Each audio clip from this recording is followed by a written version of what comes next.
What's up, everybody? It is officially draft day. This is not a false alarm. The Colts will draft a quarterback in a little less than 2 hours' time. My name is Destin Adams, and I am joined here by Drake Wally. Drake, how are you doing, man?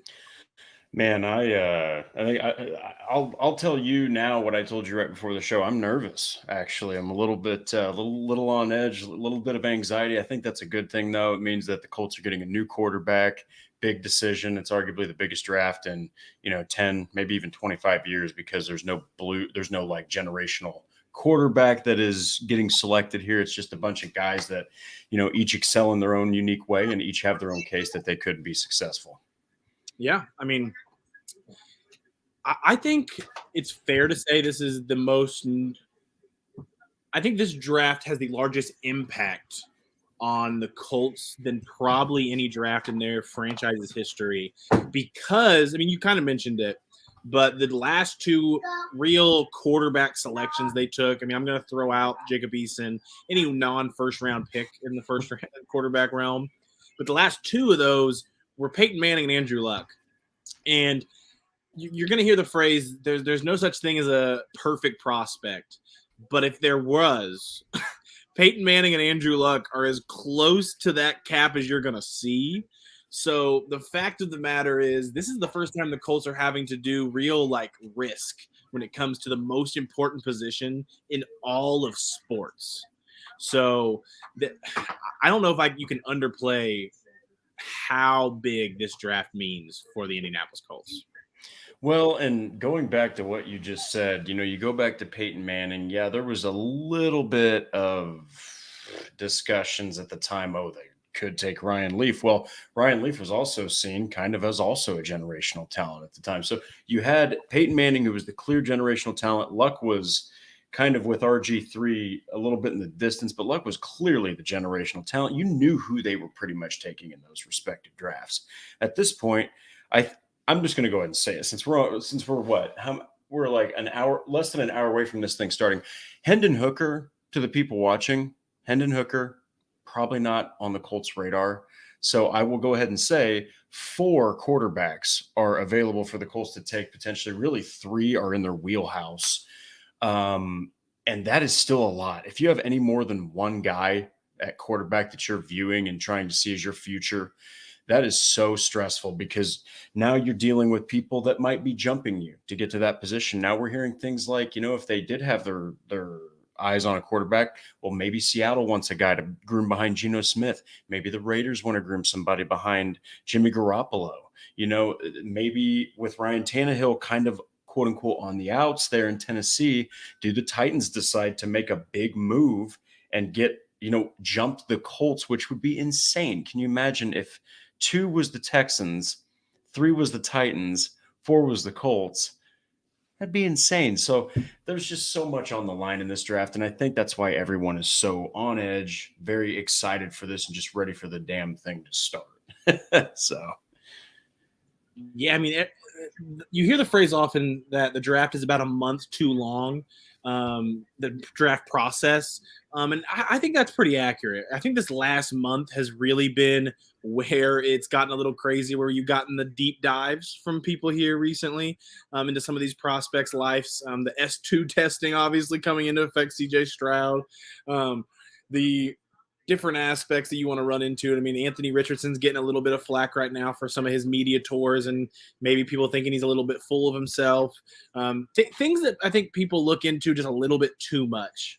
And first big question here in the chat, what is Destin eating? I tried to finish dinner as much as possible to get started here. But I do have some voodoo fries from Wingstop left. So 100% will be muting myself whenever Drake is talking to be able to finish that. You took a poll. Did you not take a poll and wasn't it you? I voted pizza. Wings won.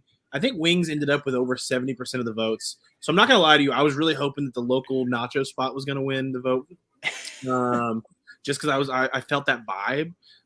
Didn't end up that way. Ended up with Wingstop. Ended up getting some wings. Got some garlic parmesan wings. Got some. I got some honey lemon pepper wings. Also pretty good today. And then got these voodoo fries, which if you are a Wingstop person, I don't know if anyone in the chat is a Wingstop fan, I cannot recommend the voodoo fries more. I've ate there.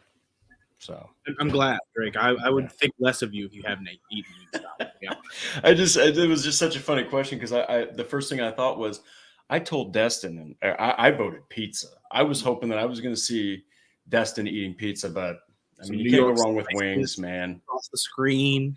Let the people choose, man. I did. If I was choosing and I just didn't put the poll up, I probably was going to end up with nachos today. My wife ended up getting pizza. She didn't want wings, so she got pizza, her and my son. But I followed the poll, everybody, I promise. We got another important question here for Drake this time. What is Drake drinking? So I had just finished a very crisp Michelob Ultra. But I mean, I got to go. Eventually, I will bust out the tin cup Colts cup, and I will have my very traditional Moscow Mule once the draft starts, because that's when business starts. All right, and so that's kind of my business drink. So I'm just kind of playing it out with a nice light golf beer, if you will. We had a guess here that Drake was having a Moscow Mule. So Man, shout out DSG Good Bar on it. Can't ever go wrong with a mule. There's multiple different ways you can go with mules, but can't ever go wrong there. But I'm staying sober tonight, guys. Gotta be tweeting, gotta be covering, gotta be muting myself at times if I get any phone calls about certain things. So if you ever see me leave and Drake just takes over, just know that I am still working. I promise. I'm doing all I can to get this coverage out as much as we can. But and this is the draft where there is. With everything that we just talked about, Destin, I am two things: fully prepared for that to happen, and two, would not be surprised in the least if there was one of the things that I briefly wanted to ask your opinion on while we've got a little time before the draft is I can't remember if it was on one of Saddle Up's shows that this was mentioned. I don't know if it was you or Shot or maybe even Landon on yesterday's episode that mentioned. Do you think the Colts, there's a chance that they like a prospect so much that they might with that what's the second round pick? It's 35. Do you think that they might like try to deal a trade to get into the late first to get somebody? Or do you think that's completely a pipe dream? So I've tried to look into it. I mean, I know of a handful of names that I've been given to watch pretty heavily at 35 to where they would think it would be hard for them to trade down from 35, which I think is what they want to do from 35 is trade down, gain more assets. I think they really want more than 2 day 2 picks. From what I've heard, I think gaining an extra third on top of what they have right now, they would love that route. So I think to trade up, it would have to be a prospect that they looked at. So Chris Ballard came out. This isn't a thing that I'm breaking news on, but Chris Ballard came out saying that they had 17 first-round grades in this class, correct? So they have 17 guys in this class that have first-round grades from the Colts brass. So if you're looking at those 17 guys and you're getting there to the end of the first round where the trading up is not as expensive as the middle and early part, I could always see that they could look to go that route. More than likely, though, I think we are going to see the Colts move at 4. And then that'll be the only notable Colts move for the day. The other ones that we'll be watching out for are the AFC South, the AFC teams, obviously, and just kind of seeing which of these position groups goes on a run because the corners, obviously, are ones to watch for 35. So how many corners go day 1? How many of these slot receivers go day 1? How many of these offensive linemen go day 1? And trying to see what the value looks like on day 2 via what the best available is. If you guys see below, I have a handy-dandy draft tracker that I got made just so they can be rolling That's on the awesome. We're ESPN up in here. So that will be updated throughout the draft with selections as they come in.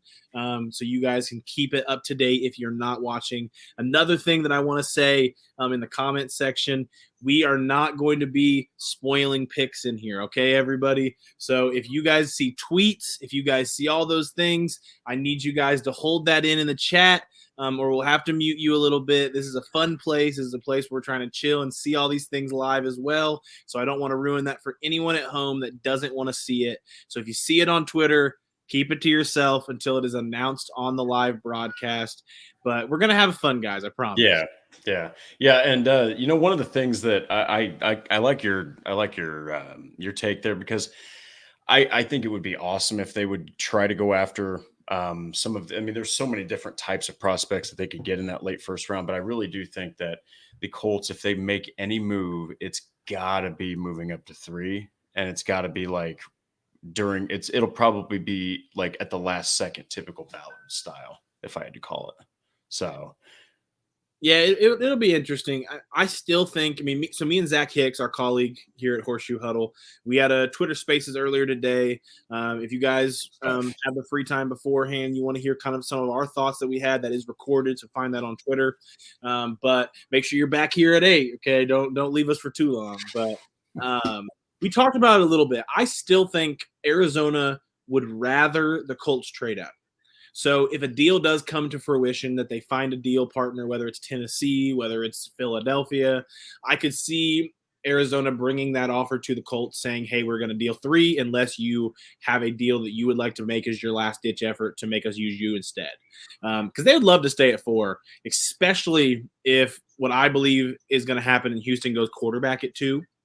If Houston does end up going quarterback at 2, then the number 1 defensive player will be in their laps if they trade with the Colts instead of someone else. So I definitely think it's something to still watch for. What's been holding it up that I had heard was Arizona wanted 35 from the Colts, and if they would give 4 and 35, that I think the trade could have happened before today, even, is what Arizona wanted. But that's just not something that I think the Colts are ever going to entertain. Even as a last-ditch effort, even if they felt Tennessee was going to be the team that moved up ahead of them, I do not see them moving 35 to go up 1 spot.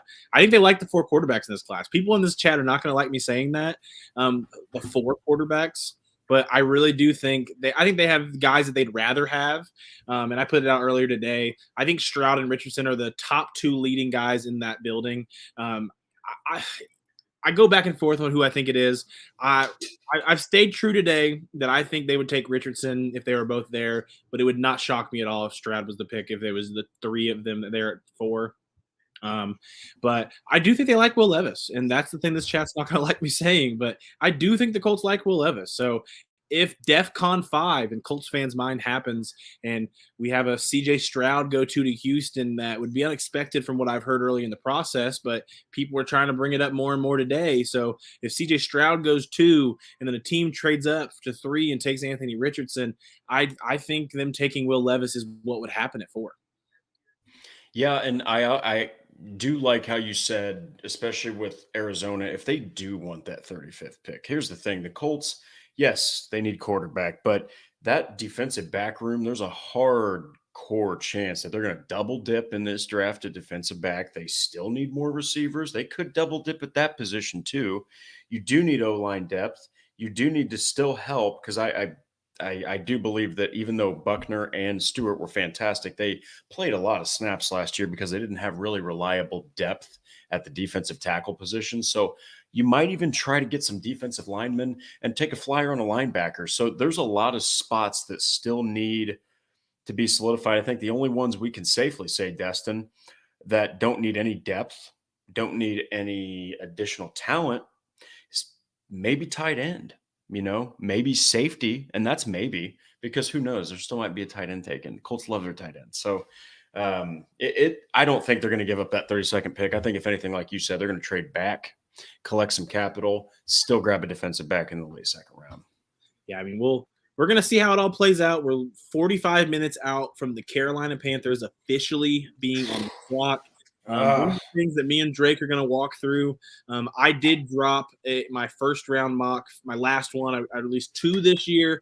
To all the people that release 80, good for you guys, but the amount of work that it takes to put in 1 is just too much for me anyway. So to do 2 this year was me overachieving for you guys. So I am going to go ahead and we're going to throw my mock on the screen. So we're not going to just use my mock to talk through, but what we're going to do is we're going to walk through each pick, and we're going to kind of just share the options that could be on the table more so than who I had being the pick only, and kind of just going from there and just seeing what we think. So let's throw this on the screen, our beautiful Horseshoe Huddle website. It's gorgeous. We're going to start at pick one, and I think this is going to be the easiest one and quickest one, but I had the Carolina Panthers taking Bryce Young. Yeah, and that's it's so funny because everyone was thinking what 3 weeks ago? Oh, it's got to be CJ Stroud. Has to be CJ Stroud. Now it makes perfect sense that it's Bryce Young because he's probably the most pro-ready quarterback of any of these guys. And I mean, Frank Reich, he's probably wanting to hit the ground running there in Carolina, especially with kind of lack of depth right now. I think your best receiver might be Adam Thielen, and I think they have Hayden Hurst. They really don't have that running back committee solidified yet. I think Deontay Foreman showed a lot of great, potential, but that makes perfect sense. Plus, it's so fitting. Look at old Frankie back there, man. He's just looking at that ball. He's like, I'm going to take that guy. We're going to take that guy number one. When I was at Ohio State's pro day this year, though, Frank Reich followed around, man, with a smile on his face. Like he looked like he was at Bring Your Dad out. Day. Like doing this.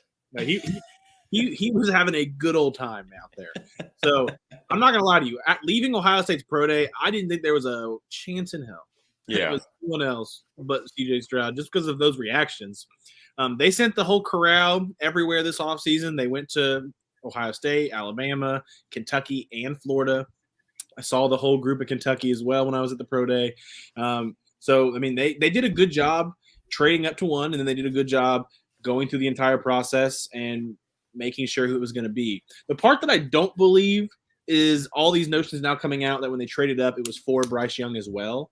I don't believe that. I wholeheartedly believe when they traded up, it was for CJ Stroud. I think through the process, they decided that Bryce Young was a better route for them, at least the higher up branch. But at the moment, I'm sticking to CJ Stroud was who they traded up for originally and decided on Bryce Young later. But that was the first pick I had going. And for this one, it's a little easier. I don't think there's other options on the table for them right now. I think it's a Bryce Young. I think they've decided for weeks now. So that's where I have them focusing in on. Pick two, this is where it's a little different than what most people had going into today. Look at that. I had the Houston Texans going Will Levis. Wow. So talks yesterday when I was finalizing this was defensive lineman, obviously. That's probably what you've seen from most people this morning. What I've gotten, and I put this out earlier, and I think other people have put it out now as well, but I have been told directly that there is heavy pressure being put on the Houston front office from the high-ups ownership level to take a quarterback at two. That I think what the front office and coaching staff would like to do is take a defensive lineman at two, move up from 12 for quarterback. I don't think the ownership's willing to take that risk. And so I think the ownership is going to push quarterback. And from everything I've heard over the last month, I think Will Levis is quarterback 2 on their board after Bryce Young. So that's why I went Will Levis over a CJ Stroud, over an Anthony Richardson for Houston, just via what I've heard. I heard early on in this process that CJ Stroud really wasn't much of a option for Houston. That could be completely wrong. I haven't heard that for a month or so, anything on that front. So there is some smoke that it could be CJ Stroud today at 2. I'm going to stick with my gut and stick with what I've been told since the combine, though, consistently from multiple individuals.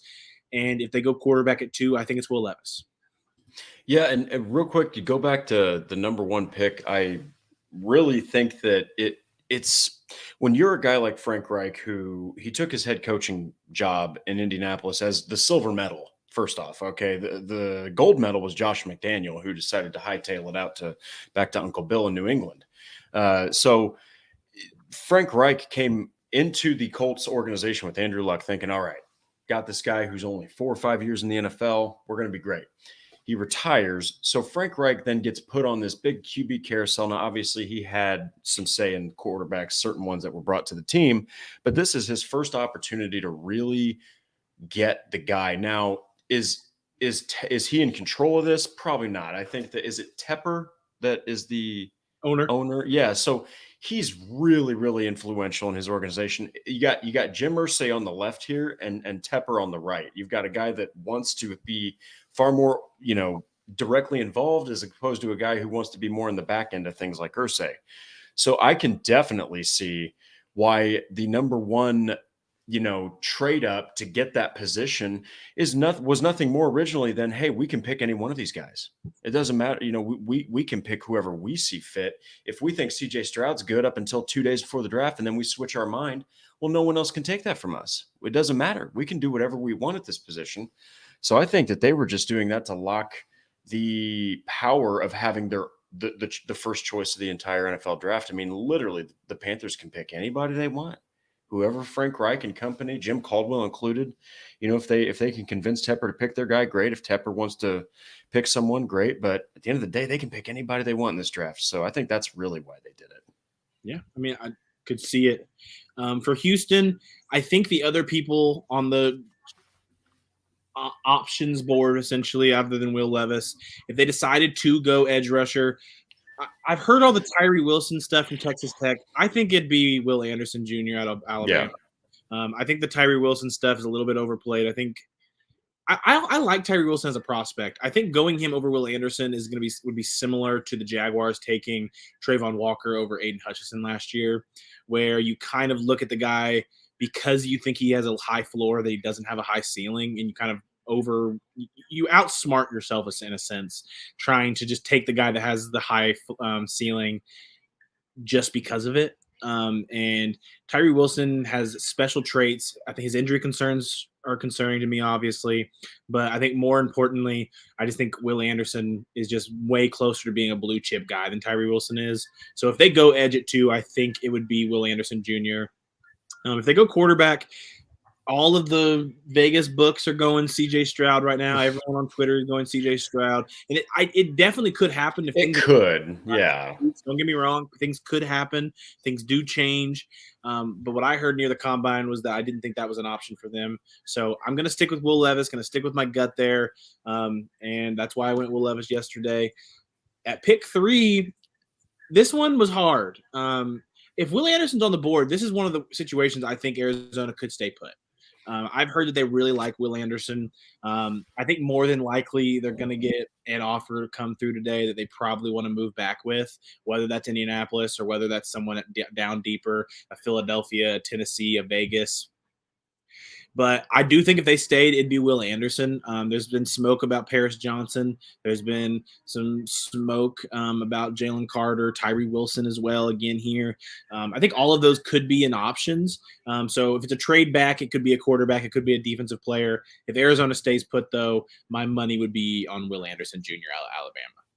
Well, and they've been missing the pass rushing specialties of Chandler Jones. They've been missing JJ Watt. They've been missing a lot of power on that defensive line, and so I think that that's an absolutely wonderful take. I think that going back to the Houston Texans one, I believe on Locked On, actually, it was I believe it was Stephen Holder who said, no disrespect to Houston, but how can they possibly take a pass rusher?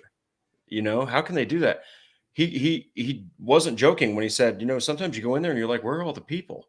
It's like they had Matt Schaub, who was, and this is his take, of course, but they had Matt Schaub, who was at times very good, but never the guy who was going to take you to a Super Bowl. And when they did have a Super Bowl quarterback like Deshaun Watson, they couldn't seem to get enough talent around him to, take that next step to get to the AFC Championship, get to the Super Bowl, that sort of thing.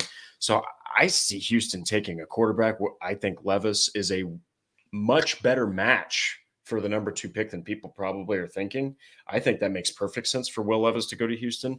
But absolutely, I think that Arizona would be fine staying there and grabbing a guy like Will Anderson. That'd be great for them. Yeah, I mean, I think when it comes to Levis with Houston, Levis's quick release, Levis's ability in the play action, Levis's big arm to kind of hit tight windows at times, I do think it would be a really good fit in that Shanahan-style offense that's going to be coming to Houston via Bobby Slovic, who's going to be the offensive coordinator there under DeMeco Ryans. So it just really depends on what they're going to go with. But At the moment, I'm gonna go Levis 2, Will Anderson 3. These things are so hard. You want to change your mind on everything. The Colts pick, even I was back and forth on, but in this situation, both Oh, DJ Stroud were on the board at 4. Some people in here will hate this. Some people will absolutely love this. I go back and forth on what I think they're prioritizing, but what I have heard through this process constantly is Anthony Richardson and CJ Stroud's names being the 2 quarterbacks that I think the Colts look at in the highest regard.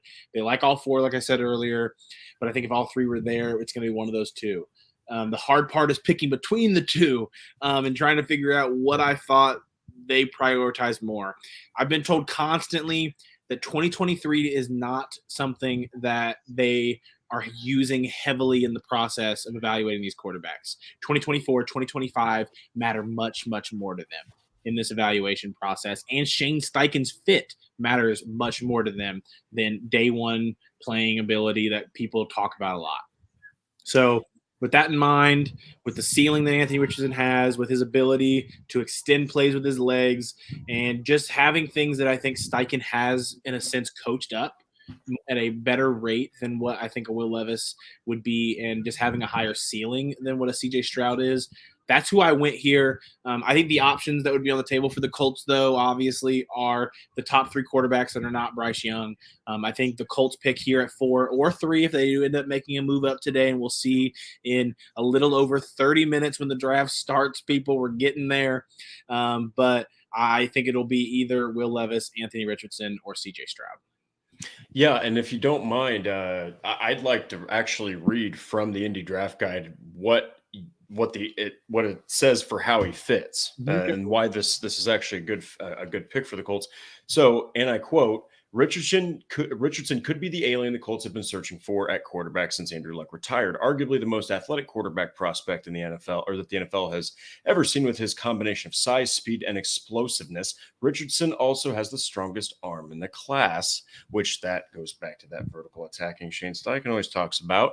I think there was a word in there that he also said, explosive. So to continue, it says, while he has issues with his mechanics that need to be cleaned up, Richardson is not as raw as people might think, and is shown to improve with reps and experience. With Shane Steichen at the helm, directing his development and the system he will be in, the sky's the limit for Richardson in Indy.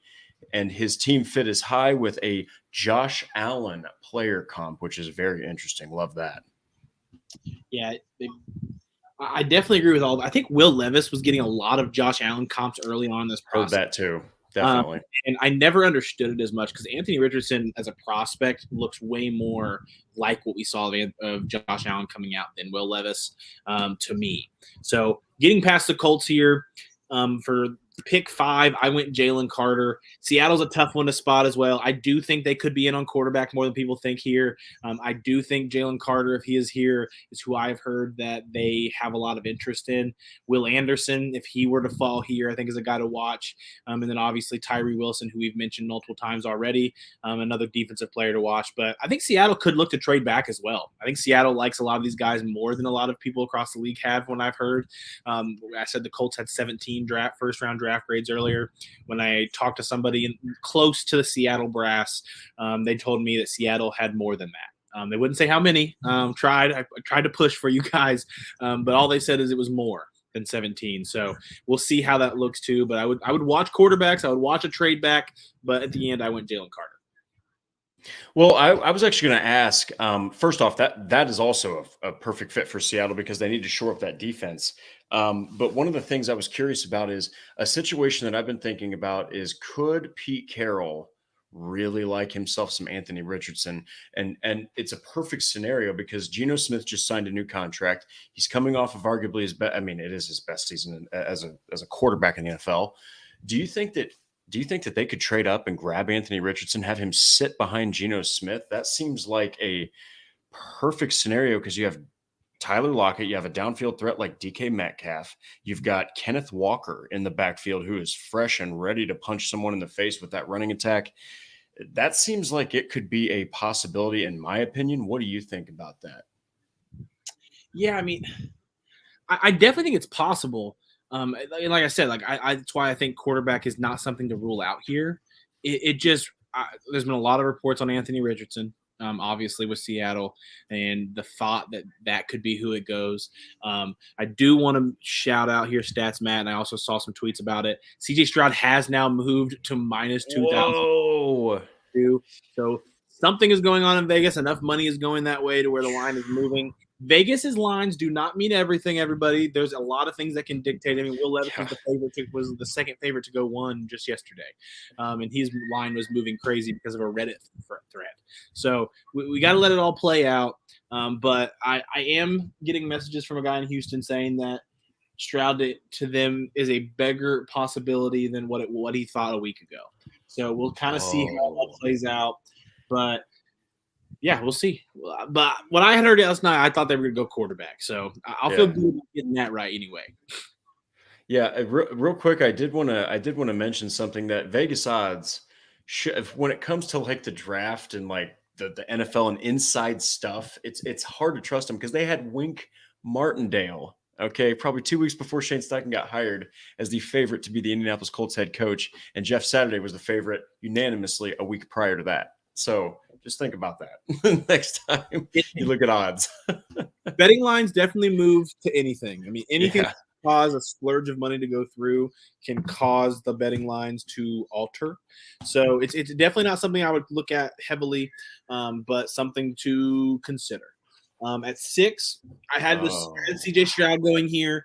Obviously, if he goes 2, this is not possible. I do think the Lions are only going to take a quarterback if one falls in their lap. So I don't think they're a team to watch to trade up today. But they're a team to watch if a quarterback falls here.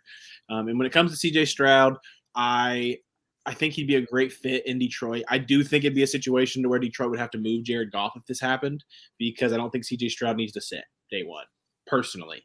So I would go ahead and start him day one if I was Detroit in this situation. Other players to watch for Detroit, Devin Witherspoon out of Illinois. I've heard they absolutely love him in Detroit. So if they have a reason to take him, he's a guy to watch. If Jalen Carter finds himself here at 6, I've heard there's some fans of his in that building. And Tyree Wilson, who we mentioned earlier, as another edge rusher they could add, is a guy to watch. They like a lot of these defensive players, but I do think if a quarterback fell here that they liked, they would not hesitate. Yeah, and you can learn behind Jared Goff, who just came off of a nice resurgent year there with Dan Campbell. They've got Amon-Ra St. Brown. I do think that they're going to figure out the tight end position. They really didn't feel like Hawkinson was a fit. And you've got an evolving running back committee too. I believe David Montgomery just signed there too. So you've got some tools there. Now, I will say one of the interesting things about the Lions is that if they did happen to go get Will Anderson or Jalen Carter, you're putting them with Aiden Hutchinson. That dude absolutely mauled people last season as a rookie. They want to get some, if they actually do get another generational or high-end pass rusher or defensive front type of player, man, that could really be a terrifying defense. But I do like this pick because he has been compared to Jared Goff at times. And he kind of has that pocket presence where, he wants to pick apart a defense, and he could learn, under Jared Goff. And I guess it would be a question of how much do the Lions really think Goff is the answer for the next 3, 4, 5 years and so on. Yeah. We're going to try to run through a few of these just so we can get through it before the 8 o'clock time. At pick 7, I had Devin Witherspoon going to the Raiders. The Raiders are another team that I've heard really like Devin Witherspoon. So if for some reason Detroit does pass on him, and I think the only reason to see that would be if one of these quarterbacks fall in their lap that they do view in a highlight, that the Raiders would run Witherspoon in. So this might be a bold take, and this might put me on the cold takes on Twitter and stuff, but I think 7 is Devin Witherspoon's floor in this entire draft. I do not think he gets past the Raiders if he's there. Yeah, he's we're talking about generational, like we've been talking about these generational pass rushers. There is such a ridiculous influx of talent at cornerback. And you even said in one of your recent episodes that that's your favorite position to scout, is just because of the various things you can watch for, the athleticism it takes. You got to think these guys have to watch a receiver, the best athlete in the world, and have to wait for him to do something. Okay. And they have to adjust themselves to whatever the hell he's doing. So it's the hip movement, it's the feet. I'm telling you, Devin Witherspoon, he is going to be a star. And there were actually a couple pretty good defensive backs that came from Illinois, but there's none like Devin Witherspoon. To me, that's a generational corner right there, without question. Yeah, I mean, Devin Witherspoon's number 2 for me in this class at corner. I have Christian Gonzalez as corner 1. Of course. Christian Gonzalez just an athletic freak at his size, being over 6'2", and how he moves. So I had him at 1 just because I think he fits more schemes across the league than Devin Witherspoon does. But if you're a team that is going to let Devin Witherspoon play in that press man realm, he could be dangerous. And I think that's why the Lions and why the Raiders are going to look at him in such a high light, and why he's a guy that, like I said, I think his floor in this draft is 7. So going down the list here, this is my first trade of my own mock. I had the Packers moving up for Jackson Smith-Njigba out of Ohio State, moving back with Atlanta. Everything I've heard is that Atlanta would love to move back. They have a good enough amount of guys that they like, that they feel good moving back. And I've heard Green Bay wants Jackson Smith-Njigba bad. Like, I've heard he is top priority for them, which would be hilarious if not only the first year Aaron Rodgers is gone, they draft a receiver in the first round, but they trade up for one. So I would love it for the memes, but also this is something that I think is legit a possibility tonight, that they are going to focus on the offense. And I think a receiver, an offensive lineman, a tight end are all on the table here for what the Packers could do. But my gut says they're going to find a way to trade up above Houston, above Tennessee, teams that could be going Jackson Smith-Njigba, and take him for themselves. So I have him going to the pick 8 with the Falcons. Well, to make it very brief, it's simple. You have Jordan Love, who's now going to be stepping into that role. And yes, tight end's very important. Tunyon went to their rival, the Bears, that's got to hurt a little bit. But you're talking about, you've got Christian Watson out there who played very well. You've already got the running back committee with Dillon and Jones. You've got everything right there. You just need to get another pass catcher, and not Randall freaking Cobb's, age. You need to get a guy who can hit the ground running. And Smith-Njigba, he had an entire year he missed, but I think he's going to hit the ground running. And with a guy like Jordan Love, who's going to be trying to connect with some of these receivers, who's to say that he couldn't connect with Jackson Smith-Njigba? And we're talking like 70, 80 catches in his rookie year out of the slot.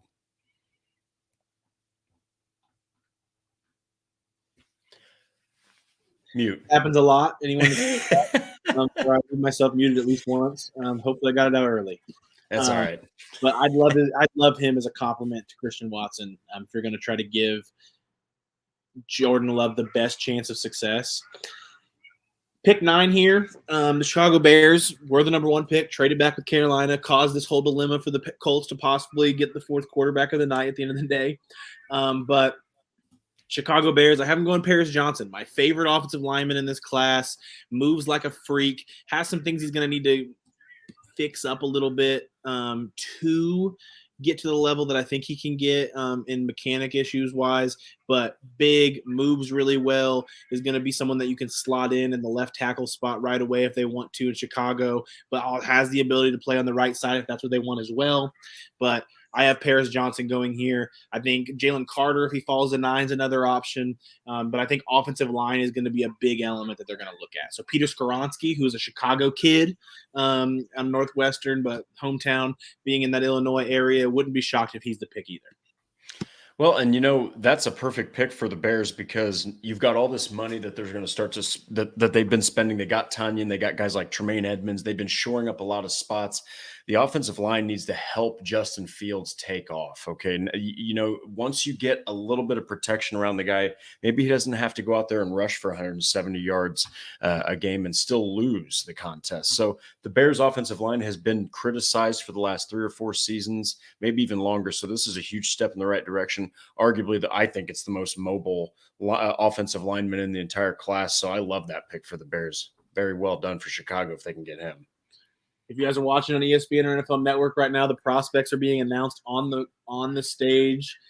So it's getting real. There is going to be picks made very, very soon, 20 minutes out. So we're going to go a little faster here. Yep. 10, we have Philadelphia Eagles. I would say just to watch them as a potential trade up to 3 even. A lot of smoke coming out about them trying to get up to Arizona's pick. I think they'd be going up for Jalen Carter, is what I've heard. So to watch them is for sure here. I had them going the best edge available, and they went Tyree Wilson, who took a little bit of a fall here in my mock compared to a lot of people. But those injury concerns that I was hearing about, I think could cause him to fall farther than people realize. Well, in Philadelphia led the entire NFL in sacks. So for them, you heard Ballard say you can never have enough pass rushers. Philadelphia definitely understands that. They had 4 guys over 10 sacks last season. So I wouldn't be surprised if they went ahead and took another one. There's a lot of freak athletes at defensive end in this class. Pick 11, I had another offensive line. Tennessee, Peter Skoronski. Tennessee had an overhaul done, which happens often when a new GM comes in. Left guard, left tackle, center are all gone. All starters last year, no longer here this year. So Peter Skoronski's ability to play tackle and guard, I could see being very valuable to them here. Gives them some flexibility down the draft to attack best available on the line and fit the best 5 on the field, essentially. So I think Peter Skoronski would make a lot of sense. If Jackson Smith and Njigba makes it to 11, watch his name here. Zay Flowers, I've heard a lot of smoke about them liking him as well. And watch the offensive line as a whole for Tennessee. Yeah, and the thing is about Tennessee is that they've got to get back to what made them very competitive, and that was such a strong running game and having an offensive line that could bully you around. And now that they're replacing everyone, offensive line is about continuity and relationships. So they're going to have to kind of build that from the ground up. It'll be really interesting to see what that looks like in 23. At pick 12, I had Houston. They took quarterback at 2 in my mock, so I had them gaining their edge rusher here at 12, and they went Nolan Smith, one of the biggest draft risers of this process to date, had a freaky combine. His athletic ability shined, and I think he's a guy that is a little smaller than D'Amico probably would like here. And if Tyree Wilson and Nolan Smith were both here, I think he'd be the pick. But I would definitely watch defense at this pick 12 if they do go quarterback, which the lines are saying CJ Stroud right now. So if it's CJ Stroud at 2, I would watch for pick 12 being a defensive lineman. Or if Jackson Smith and Njigba finds his way to be here and they go Stroud, pairing Stroud with Njigba would make a lot of sense. Yeah, and they've got a very young defense, capable defense. I can't, it's slipping my mind right now, but they have a defensive back. I think it's a safety that was a rookie last season. He had like 4 or 5 interceptions. I mean, the Texans have a young defense that's ready to fight. They're ready to get back to the days of, when they had D'Amico Ryans and J.J. Watt and Brian Cushing, just a nasty bunch of guys. So I think that's a really nice pick, and they've got 2 obviously in the first half of the first round. So I would not be surprised to see them go quarterback and defensive end. It'll be interesting to see which defensive player they pick, though, which one they're higher on. Yeah. At pick 13, this is a trade back that Atlanta did with Green Bay. I had them going Bijan Robinson out of Texas. Ooh. Got to watch if they stay at 8 that I think they are highly considering. Jackson Smith and Jigba is another guy to watch for them at 8, pairing him with Drake London.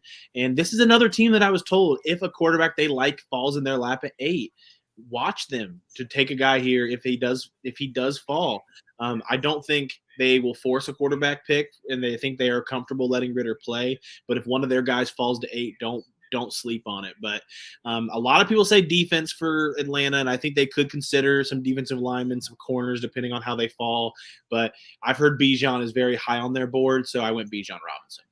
Well, and the last time they've had a truly dynamic running back would have been oh goodness, I can't even remember his name now. It just slipped my mind. Right before Todd Gurley, he went to the Giants recently. Oh my goodness, he was with Matt Ryan, went to the Super Bowl. Oh man, Freeman, Freeman. My apologies. It's been so long since they've had a guy who was 1,000-yard rusher, so they need a fresh set of legs in that backfield. Love that pick for Atlanta. Pick 14 with New England. Hardest team to mock is New England. They do wild things every year. They are notorious for going best player available on their board no matter what. So I had to just put my hat on, try to think who Bill Belichick would look at a highlight. Lucas Van Ness out of Iowa, very raw, wasn't a starter at Iowa, but freaky traits that has interior and edge ability. That to me sounds like a New England Patriots pick. So that's what I went here. I wouldn't be shocked if they look at receivers. I wouldn't be shocked if they look at defensive linemen, and watch out for some offensive linemen here as well. But I ended up going Lucas Van Ness. Yeah, and Bill Belichick definitely would like himself some Lucas Van Ness because I believe he had like 13 or 14 sacks in his last year there at Iowa. So that would be a great pick. And Bill Belichick's always a defensive guy anyway, so that fits. Here at the Jets, this is probably one of my best favorite fits that I went in this draft class. And that is Christian Gonzalez being the pick here at pick 15. Offensive lineman, for sure, something to watch here at pick 15. But pairing Christian Gonzalez with Sauce Gardner at the next level, ridiculous. I could not do this because if they didn't do it on draft day, if I was a Jets fan, my heart would be broken. But I also love Christian Gonzalez, and I wish the Colts had an option to get him. But we're not in that world. So Christian Gonzalez to the Jets here. Watch out for offensive linemen. Like I said, that is another very big possibility. Well, and in the AFC, it's getting more and more competitive. So everyone says you need a quarterback. Well, you also need some guys to defend the receivers that they're throwing to. I can't think of a better combination, young combo, than Sauce Gardner and Christian Gonzalez. That would be terrifying for the AFC North or East, excuse me. Pick 16, another corner coming off the board with the Washington Commanders. I've heard Joey Porter Jr. is a guy to watch for them. They really, really like. So I went ahead and went Joey Porter here. I've heard offensive linemen is an ability for them to go, other corners depending on how they fall, and then also to watch the edge group in this class. They did not pick up the option on Chase Young, so they could be looking at some flexibility and potential of moving him down the road. Who knows? So if they go edge here, that could be signs of things to come there. But I went Joey Porter Jr. His physicality on the line would fit Ron Rivera like a glove. Yeah, and that's what I was going to say is that he would be a perfect fit for a guy like Ron Rivera. You saw him with Josh Norman. You saw what Ron Rivera can bring with a defensive back. So I think with a young guy he can mold, that would be a perfect fit. And he did fantastic things there at Penn State. Pick 17 for Pittsburgh, Broderick Jones, offensive tackle, Georgia. This is my second highest rated tackle in this class after Paris Johnson. I had Broderick Jones going here. Kenny Pickett, quarterback, obviously. Young quarterback. The offensive line has a lot of question marks here in Pittsburgh. So going the best available offensive lineman here, I think, would be a very wise decision. And I've heard Pittsburgh's thinking about moving up for an offensive lineman as well. So watch out for offensive linemen. Watch out for corner for them. I went Broderick Jones, though. Yeah, Najee Harris had a pretty rough sophomore season running the footballs, as opposed to a pretty dynamic rookie year. So you were not a happy camper. Yeah, definitely got to get that offensive line short up in Pittsburgh. Pick 18, the second Detroit Lions pick. I had Kalijah Cansey out of Pittsburgh, another athletic freak at the combine this past year. I heard that last year I had heard that they were very in on defensive tackles, didn't fall their way.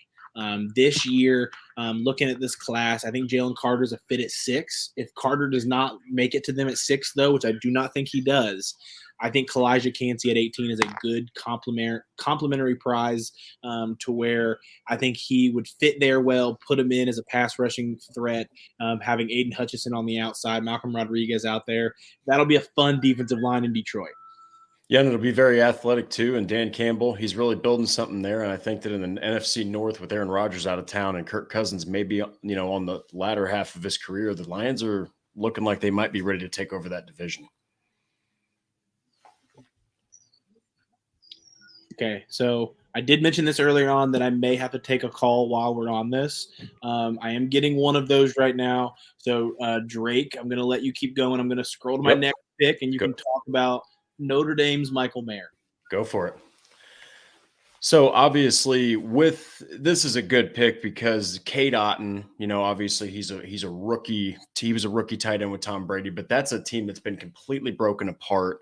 And without question, there's no more well-rounded tight end, I guess, if you will, than Michael Mayer. So For Destin to pick him to go to Tampa, that's perfect. I believe Baker Mayfield will love himself some Michael Mayer. You've also still got Chris Godwin. You still have guys like Mike Evans to take the top off of the defense. Now the question will be their defense in itself. Will they be able to, kind of help the offense a little bit? I do think that Michael Mayer, though, is going to be a fantastic tight end. In fact, if I had to say, if he does go to Tampa, he might actually be second on the team in targets, just because I think Baker Mayfield, he's more of the gunslinger mentality. Don't get me wrong. Chris Godwin's a fantastic receiver, but I do like that pick. I was going to say, since Destin is already back, I was going to.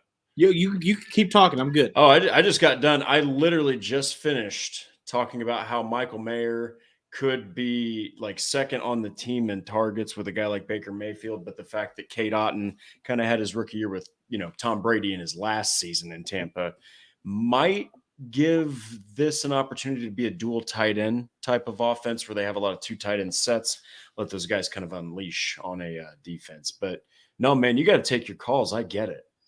You got the sources. Lot of movement up to the number 3 pick. A lot of teams trying. I can't say anything much more than this, but an AFC South team was rumored early on today to be the team going up to 3. Watch out for another AFC South team. That's all I'll say. The team to move up to 3. But Mayer, I like him in Tampa. They have so many needs. It's hard to mock them as well. I like them as a trade back candidate if they can find someone to do it.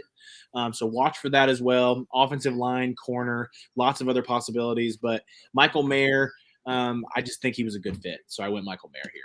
Yeah, good one for sure.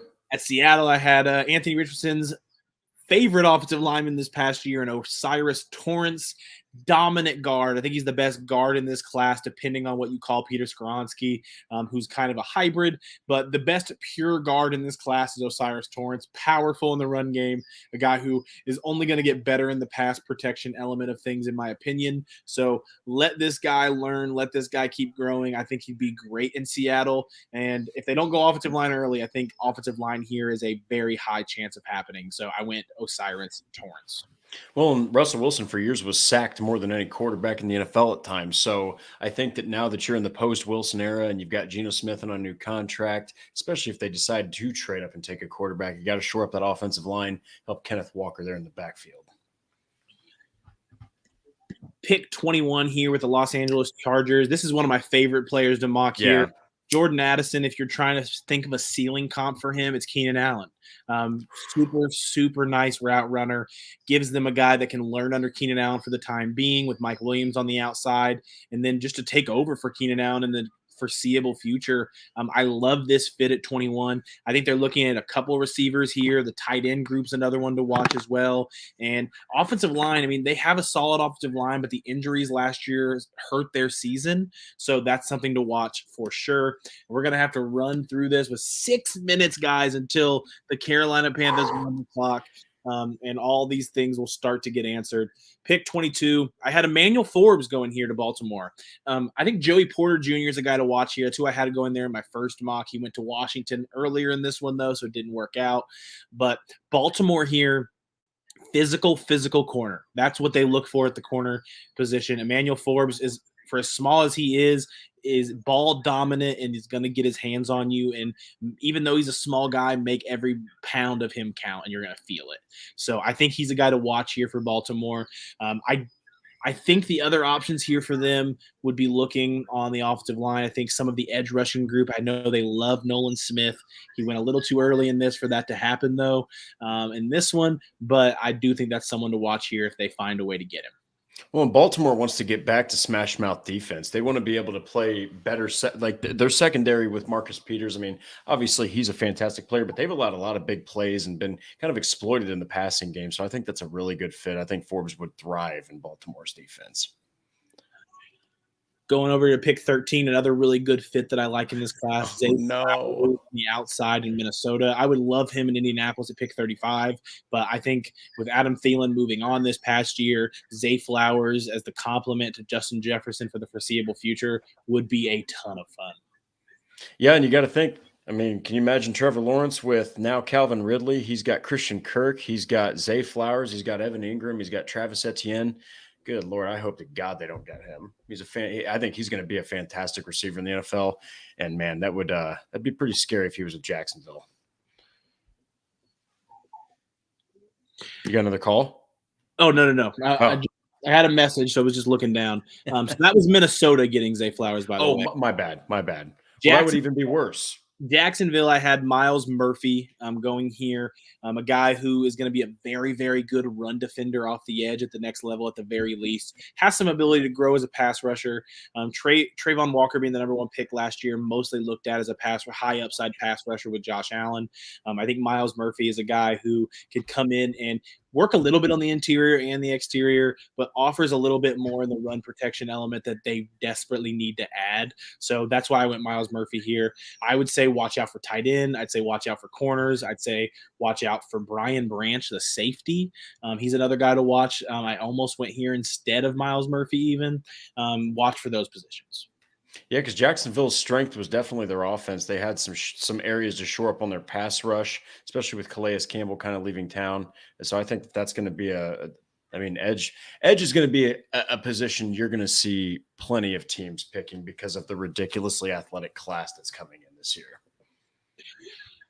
Next up here, we have the New York Giants. This is where I had Brian Branch coming off the board. Julian Love leaving this offseason, so they're having to fill that hole. And I think Brian Branch's ability in the nickel and his ability to play safety in a little bit of a hybrid type role, kind of similar to what we saw from Gardner Johnson with the Eagles this past year, is a role that I could see him working really well in New York. So I went him here.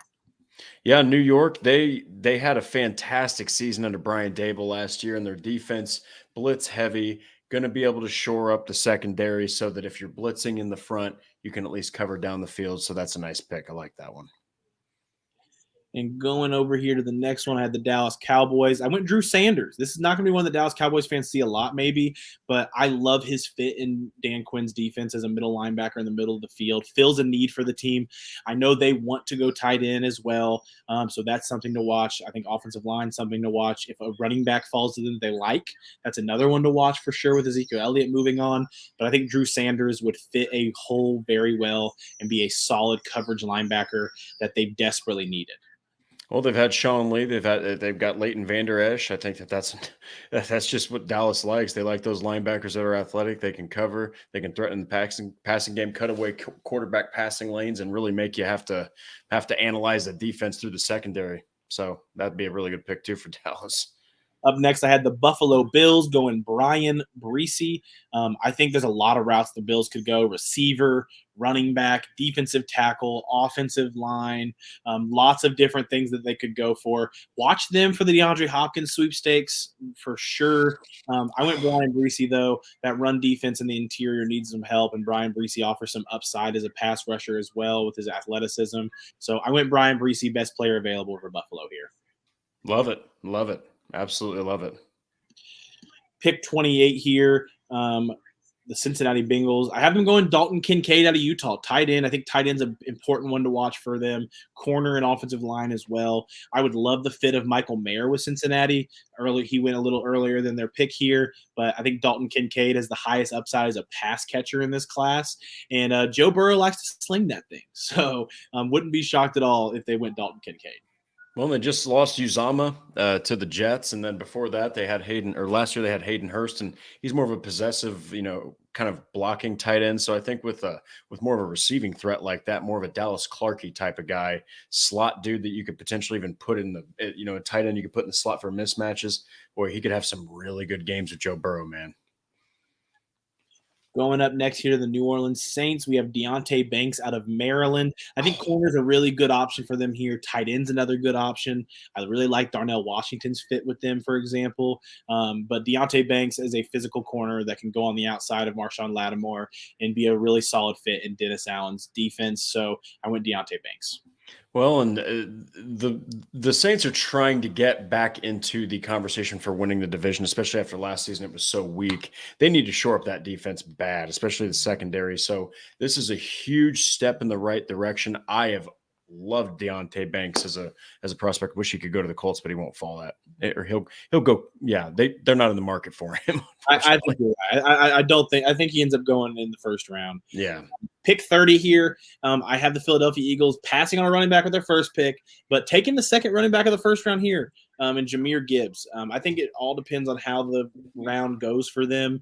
I think they can consider a lot of options. Receiver could be considered here. Offensive line could be considered here with some guys getting a little bit older. And some of those defensive linemen, depending on how the first pick goes, could be the pick here as well. But I went Jahmyr Gibbs. Well, and hey, they're going to need a running back because now Miles Sanders is out of town. And it's not really evident if Kenneth Gainwell is going to be the number one running back. Makes a lot of sense for Philadelphia to draft one, like the fact that he was the second pick. And I think that he could have one heck of an impact with a guy like Jalen Hurts and downfield threats like A.J. Brown. And the last pick of the first round, thanks to the Miami Dolphins for us not having 32 picks this year, I had the Las Vegas Raiders trading up and taking quarterback Hendon Hooker. Oh my The Chiefs trading down. I mean, I even put it here. I personally would not draft Hendon Hooker in round one, but everyone that I'm talking to says that is an option that teams are considering. I think the Raiders want to add a quarterback really bad, but Yeah. So I think this is somebody that if they look at Jimmy Garoppolo is going to start this year anyway, if they look at his upside and Josh McDaniels just wants to make sure he gets a quarterback no matter what, I think this is a guy to watch that they could go after. So I went Hendon Hooker to pick 31. He gets drafted in the first round, gets the fifth-year option. He'll be 31 at the end, but he got the fifth-year option. Good Lord. And hey, everyone's been talking about, will someone need to learn behind Jimmy G? Look, Hendon Hooker needs to learn NFL speed and NFL offenses. Okay. He did not have that in Tennessee. You can't go read deep, check down, bail in the NFL. You'll get killed that way. So I think that actually makes a lot of sense. Jimmy G would be a good mentor, and you've got some good weapons there in Las Vegas. So, yeah, that was my first round, and we got it done just in time. It's 8:02. We did. Is open. The Carolina Panthers are on the clock. I will be trying to keep that ticker below us updated as much as possible throughout the night, but we are going to just chill, man. It's going to be a chill night. We're just going to hang out. You might hear my son in the background screaming here and there. He's just excited to see who the Colts quarterback is too. Yeah, and it's going to be really interesting. I think that obviously we go back to talking about why they traded the number one. One of the biggest advantages is that you now can force the rest of the league in a sense, maybe not everybody, but you can force let's see, who do they have in the division? They've got the Falcons. They've got Tampa obviously is probably going with a tight end. And like you said, I know that Tampa's kind of hard to go like to mock, but it makes perfect sense for them to get a tight end. But then you've got the Saints. They probably need a corner. Man, you can really change the entire draft with this pick. And if it's not Bryce Young, boy, it could send the entire draft into a frenzy for where it's going to go after that. So it's going to be interesting to see. Yeah, the first pick's always interesting. Usually we know who it's going to be. Same thing this year. We feel like it's going to be Bryce Young. It's always interesting to me, though, to see how long the team decides to use on their ticker. They're going to get 15 minutes. How long of that 15 minutes do they want to use? Because I'm trying to get to bed tonight, Carolina. So I would like for the teams not to use their entire 15 minutes. Arizona, if you want to trade up, I understand. You go ahead and take your 15 minutes. But don't do this to me. Yeah, and one of the I definitely understand where they take you want to be absolutely sure, but I guess that wouldn't you say they allow the 15 minutes to field calls or like to allow teams to make offers, or do you think that when Carolina made that trade that they were thinking, well, we're going to make the number one pick, obviously, because there were some weird predictions like, you know what Carolina's going to do now that they're in number one, they're going to trade back. Like I said earlier, the draft process is about a month too long. So it allows people's brains to just move 1,000 miles an hour at times. So that was definitely one of them. I don't see how Carolina could ever get that. I mean, why would you want to tell your quarterback that you liked other guys just as much? Because the only reason you trade down from one is if you feel like you like multiple quarterbacks. Stay at one, make the guy feel respected, make the guy feel pumped up in a sense. You traded all those picks away to get me, Bryce Young. Like, that's the feeling you want to give your first round pick. So I never understood that as a possibility personally. But obviously it's not happening. I do want to say we're not going to do the exposing picks thing. We all know Bryce Young's being picked. So I just want to say that this part is kind of hilarious. Shams, the NBA insider, decided to be the one to break the Bryce Young going one thing just now on Twitter. And that's hilarious. Oh, wow. So you actually had somebody from a different sport. A different sport decided to be the one to do it. Because I haven't resubscribed from Schefter and Rappaport's Twitters for the day. Because I don't want Twitter ruining some of these picks for me. I want to find it out live. And we'll kind of just see how it all plays out. So, Drake, are you rolling with the ESPN stream today, or are you rolling with the NFL Network stream today? I'm going with the NFL Network stream, and the thing is, I maybe I should have been going with the ESPN one because NFL Network I have figured out is pretty slow at times. I have heard the NFL Network. I'm going back and forth a little bit. I like to hear the analysts on both sides, just hear all the perspectives. So I try to switch back and forth. I have it on ESPN mostly, so we can hear McShay and Kuiper, and I'll go back and forth with Jeremiah and Rich Eisen, some of those guys as well. But these betting lines are going nuts right now, just going nuts, guys. Is CJ Stroud still a negative 2,400 favorite to? He's the heavy favorite to go to. Will Levis is the heavy favorite to go to the Colts at 4 right now. Like, Vegas is going nuts. Now, I feel pretty confident that Vegas has no idea what's going on with Arizona like no one else does. So we'll kind of see what happens here. So I wouldn't say to take too much smoke into it outside of the first two picks. The first two picks I seem pretty locked in on that Vegas probably has a good idea. And we have the commissioner coming to the stage to announce the first pick.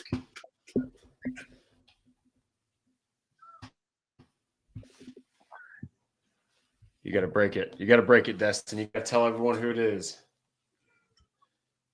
I'm gonna try and let everybody watch on their TV first. I'm gonna try to give it a few minutes. I don't want to ruin it for everybody every time.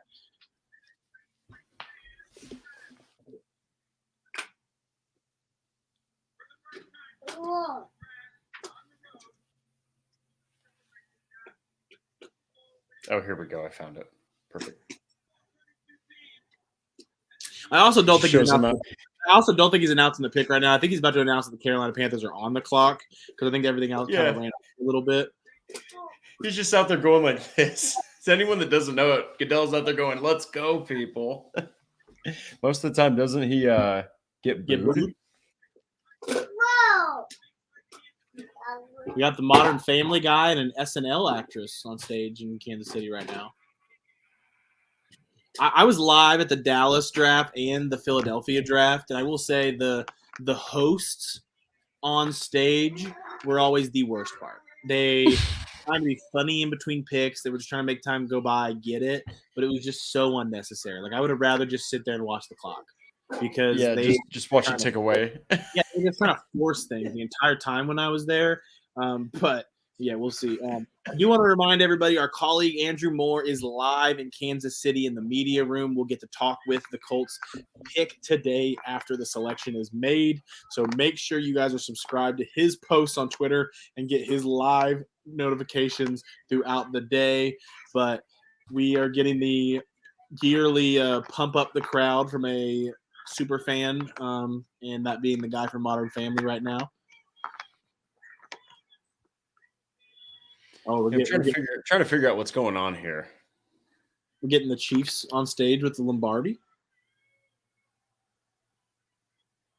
Oh my gosh. There really are a lot of red shirts there. A lot of Chiefs fans. Jeez.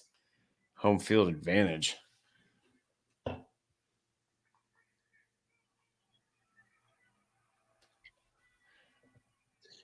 So I saw Stats Matt putting it in here as well, but I honestly had no idea that Chris Ballard was going to go live on the Pat McAfee show 5 minutes before the draft. What the heck kind of plan? That is interesting. That is some ballsy stuff. And Sarah is Schwab, I do ballsy. think you're actually correct. I do think it's only 10 minutes in the first round, not 15. I think I was incorrect there. But we'll find out when they go on the clock either way. But either way, Carolina, you know who you're taking. Don't take your entire time. Don't be selfish. Well, now we're getting Patrick. Oh, so Patrick Mahomes is physically walking out with the. Are you watching the same thing I am? So they're on stage already on mine, so I do think you're behind. Okay. So Okay. I would need try to. very hard to wait until you see the Colts selection later to make any reaction on here. I don't want to ruin that for you, but it does seem like you're pretty far behind. I watched Mahomes and then walk on stage about 2 minutes ago. Okay, so I wonder if I should just go to NFL.com. Let's see if maybe it's better because I'd really prefer not to hear Travis Kelsey and Patrick Mahomes just scream at the television. Here we go. The Panthers are finally on the clock. The NFL draft has opened. Sarah was correct, by the way. It was 10 minutes, not 15 minutes. So The Panthers has started. is counting. No pick is in announcement has been made. The Arizona Cardinals are still on the picture at pick 3. So no one get scared just yet. But I will say it's coming. All right, let's see. Here we go. There we are. Okay, here we go. I've got the right thing up.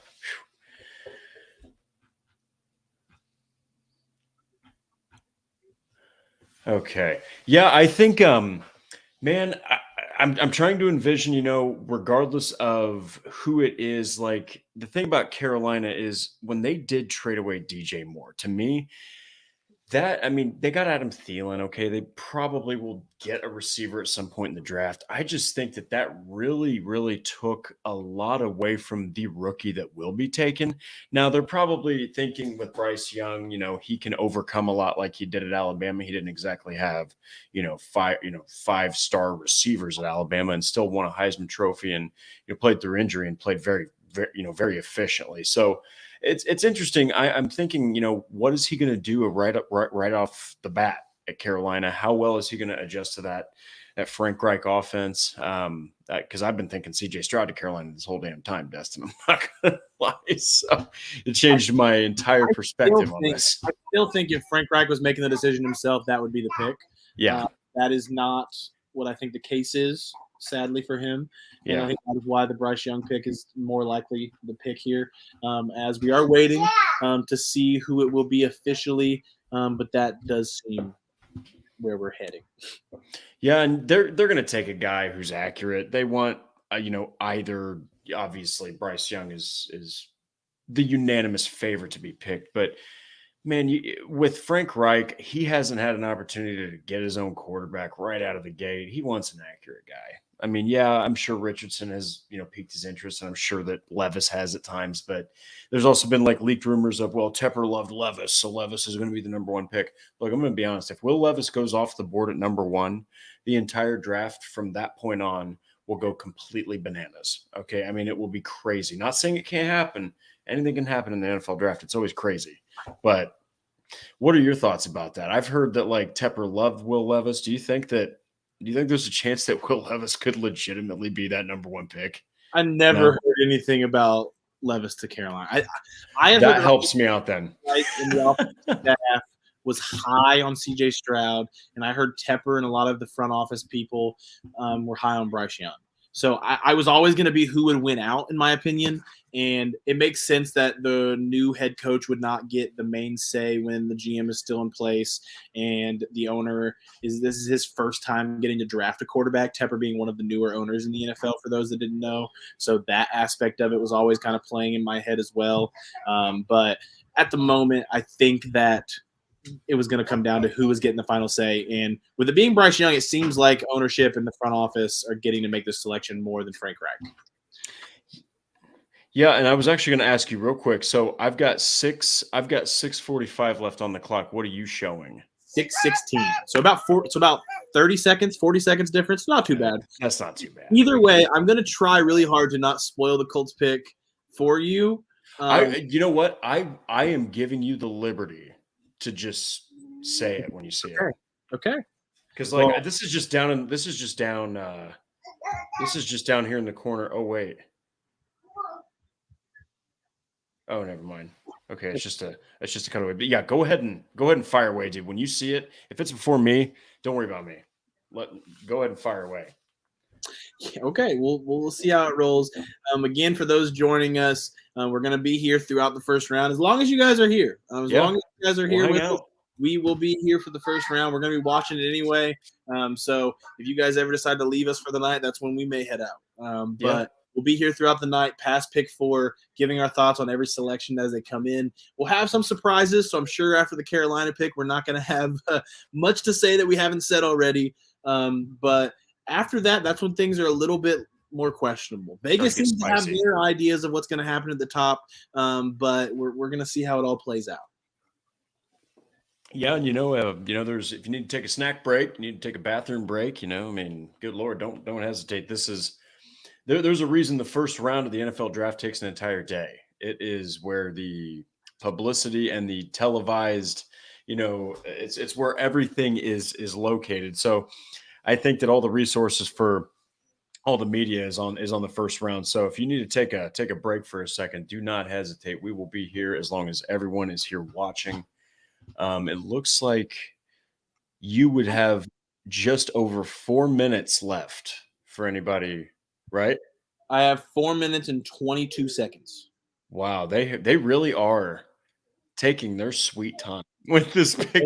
They really don't want to just announce it for me. They really want to make me wait 10 minutes for 31 picks tonight. But we'll see how it all plays out. There'll be fast ones. I'm not gonna lie, the prospect room that they're all chilling in looks way nicer than it usually does. I feel like they're usually in like those round tables, like you're in a cafeteria, and they seem just very. They're in like couches and they're all little setups. Well, it looks so they're on the phone. I was about to say I'm a little bit behind Destin, but I can still say this that they're shaking hands, they're high-fiving. They look like they just achieved something pretty substantial in the war room there in Carolina. I know Frank looks typically as excited as Frank can look. Man, even when you know what it is, it's just these Vegas lines. I just have to talk about how funny this is right now. So Levis was up to minus 2,000 to go to pick 4 for the Colts. He's back down to minus 300. These things are fluctuating so much right now just because of Twitter. Like Twitter runs things like this right now. It's just hilarious to me that we have so much power, guys. So just start tweeting Anthony Richardson to the Colts if you want the betting lines to swap in our favor real quick. Any quarterback. Yeah. I still have a hard time believing that if Richardson and Levis are both there. From what I have heard, I still feel that it'll be Richardson. I just have a hard time seeing Levis when I just haven't heard it, other than the national media push. Yeah, and I can't help but agree with you. I have that the pick is in. Yep, I see it. They did not take the last 3 minutes, thank the Lord. Oh, no. I'll wait for you, man. You go ahead and say it as soon as you see it. Now the Texans are on the clock. Uh-oh.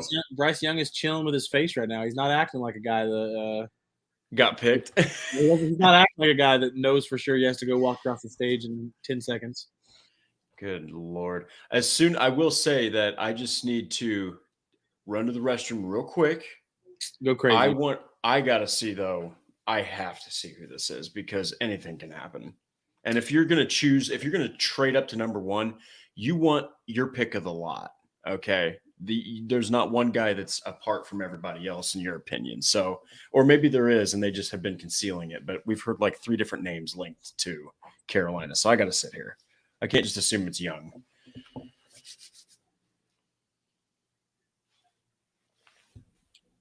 Here comes the commissioner. Oh man. Get ready, everybody. Destin's going to be the one that's going to let this one rip here.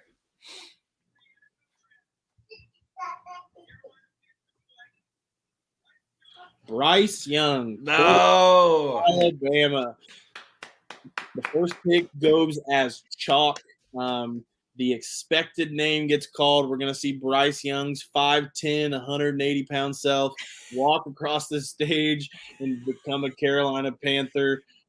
Really, I'm really interested in the fit still. I mean, we haven't seen Frank Reich coach this style of quarterback recently in recent history. Love seeing CJ Stroud embrace Bryce Young there as he's walking on stage. Anthony Richardson also greeting him as he's walking out. A little bit of a quarterback friendship there being shown. Stats Matt, Panthers select Will Anderson. Will Anderson Jr. Got to remember that if we're going to be calling. Yeah, come on, that's his dad. I was going to say, are we not going to make sure this hat fits Bryce Young before he goes on stage? Come on. Goes on and hey, dude, it's like they put it on. It's just too big. His hair is making it hard to wear the hat right now. He's not a hat guy, you can tell. But Bryce Young selection here. At the end of the day, I mean, I think he is the safest of the four. I think he has all the abilities when it comes to pros and cons as a player on the field that you're not going to be concerned with him. I think the issue is always going to be keeping him healthy with the fact that he's built like a slot receiver. That's the part that's always going to scare me when it comes to Bryce Young. But overall, I think this makes a lot of sense. I would have taken CJ Stroud still if I was them. Just like if I was Houston, I would take CJ Stroud here. I hope they don't. I hope Houston goes defense, or I hope they go Will Levis. But CJ Stroud's my number one quarterback in this class, so I would love for them not to take him. But Vegas seems to think otherwise right now. Well, and it's awesome to see Bryce Young be able to be the number one pick, and I think Frank Reich is going to have a lot of confidence in him. It's just real quick, I'll just say this: the thing that scared me the most about Bryce Young wasn't his height; it was the 175-pound playing weight. That is a slot receiver. In fact, Isaiah McKenzie, who the Colts just signed, for anyone who's not aware, is like 5'8" and like 170 pounds. That's itsy bitsy teeny weeny for a scat back or a slot receiver. Now you're getting hit potentially by 300-pound Myles Garrett's. Okay, that just scares the crap out of me. So as much as I respect Bryce Young, and he might be the best quarterback in this draft, I got to say I'm happy that he's not going to the Colts, because it's his frame that just scared me. That made me not even want him as far as a quarterback was concerned. So I mean, he definitely scared me the most because of that injury aspect of it. I definitely wouldn't have been opposed to him being the selection. I think it could have worked out. But Bryce Young has been added to the tracker below as we're going to keep moving up. We're going to keep updating that as we go. We're under 5 minutes on the tracker here for Houston, and the pick is officially in on my screen. So we'll see if Vegas has it right. We'll see if Vegas has it right, and it is CJ Stroud out of Ohio State going to Houston. One of the big storylines here that'll be talked about is the same agent as former Houston Texans franchise quarterback Deshaun Watson, David Mulugeta, big-time agent and athlete first across the league. Also the agent of Michael Pittman Jr., who was on the Colts even. So has multiple clients throughout the league. There was a lot of thoughts that could dictate that the Texans may consider not going that route because of the headache there is there, because Mulugeta did not mince words when it came to the Houston area and the Houston ownership after the exiting of Deshaun Watson. yeah. So that's part of the process too that just never really added up to them taking CJ Stroud here, but that does seem like where we're heading. Yep, and I am going to jump out for 1 minute, and I will be right back. I hope to God I don't miss this. I'll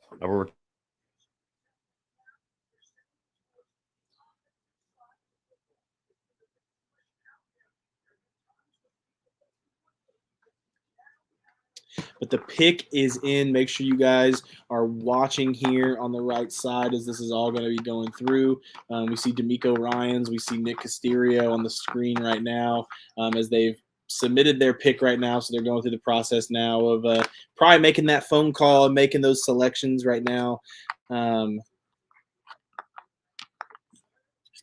Matt got me all confused here with the holy cow with the exclamation points and question marks. I'm not sure what that was about, Matt. So you're going to have to elaborate in the comments. But a lot of people think this is going to be CJ Stroud. The clock is actually already running on Arizona in the background while we're waiting on the announcement for the second pick here. And I've seen a Twitter notification that looks like the pick has been leaked already, but we're going to keep waiting this out and seeing what this is going to look like.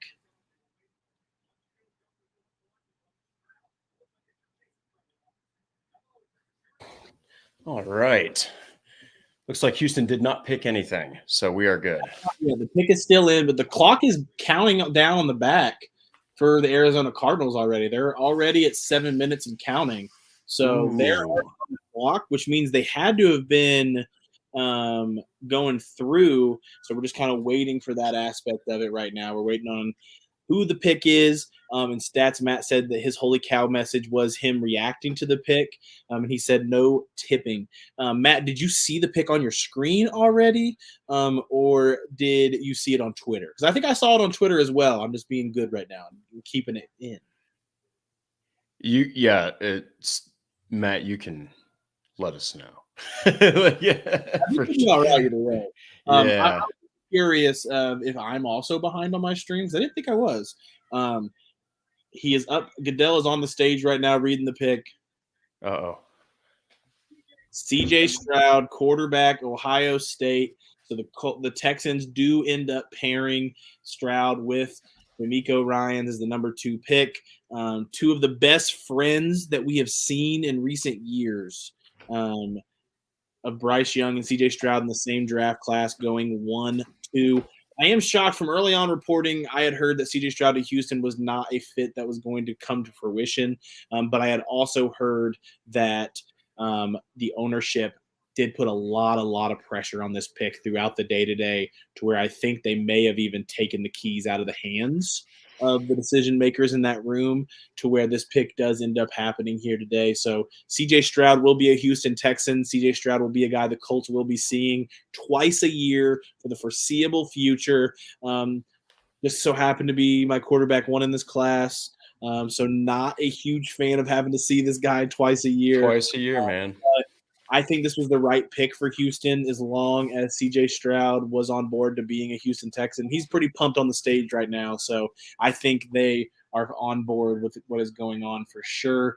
And we're just waiting here to see what happens with Arizona. This is where the draft gets absolutely crazy. Yeah, and I would not be surprised if you see a trade is in. A trade has been made for the number 3 pick. You just got to hope to God that it's the Indianapolis Colts. You just do. I mean, if you see a trade is in, at this point, you are down to Levis and you're down to Anthony Richardson. You're not even thinking about Hendon Hooker.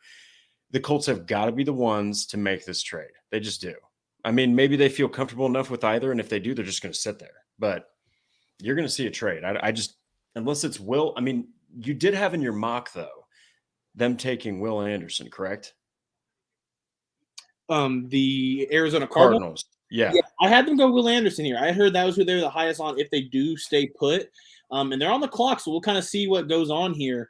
I'm trying to see what the timer is at here. So they're under 5 minutes right now. No trade has been made on my screen yet, but they are on the clock. What the Colts need here is for a quarterback team not to be the team that trades up. That's right.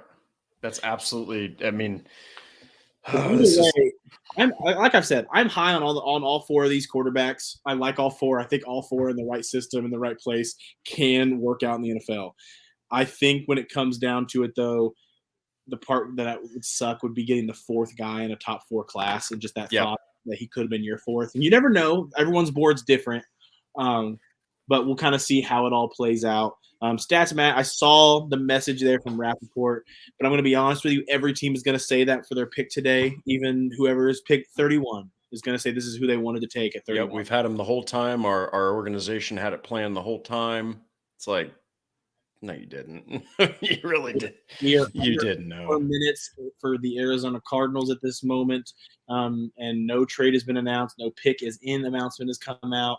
And when we see the clock go like this, it's usually because a team is fielding trade calls, and we expected that out of Arizona. But this is the big one that the Colts need to see fall. If it's going to be a trade up, we want to see it be Houston. I know that sounds crazy, and a Houston trading up for Will Anderson, or a Philadelphia who's been rumored to be moving up for this spot. We do not want to see Tennessee. Nope. We do not want to see Vegas. We do not want to see New England. Or Seattle. We don't want to see – and I have a hard time seeing Seattle be the team to move up here. Arizona would be giving the keys to a team like that. That'd be crazy. And obviously a great situation would be Arizona just taking the pick here. Yeah, and they've got access to a generational pass rusher right now. Okay, and this is something that they've needed. Honestly, I don't think. Oh, they'd have to get a hell of an offer, Destin, to pass up Will Anderson. They'd have to get a hell of an offer. So, if you're the Colts, well, here's the thing that kind of makes me think that they're just going to sit right there at 4, dude. That just makes me think. Even now, thinking like now that I actually put my mind on it, why would you even trade up? Because it's like if you're Ballard, you're sitting there thinking, well, are the Cardinals going to pass on Will Anderson? Are they just going to give him to someone else? I mean, I guess see Seattle, they're like you said, they're divisional. Raiders, Falcons will probably stay. The Titans. Houston Texans have traded up to the number 3 pick. The Houston Texans have traded up to the number 3 pick. Officially, the Texans will be going quarterback at 2. The Texans will be going defensive line here Will at Anderson. 3. We will not be seeing 1, 2, 3, 4 quarterbacks. A defensive player will be coming off the board here at 3. This is a hell of a move by the Houston Texans. Got to hand it to them. They are going to walk out of this draft with most likely Will Anderson Jr. and C.J. Stroud. My number 1 player on my big board in this last year, Will Anderson Jr., and my number 1 quarterback in C.J. Stroud. I mean, you got to give it to him. That is an impressive haul that is about to come out of this. I can't wait to see what the price is here, but it's officially time. The Colts have 2 quarterbacks on the board here at 4. It is Will Levis. It is Anthony Richardson. I'm officially turning my phone over, and I understand people are going to want to blow this chat up. I No, am going to be turning the chat off on my screen, so I can't see you. I can't. Because if there's a pick that I want to see the pick be announced on the screen, it's that I want to see the Colts announcement. So the Houston Texans have officially moved up to pick 3. I respect it, man. I do too. That's ballsy. I want to see the price. I do. Wow. That is very, very ballsy. Yeah, I got to give it to him. You can see D'Amico Ryan. He is so happy. He is just smiling ear to ear. He knows he's got C.J. I have Stroud. heard that D'Amico Ryan was big on getting Will Anderson in this draft, and that's who I think they wanted to go at 2 if they did pass on quarterback here. But they ended up getting both. Like they're going to end up with Stroud and most likely what I think is going to be Will Anderson Jr. here at pick 3, which is where I had him slotted to go. So right pick, wrong team here with Will Anderson going 3. But I am really interested to see what happens here at 4. The Colts are going to have Anthony Richardson. They're going to have Will Levis Drake. This is the situation that we've honestly been preparing ourselves for months before the last few weeks came to fruition, where it was known that Bryce Young was going 1. So now it was, maybe it will be Stroud available at 4. But Anthony Richardson and Will Levis are both on the clock. Both have had people saying that they had interest in this area. I still think it's Anthony Richardson. I do. I think it's Anthony Richardson out of Florida, the 20-year-old athletic phenom. I think that is who they will be targeting. We're just going to have to see if the Will Levis ability to play day 1 wins out. But I really think Anthony Richardson's not far away from playing day 1. I really don't. I think Anthony Richardson has the talent, has the ability. Oh, no. What did you I haven't seen anything. I haven't seen anything. Okay. I muted Twitter. I was just looking at text. No, you're good. I've already turned the comments off, so no matter what they're saying, I can't see it. No offense to you guys. You will be on again after. It's okay. Yeah. No, there's no problem. I did want to say that even if it is Will Levis, okay, you're still getting a guy who can throw the ball downfield. You're still getting a guy who's big. He's athletic. He wants to win. He wants to get better. He wants to prove people wrong. Him and Richardson are not as different as people think.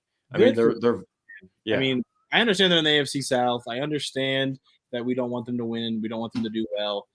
But to get D'Amico Ryans in this coaching cycle, which most looked at as the top head coaching candidate in this cycle, and to walk out of the draft with C.J. Stroud and Will Anderson, I still haven't seen what the trade package is. So that's the part where when I get back on Twitter after seeing the Colts pick. Could be later, yeah. But the Colts are officially on the clock. This is what we've been waiting for months, Drake. This moments, Okay. this time, the Colts are going to take a quarterback here. Let's just breathe. We just need to, we just need to breathe and thank God that I've got my mule here, which is officially ready to drink. So I'm going to go ahead and bust that out.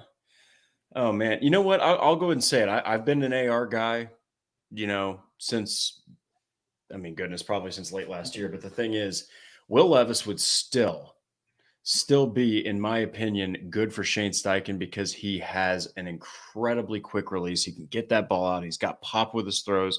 He's got athleticism. He can throw the ball downfield. You just got to teach him not to stand there and take shots, like a boxer. Like he can't just keep taking shots like he did in college because otherwise it's like you're not going to be on the freaking field. So you got to teach him to get rid of the damn ball and realize his physicality is not going to be the same in the NFL as it was in college. You can't just bowl over people in the NFL. He definitely has aspects to his game that need to be coached, but Yep. there are things that he has that you can't coach. I mean, he is more than likely the second most mobile quarterback of these top guys. Yep. He has a top 2 arm, maybe not even the second best arm. He may have the best arm in this draft class. It's close between him and Richardson. But when I was out at Lexington for his pro day, hearing the velocity on those throws in person was ridiculous.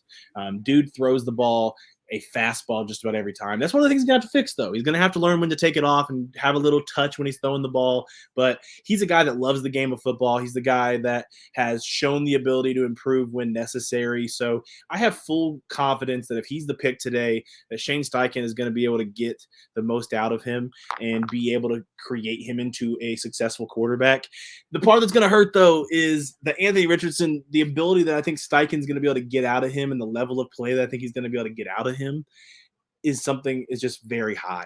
It's just such a high level that to me, you just need to make that decision and go for the guy in the AFC, especially. You're playing Patrick Mahomes, Josh Allen, Trevor Lawrence, Justin Herbert, Lamar Jackson, and more. Aaron freaking Rodgers now. And now CJ Stroud. CJ Stroud is in the AFC now. So, to me, in this conference, I just feel like you have to go Anthony Richardson over Will Levis. I do. You got to be able to duel people. You got to be. I'm not saying Will Levis can't, but you got to go with the highest traits you can possibly go with. A guy who can be as mobile and damage you mobily as he can with his arm. You got to be able to compete and go into shootouts with guys like Allen and Mahomes and Herbert. It's unfortunate. It sucks, but it's also the AFC right now. And not to say the NFC is not competitive, but no one's going to convince me that anything is close to what the AFC has in quarterbacks. It's ridiculous. And now, like you said, Stroud is a potential top 10 accurate guy right out of the gate. The pick is in. Oh, my God. The selection is in, and we are officially here. We will see. Okay.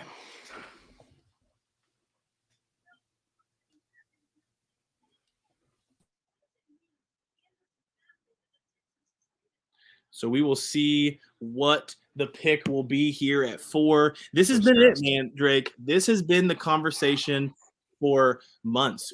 What would the Colts do in this selection? Many have said it'd be Will Levis. I don't like to toot our horn here at Horseshoe Huddle. I like to let our content and our abilities do the talking. But us here at Horseshoe Huddle, we have been pretty stagnant on the vibe that if this was the situation that came down to, we believed wholeheartedly that the pick would be Anthony Richardson out of Florida. We will see if we are correct here very soon. The pick is in. We are waiting for Goodell to be on the screen. And I did want to say that real quick. The Texans got the 4th round pick this year from Arizona. They got Anderson. Arizona receives a 12th overall pick, 2nd round pick, 2024 first round pick, and a 2024 3rd round pick. So a 2024 first is what Houston sent. A first and a 3rd. Man, I need to pull this up because I do not want to see. That is brutal. Anything. I'm really trying not to see intense. this. I'm going to try to find this trade package. Okay. So the Texans got 3 and 105. The Cardinals got 12-33. So the second of this for this. So the 12-33 and a 2021 first and a 2024 third. Man, hey, Houston went aggressive. I respect it. Arizona got some picks though, bro. Arizona came out better than I thought they would. But they're over there going. This pick It's I'm got to. scared. I'm not even worried. I'm not worried. The pick is Anthony Richardson, Drake. I just know it. Oh man, I'm trusting what I've heard since February. I am consistently from everyone that I've talked to that I trust close to the building, over and over and over again. I have heard this pick is going to be Anthony Richardson. Yeah, I think it would have been him with CJ Stroud on the board. I do. And here's Roger Goodell saying it on the stage. Anthony Richardson, quarterback out of Florida. Let's go. This is what we've been waiting for. And I am sorry to everyone that this is going to come off as cocky, but the Horseshoe Huddle team did not waver on this. Nope. We did not waver one bit on what we have been hearing, that this was always going to be the selection. This is what we heard. And we took flack. We were told so many different things from so many different people. But Anthony Richardson to the Colts is what we always heard was the most likely situation. Oh, my God. Yeah, this is what we've been saying. And look, we even said that if he was available with a guy like Levis or with a guy like Stroud, I did go with there could be the opportunity that maybe Steichen wants accuracy. But, man, it has been hammered straight into the ground over and over and over that it's Anthony Richardson that building has been talking about. It's Anthony Richardson that you've heard sources discuss. And it was funny because the local sources you'd hear, well, there was nothing other than Anthony Richardson. National sources you'd hear, well, it's Will Levis. And then other sources you'd hear, is there a potential trade up to number 1 before the Panthers did it for Stroud? It makes perfect sense. And it really was just kind of the answer the whole time. I did think there was a chance they'd take Will Levis, but I think it makes perfect sense. And you got to be able to duel the AFC. So this is the guy to do it with. Oh, I'm so excited. Oh, man. Woo! So, God, I'm telling you guys, this fit with Shane Steichen is just what I've been waiting for, man. I was told earlier this week that I think this is who the pick would have been if CJ Stroud was on the board. That's where I went with it. That's where I've been running with this ever since. I think this is who the Colts dialed in on. I think they gambled. I think they gambled and not situations if they thought that. But if that is the true situation and this is the quarterback that they view in that light, they got him. Anthony Richardson is an Indianapolis Colt, and I'm pumped. Yeah, and I also put down a sweet little bet probably a week ago that he would be the number 4 pick. That he would actually be picked at number 4. So the other one, the other argument that is against Anthony Richardson, I guess, is like, yeah, you want a guy that's got the floor that's a lot higher, because it is scary to think of what happens if you can't, if he doesn't hit that ceiling. But what if he does? What if this guy really does hit that ceiling? You're talking about a guy that's the size of a defensive end that runs a 4.4 40.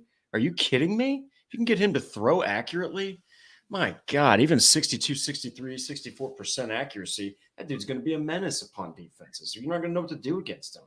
So oh man, you know what's next? You know what's going to get me excited next, Destin?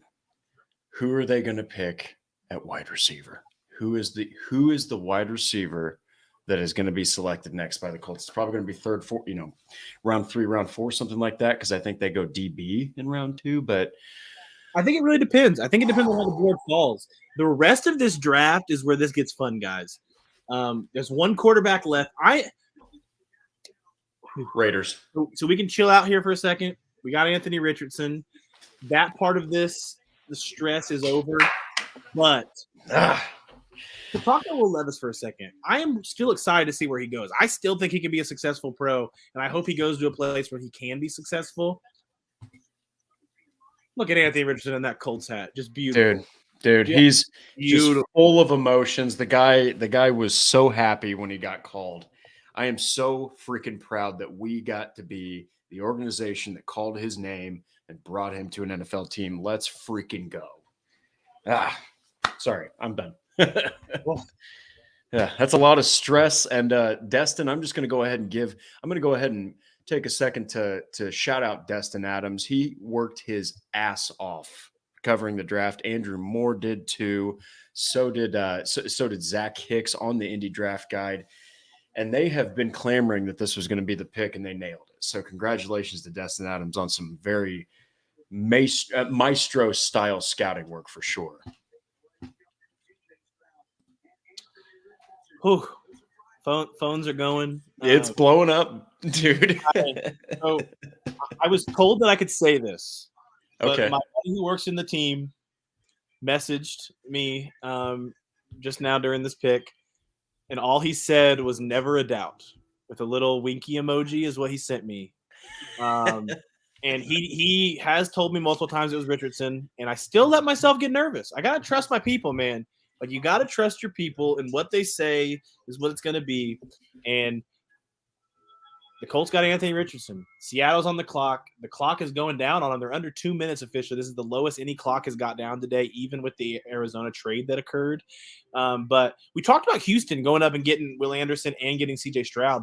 But we got to talk for a second here about Arizona. Getting that style of package for 3 is impressive. Like, that's close to what Chicago got for 1. Like, that's not a small package in the slightest. So you got to give it up to them to get 2 firsts, a 12 this year, a first next year for a team that could still not be great next year in Houston, in a very early second this year on top of a third next year. Like, bravo to the new GM in Arizona. That's a really good start for them. But right now we are just pumped that Anthony Richardson is the next quarterback of the Indianapolis Colts. I cannot stress how happy I am, and I'm just seeing Alec Pierce finally getting those deep shots. I'm seeing a guy like Isaiah McKenzie being a safety blanket, and Jelani Woods getting red zone targets, and Michael Pittman Jr. being kind of the mentor to, hey, throw me the ball if you need anything. And also, this is kind of a underrated shout out, but Gardner Minshew, Destin, I think, is going to be absolutely perfect to help mentor Anthony Richardson, getting him acquainted. As long as he doesn't wear jorts. As long as he does not get Anthony Richardson in jorts. We can't do jorts. I'm good. I don't need to see my quarterback in jorts. Yeah. Other than him. Yeah. I will say, though, that do you think that it's better since Anthony Richardson only started 13 games or 12 games or something like that? Do you think it's better, like, hey, just start him like day one? Because I'm pretty sure that would be the best fit, because he has such a small sample of experience. Maybe it's best to just throw him out there and say, hey, look, man, you gotta get your lumps. You got to figure this out. Then the last 4 or 5 weeks of the regular season, you'll start to see him really start to take that big step. Do you think that he starts day one, or do you think that they're not comfortable with him? I think it'll all depend on when they get to training camp and kind of see the rawness and like what building around him looks like. But I don't think he's as far away as people think. And that's what I keep coming back to with this, that he is not as far away as people think. So we will see how it all plays out. But I'm just pumped, man. I'm just pumped. I was told to go check. Oh, yeah. So Matt said, go check the tweet on that the team just put out. It says, got him. Hashtag for the shoe. Welcome to the shoe, Anthony Richardson of Florida. So that is a team that is very proud of the quarterback they picked. And again, I'm excited about this pick. The traits are all there. Everything for success is there. It all just needs to add up. And guess what? You got the catalyst, and the catalyst's name is Shane Steichen. And then you've also got Jim Bob Cooter, who helped Trevor Lawrence hit his stride and have an epic playoff comeback win in the wild card round. Then you've got a guy like Cam Turner, by the way, who helped a mobile quarterback like Cam Newton, who that guy, Anthony Richardson, got compared to. And he helped Kyler Murray stay healthy as an undersized quarterback. I'm telling you, this is a team and this is a coaching staff that's built for a raw rookie quarterback. And you got Gardner Minshew to mentor him. Let's go. It's going to be great. I can't wait. Devin Witherspoon goes 5, pairing Devin Witherspoon with – oh, my phone, man. I'm sorry. No, you're good. What did you have? You had Devin Witherspoon going to Lost. I had Vegas going at 7. I thought 7 was his floor. I did. I thought Devin Witherspoon at 7 was his floor, so going 5 has not shocked me one bit. I think his ability in that Seattle defense is going to make a lot of sense. That's a very, very physical duo that's going to be down there with Tariq Woolen and Devin Witherspoon in Seattle. It's going to be a fun duo. Tariq Woolen being one of the best defensive players from this past draft class and play so far. We have to show him just lighting up an IU player at the first highlight here, ESPN. We had to do that. Devin Witherspoon, man, impress man coverage is one of the best in this draft class. Does not shock me to see him go 1 because of his fit with some of these teams here in that 5 to 7 area. And Devin Witherspoon to Seattle made a lot of sense. But man, now that the Colts picks in, I can chill. I can lay out. Do you think hey, the options out there to have a beverage, Destin? One beverage. The Colts are done. You don't have to. They didn't even pick the wrong guy to where you're stressing after the pick. Like, dude, you are ready to go. I also am very interested to see what our fan base is doing to the Levis crowd right now on Twitter. I hope they're being very modest. I hope you are being at least respectful with it. Please do be. Anyone that's watching this. Respectful, but funny. I do want to see some humorous tweets. Yeah, because we got dragged through the coals a lot by some of the Levis community. When you stand to your guns on something, it's going to happen, especially when everyone that was talking wanted to talk about it being Levis these past couple of weeks. So it didn't shock me that we caught flack for it. But being right makes catching the flack feel great. Yeah, all of a sudden, it was interesting because me and Andrew, for those of you watching, Andrew is he's actually at the draft live. We put out our mock draft, and I think that both you and Shad also had Anthony Richardson. So it's like I had Anthony Richardson. I put mine out on our show. I didn't put out a literal mock draft. Obviously, Shad, Destin, and Andrew did, but even on mine, Anthony Richardson, all 4 of us had Anthony Richardson. And I put out the Apple link, and I had a couple people saying, let me guess, is it Anthony Richardson? Can't wait for it to be Will Levis in 2 hours. And it's like, hey, you know what? It's because there's no generational talent. It's because there's no clear-cut, guy. Also, everyone is just ready for a quarterback. They're ready for a fresh start if you're a Colts fan and you're tired of the carousel. Well, guess what? It's over. Get behind Anthony Richardson. Media now. We like what he can be when talking about Anthony Richardson. We drafted him for what he can be in the future. We think it's all right in front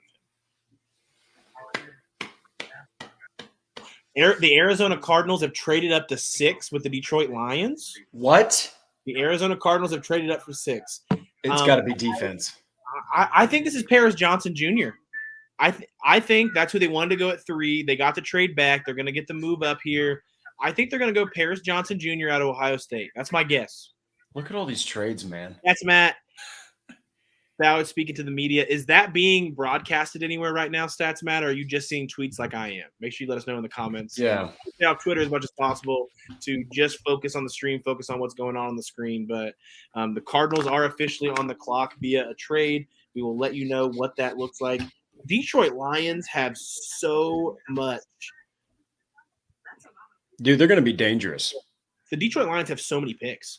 They're going to be dangerous. They already had like 6 in the top 60 or whatever, and now they're trading back, and who knows what they just got. If they got 33 out of this, that'd be dope. I got to say, I don't know about you, Destin, but I'm all on board for the Detroit Lions taking over the NFC North. I would like to finally see I'd like to see the Detroit Lions. With the tweet, hashtag for the shoe. It is real. He is an Indianapolis Colt. It's in. Let's freaking go. Hey, right here. Guess what? This jersey right here can now go into my closet. 12 and 34 to Detroit for the 6th pick. Number 12 in the first round?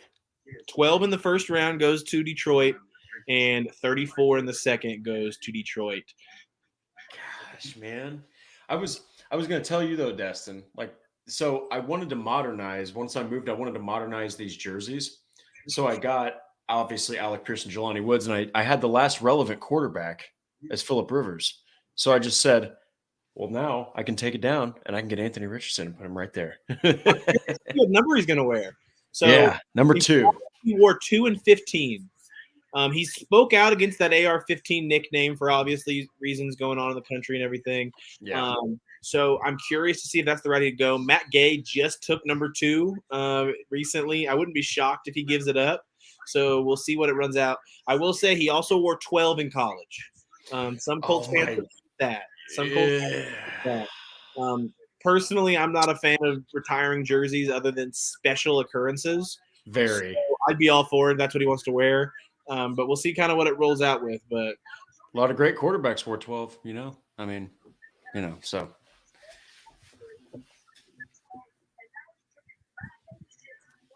I'm listening to the press conference as well, which I'm assuming our viewage went down a little bit after this too, so I'm sure a lot of people are as well. No, that's all right. That is okay. Are the Cardinals they're still on the clock after that trade? They have not made a pick yet. Okay. Because I'm trying to I've noticed that my phone is slower than my actual computer, but you're faster than both. So it's you're like, I got the sources, man. I remember when the Colts tweeted your name out in one of their tweets. I remember that. I had to bring it that was something, man. It was awesome.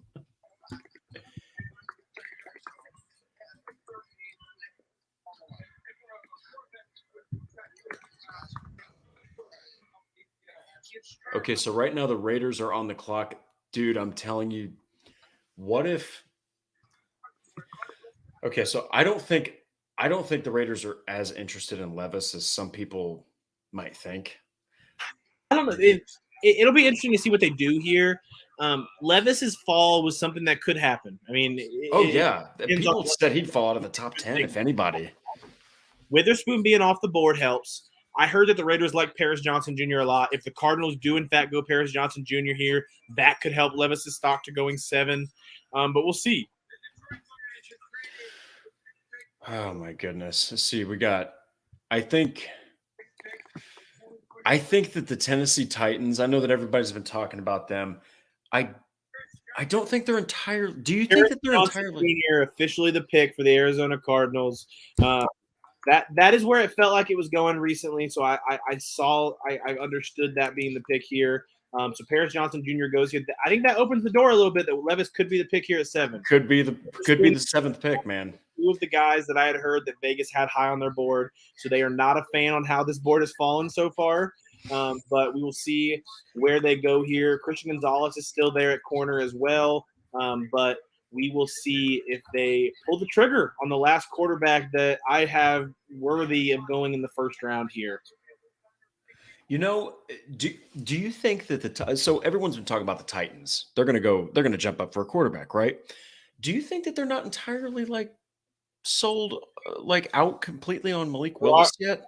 Chris Ballard now talking about how Morocco Brown has been banging the table to draft Anthony Richardson the entire draft cycle. Him being starts to make more sense there. There you go. And again, Zach Hicks, our own Zach Hicks, sifted through the mud with this, Destin. He said it's not – people were like, well, Chris Ballard wasn't there. Shane Steichen wasn't these pro days. That's not who you look for with the Colts. You look for Morocco freaking Brown. That's who you look for. If he's at the pro day, they really are taking a high interest. Not saying that Mike Lacey and these other scouts aren't, but good Lord, if you're sending the number 3 guy in command to go watch a player physically for what, an hour and a half or 2 hours and talk to him a little bit, that guy's probably got a high interest. Oh, he was also there with Keely Ringo too. So keep your eyes out for Keely Ringo. That's another guy that I bet Morocco Brown's been pounding that damn table saying, go get this guy. So I would be very happy. No, me too. I would be very happy if Keely Ringo was a pick at 35. I gave out 16 first-round grades in this draft class. Keely Ringo was one of them. So to get him late 35 at a corner spot like that would be awesome. Yeah. His size, his speed, I think he'd be perfect for what the Colts usually go for at the corner spot. Paris Johnson Jr., officially the pick there for Arizona. I had been slacking on this draft tracker that I made for you guys, so apologize there. But I have it updated now below with every pick that's happened so far. We're up to Vegas here at 7. It's been an interesting start, though. It's been an I love it. start. Very different than what I think many would have expected so far, but Anthony Richardson's a Colt. We're going to keep going back to it. Every time we have a lull moment here, Anthony Richardson is a Colt. And now think about it this way. Anthony Richardson versus CJ Stroud twice a year. Let's go. Look at that. Go look at the Colts picture, the little cartoon picture of Anthony Richardson they just posted.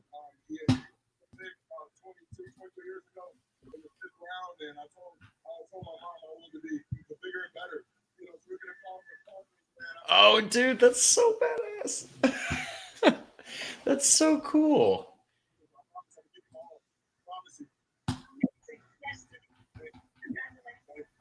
Hey, I just hope that he follows through with what he said. He said he's going to be a Hall of Famer. I'll go ahead and take that. As a Colts fan, I'll take a Hall of Fame quarterback. That sounds great.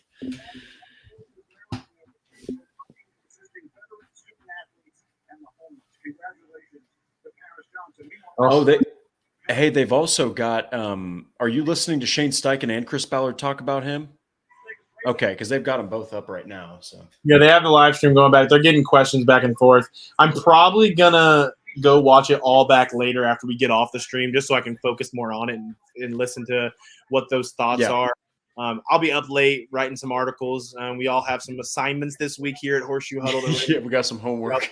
Yeah, we say we got some homework that our teacher Jake Arthur is assigned out. But we're gonna be on the case here. I believe Jake Arthur was already due diligent. I think his article is already up for it. We got a message here saying, "Notice me, Destin." Andre Boje, one of my friends from college. I may have told him that I was going to do a certain act if Anthony Richardson was the pick, but that act is not stream friendly. So cannot do that on the stream, Andre. I'm just going to say that right now for you. But just know inside my brain right now, super pumped for what this selection is for the Colts. And I think Andre could attest that in our little college group chat, that this is who I've been kind of banging the table for, that I wanted this pick to be. Yeah, and I was actually going to ask you, with the Titans, do you think that they're not sold on Malik Willis? Because I feel like he was kind of, in a way, too raw, obviously, to play, so they went with Josh Dobbs. Do you think that maybe they're just kind of okay with him and they're just trying to find maybe somebody to shore up the offensive line or a depth piece? Because I don't see them going for a quarterback. I don't think that they've ruled out Malik Willis. Do you? When it comes to Malik Willis, I think the element to him last year is how scared of a thrower he was last year. Oh, yeah. That element of it made it really hard. The Raiders pick is officially in. The Raiders will not be trading back. They have made a selection. We'll see who that is here shortly. I got Paris Johnson last time off the guess, so let's see if I can do it again. Will Levis. Spoon goes early. I'm gonna go Christian Gonzalez. I'm gonna go corner here. We get 2 corners in the top 7. Go Christian Gonzalez to the Raiders. Would not be shocked with Will Levis. Would not be shocked with a Broderick Jones tackle out of Georgia. Would not be shocked with a Peter Skoronski lineman there from Northwestern. Those are the 3 guys that I would go. I'm gonna go ahead and say Christian Gonzalez though. You know what? I like that pick. I think that the entire roof is going to blow off of the place if Tennessee takes Will Levis, because you got to think about this. Trevor Lawrence. Everyone's like, well, Trevor Lawrence is the undisputed king in the AFC South. Well, guess what? If he gets taken by the Titans, now you have Trevor Lawrence against rookie Anthony Richardson, rookie CJ Stroud, rookie Will Levis potentially. You have an entirely new, out of nowhere AFC South. The Titans take Will Levis. I don't think that they're going to take Will Levis. I think if anybody's going to, it's going to be the Raiders. So you and I differ just on this one, but I also don't on number 7. I also don't think that it would be surprising to me if they did take Christian Gonzalez, because they need a corner. Hey, I like the difference. I like it. I like that we can debate this out a little bit and see how it goes. I think Levis could be a fit. I just think that when they decide not to trade up and they let 3 guys go already, I think they're going to wait it out. I think they're going to play it out with Jimmy G, wait to see another year, and I think they'll try to improve the team for right now. So Christian Gonzalez, I think Peter Skoronski is who I'm officially going to lock in as my second choice. So those are the top two that I think could be the pick here. But I'm going to go full on with Christian Gonzalez being the pick. Very fair, because I'm trying to see, because we all want to talk about quarterbacks. I'm trying to see where Levis would fall. So if he doesn't go to the Raiders, very good chance he's not going to go to the Falcons. The only other teams I can see in the immediate future are the Titans, the Patriots. Oh my God, dude, that's like a Mac Jones 2.0 where he just falls. So I'll say this: I won't ruin the pick yet, but the Raiders pick someone that neither of us said. Oh. The Las Vegas Raiders select Tyree Wilson, Texas Tech. Tyree Wilson is a very talented upside pass rusher. Some people Yeah. think he has the highest ceiling as a pass rusher in this entire class.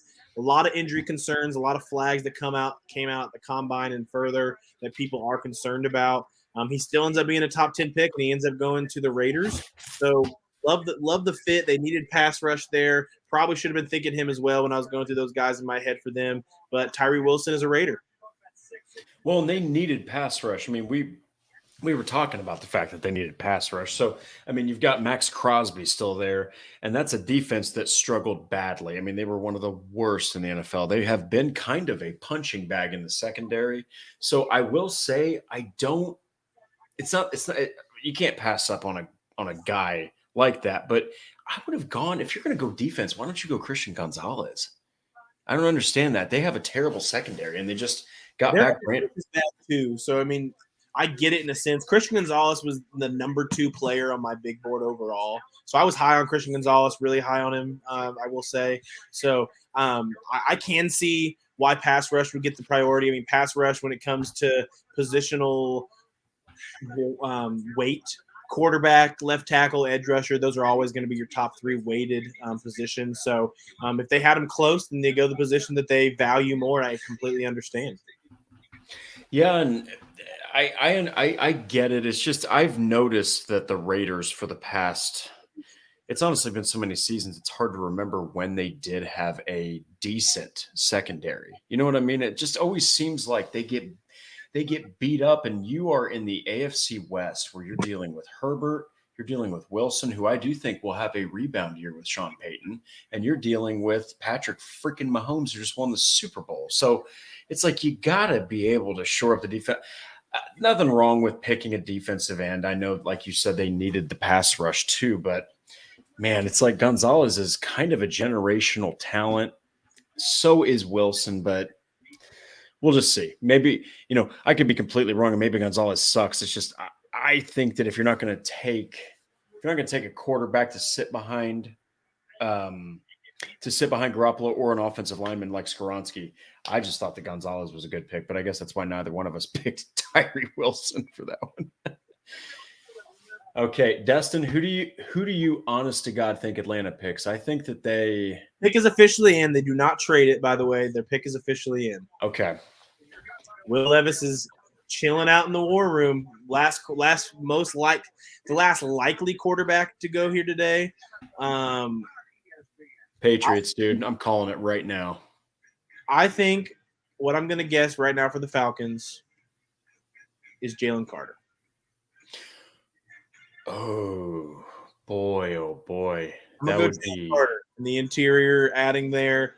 I don't think Bijan Robinson would be a name that would upset people. I think Bijan Robinson's an option. A high pick for a running back, though. I think we could see somebody like Jackson Smith and Jigba to pair with Drake London would be a lot of fun here at 8 for the Falcons. Honestly, I just don't want Jackson Smith and Jigba to end up a Titan. So if any of these teams wants to just do me the favor and take him before 11, I'll be happy. There's 3 NFC teams between now and the Titans, so it's like, somebody, damn it, just take Jackson Smith and Jigba. You know what I mean? Or at least someone trade up. So, trade up and snag him. Chicago's not going to trade with them, but Philadelphia, you want to give the pick to Green Bay?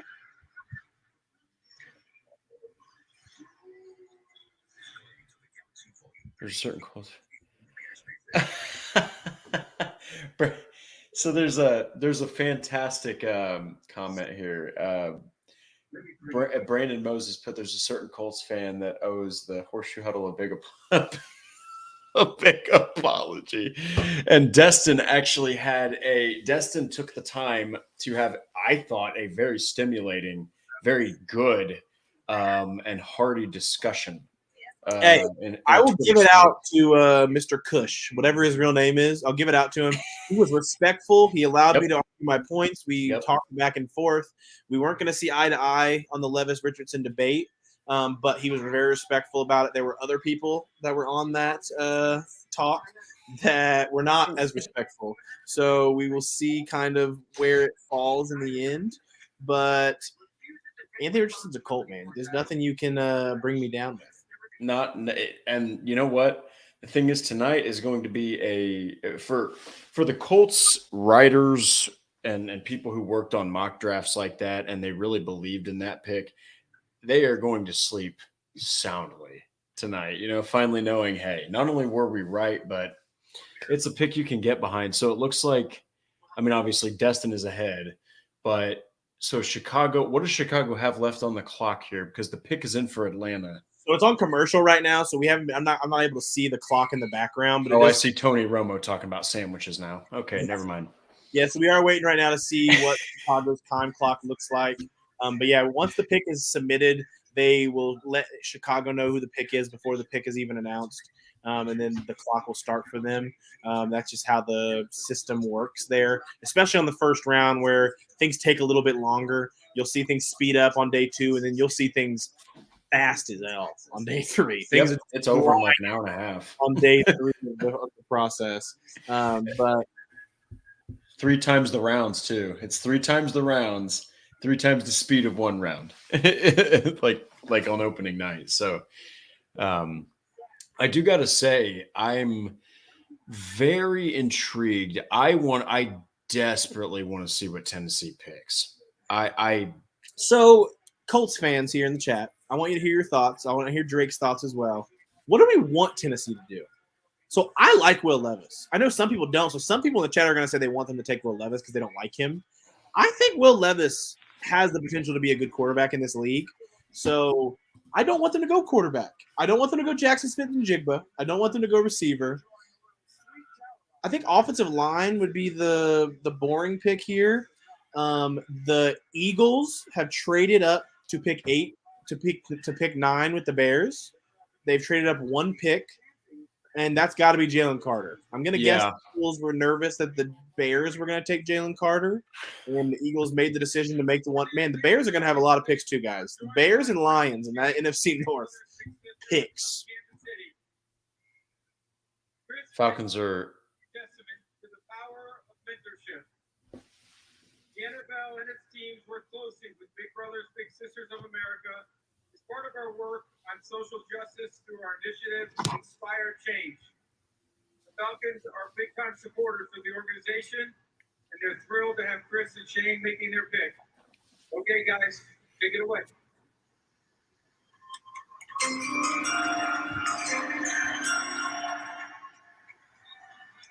Bijan Robinson, running back out of Texas, goes top 10 to the Atlanta Falcons. That's where the smoke was leading with them. So they go running back, and they're going to have a 2-headed horse there in Algier and Robinson. I like it. They're going to give as much fit and much that they can do with this Ritter experience that we're going to see this next year. But Bijan Robinson and Algier in the backfield. I don't hate it. And then, as we knew, Philadelphia is going to trade up to 9. I haven't seen what that package looks like yet. But if I had to guess, this is going to be Jalen Carter. Yeah, and to answer your question about the Titans, I think look, it's a 2-parter, and I'll make it very quick. Will Levis, to the people that have dogged him, as well as the people who support him, I have a message. The dude has talent. Okay, the dude has serious grit. He wants to prove himself. He has put on muscle since his injury. He played on a team that was not ready for him, like Anthony Richardson. He had to play a lot of superhero ball there in Kentucky. And the Colts did not do as much research on him because most of their scouting already happened in 21. Okay, so that's why they had already been scouting Will Levis for an entire year before Anthony Richardson was even on their radar. So it's one of those things where Will Levis has got all the tools to win. That's just plain and simple.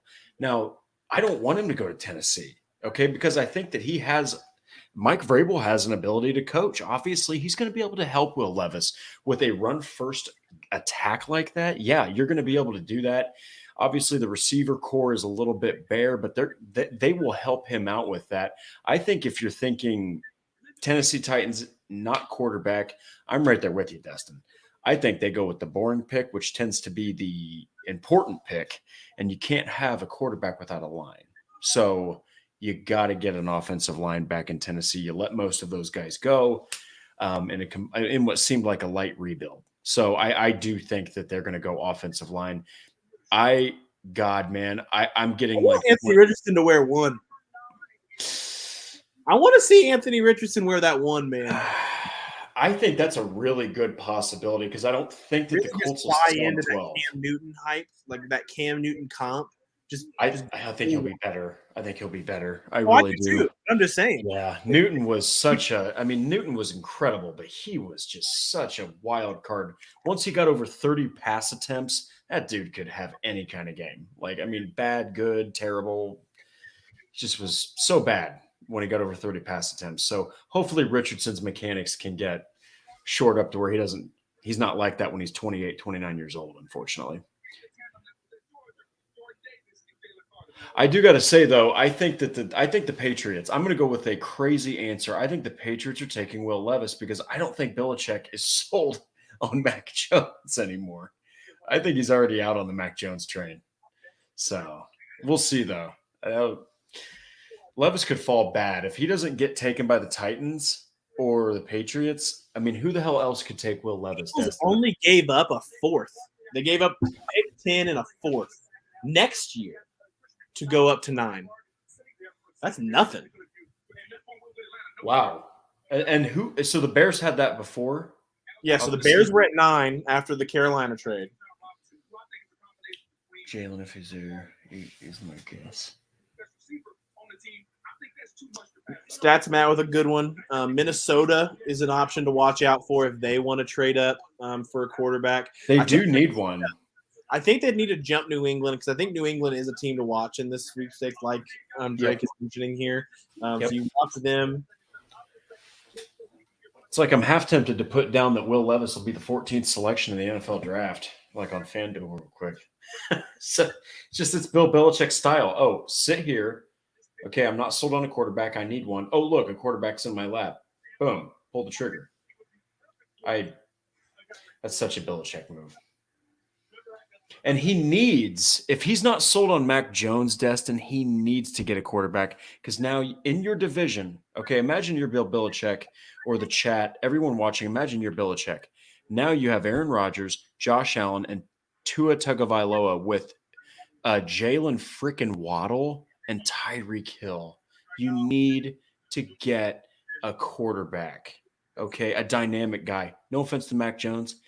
He's more of a game manager. He's Jimmy Garoppolo 2.0. That's what he is. So I would not be blown away at all, especially with Juju Smith-Schuster there now.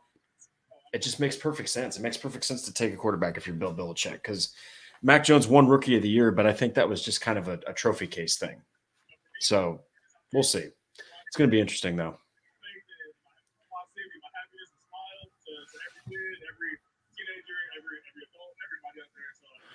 Boy, Andrew Moore, our colleague I'm looking at the setup in Kansas City. It's immaculate. He's having a good time. He's having a good time there in Kansas City.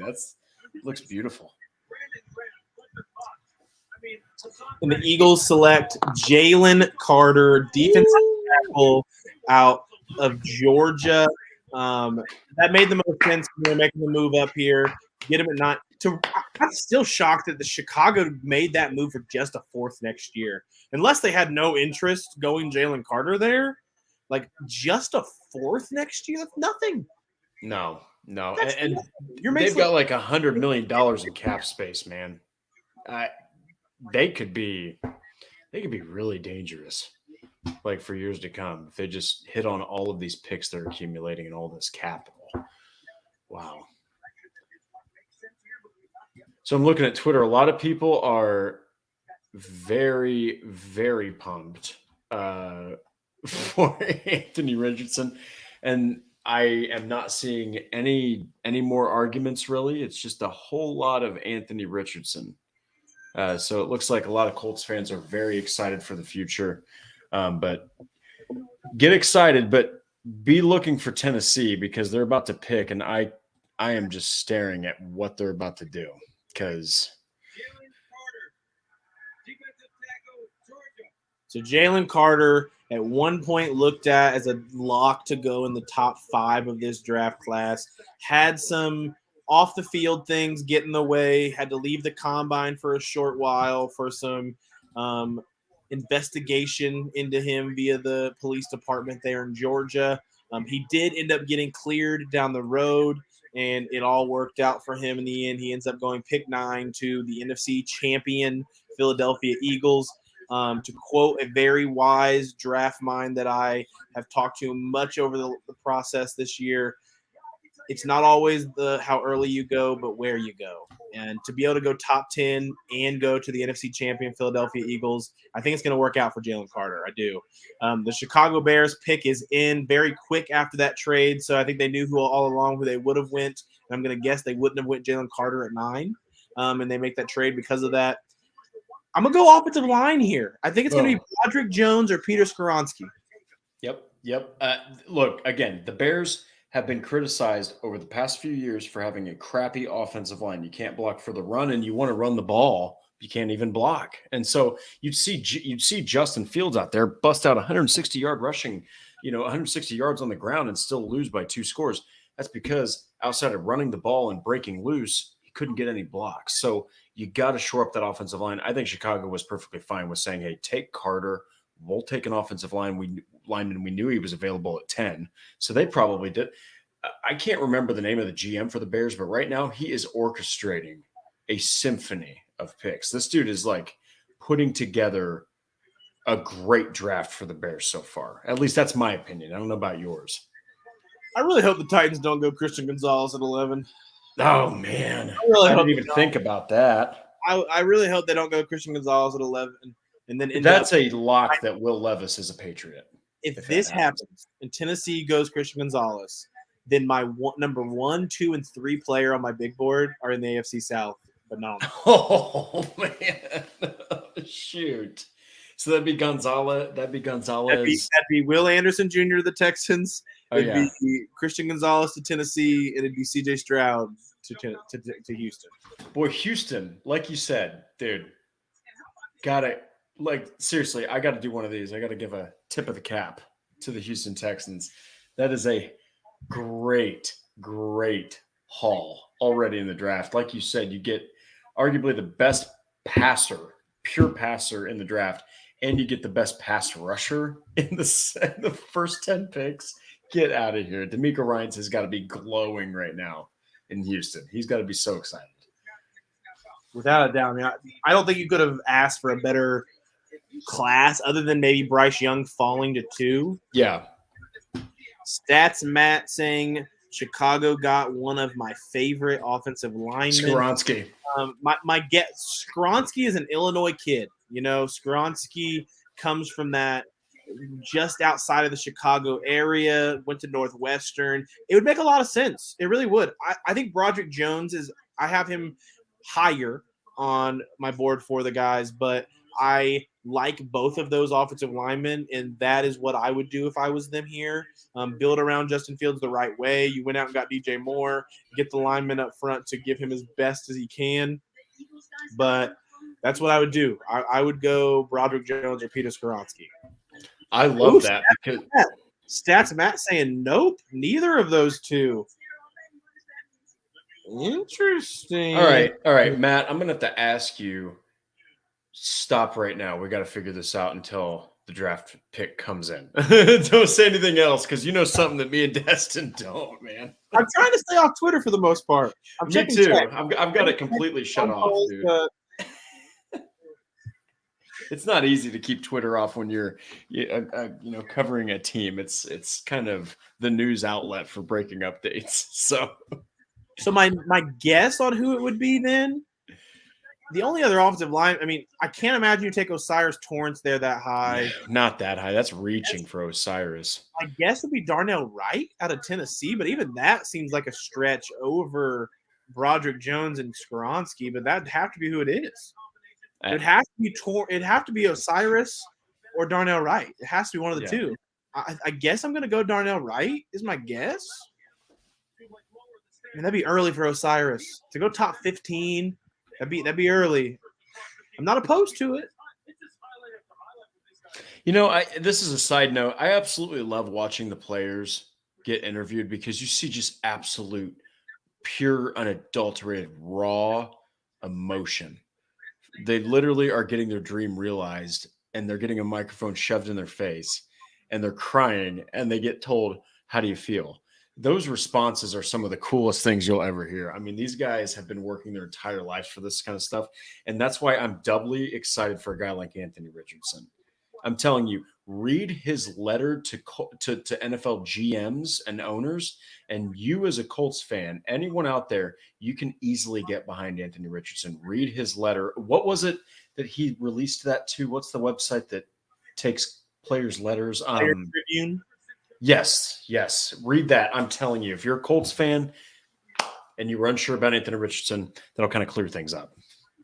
And the pick is in for the Chicago Bears, and it is, in fact, I'm going to say right tackle. I don't think Darnell Wright's a left tackle. Darnell Wright is the pick here for the Chicago Bears.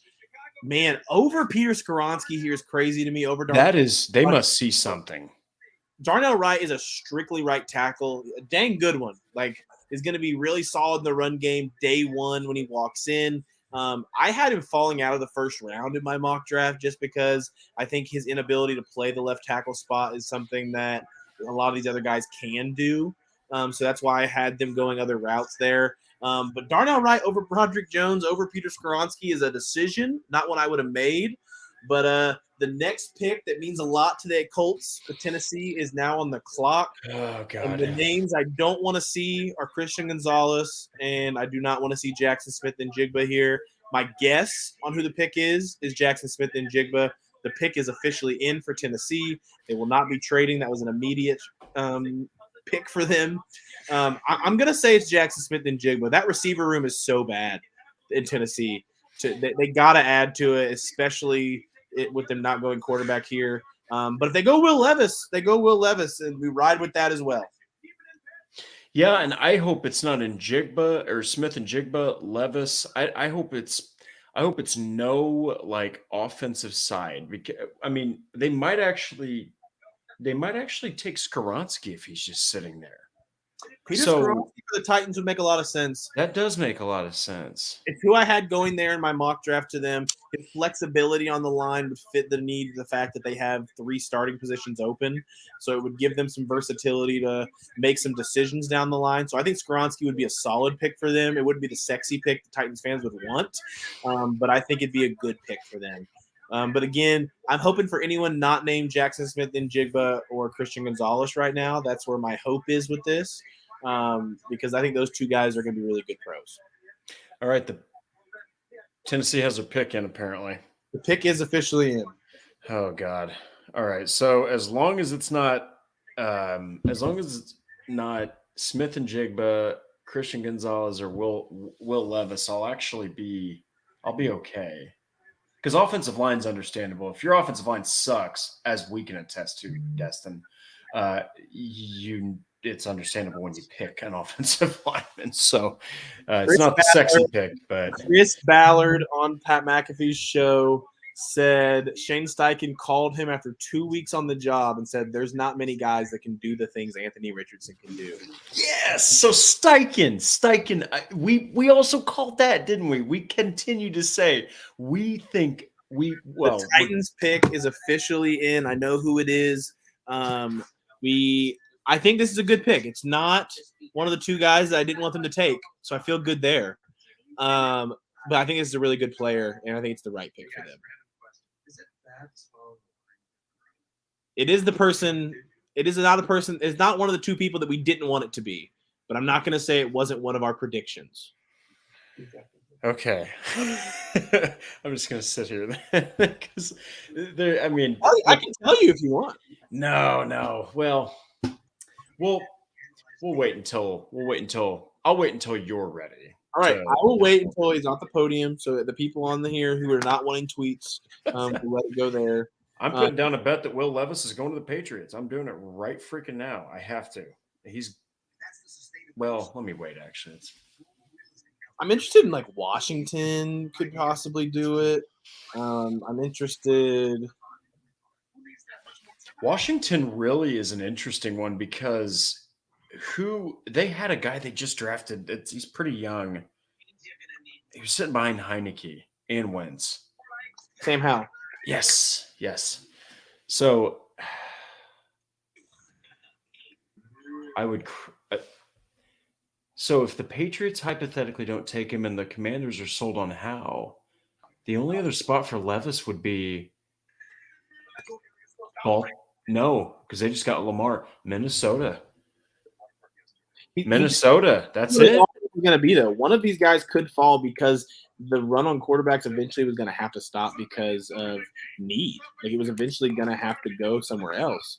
So, like I said, I think he could be a good pro, but I completely understand why one of them is falling. I'm just looking now. I also put a bet down that Michael Mayer would go to Green Bay. So we'll see. We'll see if that's actually coming up. I didn't even realize that. Wow. Green Bay at 13. Oh, man. Okay. What are you doing, Tennessee? Captain Smith and Jigba is there at 13. I think that's the pick. That's who I've heard they like the most. I think that's who they've been in on the most. So that's who I think it will be if he's there. Which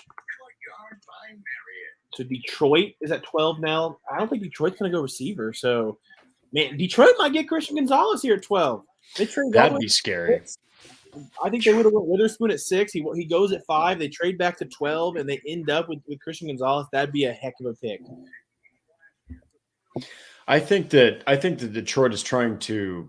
I wouldn't even blame them if they're trying to build a stellar defense because obviously, I mean, Dan Campbell's style just screams to me: defense, grind you out, beat you down, wear you down. Like I think that would be a perfect pick if they did take Christian Gonzalez. But, gosh, it's going to be really interesting to see what happens because if the Titans don't. And the pick is officially in for the Titans. They have taken tackle/guard Peter Skoronski out of Northwestern. So Drake nailed it in his prediction. I think this is a good pick for them. It's not one of the two players I didn't want them to take because of the upside I saw in them, but I think Peter Skoronski has one of the highest floors in this entire draft class. One of the players that I had a first-round grade on my own scouting process of him. I think he's more of a guard at the next level, but I think he has the grit and ability to slide out to tackle as well. So it'll offer them some upside to kind of fill their holes as they see needed down the stretch here. But I like this pick of Peter Skoronski for the Titans. I think he's going to be a good player. Well, and they needed to shore up the offensive line, especially after losing their anchor at left tackle, Taylor Lewan. They needed to start fresh, and Skoronski is without question. He's teachable, he's athletic, he's powerful, and he fits their scheme very, very well. And I think that Derrick Henry is going to really like Peter Skoronski. It's just going to be a matter of how quickly can he adjust because he's going to be a starter. You don't pick an offensive lineman this early without plugging him in, especially given Tennessee's woes at the on the entire offensive line. So it's going to be interesting to see how Skoronski goes. But now that Detroit's on the clock, Destin, I really like that Christian Gonzalez thought that you're having because how much farther can he fall? You know what I mean? Like, come on, like the Lions do need a corner. They need another corner anyway.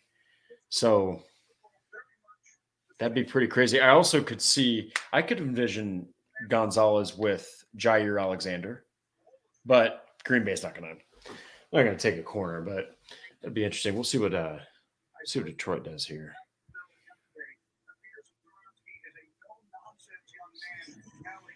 Pittsburgh will probably take a lineman. And so you had Mayer to Tampa, correct? Yes, I had Michael Mayer going to Tampa at 17 in my recent mock. Okay. The Lions pick is officially in. Oh, man. I can't wait to see New England. They're always so much fun to watch in the draft. It's like, you know what'll happen, Destin? 13th pick will New England's pick will say it's in, and then they'll trade back. That's usually what they do. It's fair.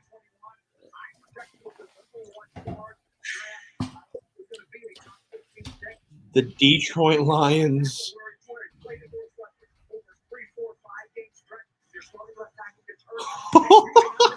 This is an interesting one. Matt, I definitely did not guess who they took. Would not have guessed who they took. Holy crap. That's the biggest shocker so far of this. Who'd they take?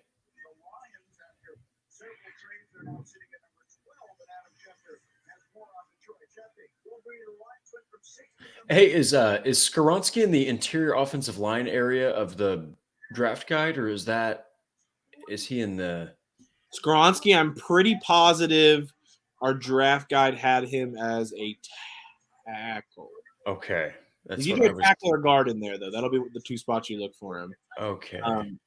Fantasy football owners are going to hate what the Detroit Lions just did. Why? There right now. They are going to hate what they just did. Oh, no.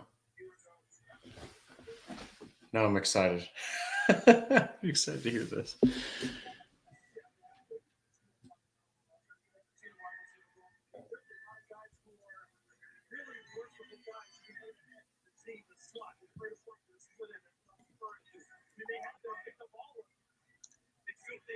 Man.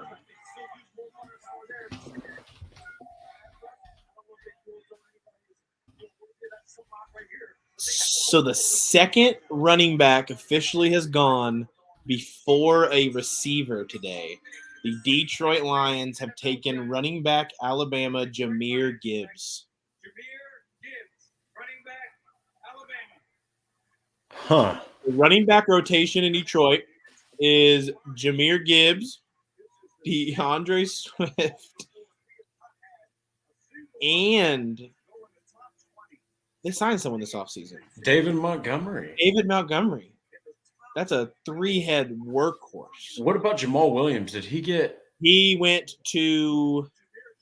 He left and signed.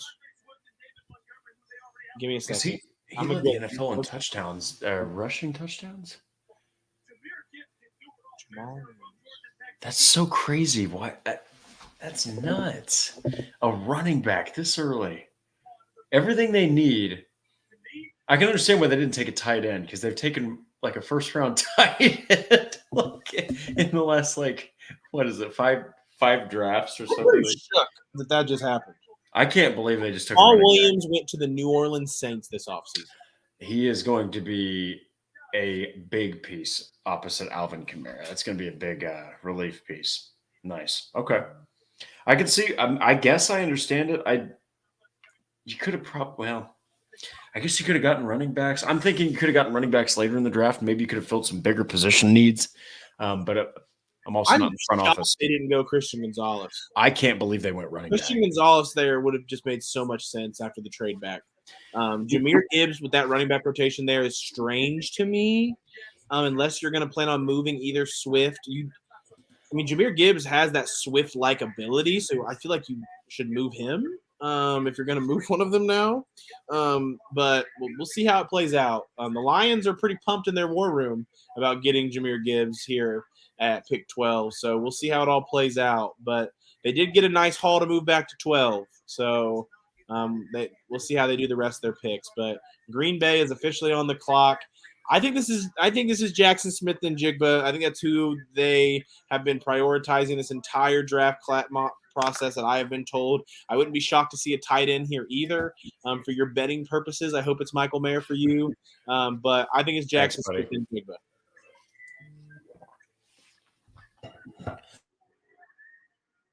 Well, and excuse me.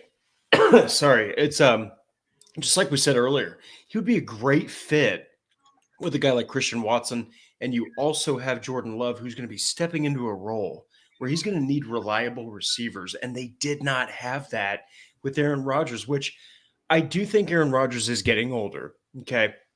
but I also think that he really missed Devontae Adams. Pair that with the fact that his biggest playmakers were arguably in the backfield. Okay. And Tanyan is a tight end too. Okay. He's just a tight end too.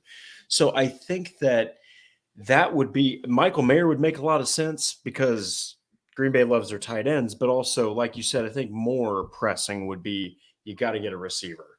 And I Right. think that in Jigba, Smith and Jigba, looks like the pick is actually in. The pick is officially in. Oh man, New England's on the clock. Good God, here we go. Will Levis to the Patriots. It's crazy that he's already fallen this far. I wouldn't be shocked if New England traded back. That's God. I just said that earlier. They always do that. And if Christian Gonzalez goes to the Jets at 15, I'm just going to tell you guys that's going to be one of my favorite picks of the entire first round. That's scary. That'll be a fun duo with him and Sauce. God help anyone who has. Matt, I'm going to be honest. Drake's reaction to that pick was good, but I think my face when I first saw it also was a little shook on the screen. Which one are we talking about? Which pick? Jahmyr Gibbs being the pick there. Oh yeah, Destin's reaction was incredible. Yeah, I did not expect that. I was shook. That was the big one. Stats, Matt. My guess is Pitt trades up for Gonzalez. It's possible. Broderick Jones still being here is another one to watch for Pittsburgh. They like these offensive linemen a lot. And Broderick Jones could play either side of that left or right side, and that's a good one. Yeah, and again, I do think that as far as Christian Gonzalez goes, I wanted to touch back on that. If he does somehow fall to the Jets, that's a terrifying combination. But do you think that because Jackson left recently from the Patriots, do you think that maybe they would just stay put at 14? Did not go offense according to Stats, Matt. That shocks me that the pick is not Jackson Smith and Jigba. They went defense? Oh my God. Dude, I don't like the pick either. Is it Christian Gonzalez, dude? You saw me who it was. No, I would like Christian Gonzalez. Ooh. I'm not a fan of this pick. Not a fan of this pick, and I bet Packers fans are not a fan of this pick either. I just saw your face, and you just go, ooh. I'm not a fan of this. I'm not a fan of this. It means something. So, this is a Colts podcast, and we feel bad for Packers fans. The Green Bay Packers went Lucas Van Ness out of Iowa. Lucas Van Ness has high upside. Don't get me wrong. Yeah. But this is what you got to do when you moved up with New York. Like, why not try to help Jordan Love as much as possible? Why continue this process of not taking a receiver high? Jackson Smith and Jigba is worth the pick. And he's got to go. I wouldn't be shocked if he goes to New England here at 14 now, especially now that he's still there. Man. That's a head scratcher. I think Green Bay missed out here. I think they should have went tight end or Jackson Smith and Jigba. I definitely think they should have. When you put everything into perspective, let's hypothetically say Aaron Rodgers agrees to terms and he's happy as hell and stays in Green Bay. Okay, if he finished 10-7, 9-8, 11-6, makes the postseason, or damn near makes the postseason, you're excited. You're like, okay, we can get a defensive end or a defensive tackle like Luke Van Ness, who has incredibly high upside, like you said. Plus the dude's like 6'5", 270. He's a freak of nature. But you have Jordan Love walking in there. You don't have Devontae Adams. You don't even have Robert Tonyan anymore. You don't have anyone that can really take the top off of a defense, catch anything underneath, or really like dominate the middle of the field from the receiver standpoint. And Christian Watson did that with Aaron Rodgers. Who's to say he's going to do it with Jordan Love? I don't like that pick either. I think they should have gone in Jigba or Smith and Jigba or Michael Mayer, but who are we to say anything, I guess? This is a good point by Steve here. The more we go, I think the Colts might have a shot of a heck of a DB or O-line. The real reality here is my top three positions that I want the Colts to look at in the second round are corner, offensive line, and receiver. And there has not been a crazy run on those yet. Only one corner has gone, 0 receivers have gone, and 3 linemen have gone so far. Broderick Jones is still on the board here at pick 14. I think Broderick Jones or Jackson Smith and Jigba or Christian Gonzalez here to New England could make a lot of sense. And if Broderick Jones is there for New York at 15, I think him and Gonzalez are going to be the two that I think the pick could be there. I got to come back to it. If hypothetically New England, Washington, Minnesota, if they don't take Will Levis, do you think he falls to the second round? That would be one. Steelers have traded up to pick 14 and are now on the clock. Shocker. Stat said, my guess is Pittsburgh trades up for Gonzalez. We'll see if that is who it is. Did you put a bet on that, Stats? You better. Yeah. Pittsburgh is now on the clock at 9:40. Stats Matt put that in the chat, so just wanted to give him his love there. Yeah, he definitely called it. We'll see if it's Gonzalez or if that. Like I said, Broderick Jones still being there for Pittsburgh could be the option as well. So Broderick Jones, Christian Gonzalez, I think those are the two to watch here for Pittsburgh. I'm really curious to see what they move up from. I believe they're 17 or 18 in the first round. 17. Yeah, 17. So they're moving up 3 spots with New England for this pick.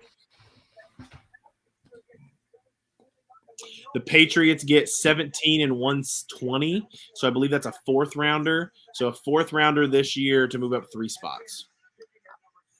I mean, hey, that's again, Bill Belichick is everyone talks about Bargain Ballard. Everyone calls him Bargain Ballard. Dude, Bill Belichick will just always trade back. It seems like he just sits there. Draft day to Bill Belichick, especially round 1, is not a big deal. He doesn't really.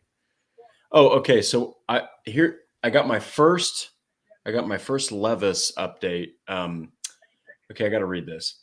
Colts Twitter's excited about the most inaccurate and inexperienced first-round QB ever because he runs a fast 40. Who is this from?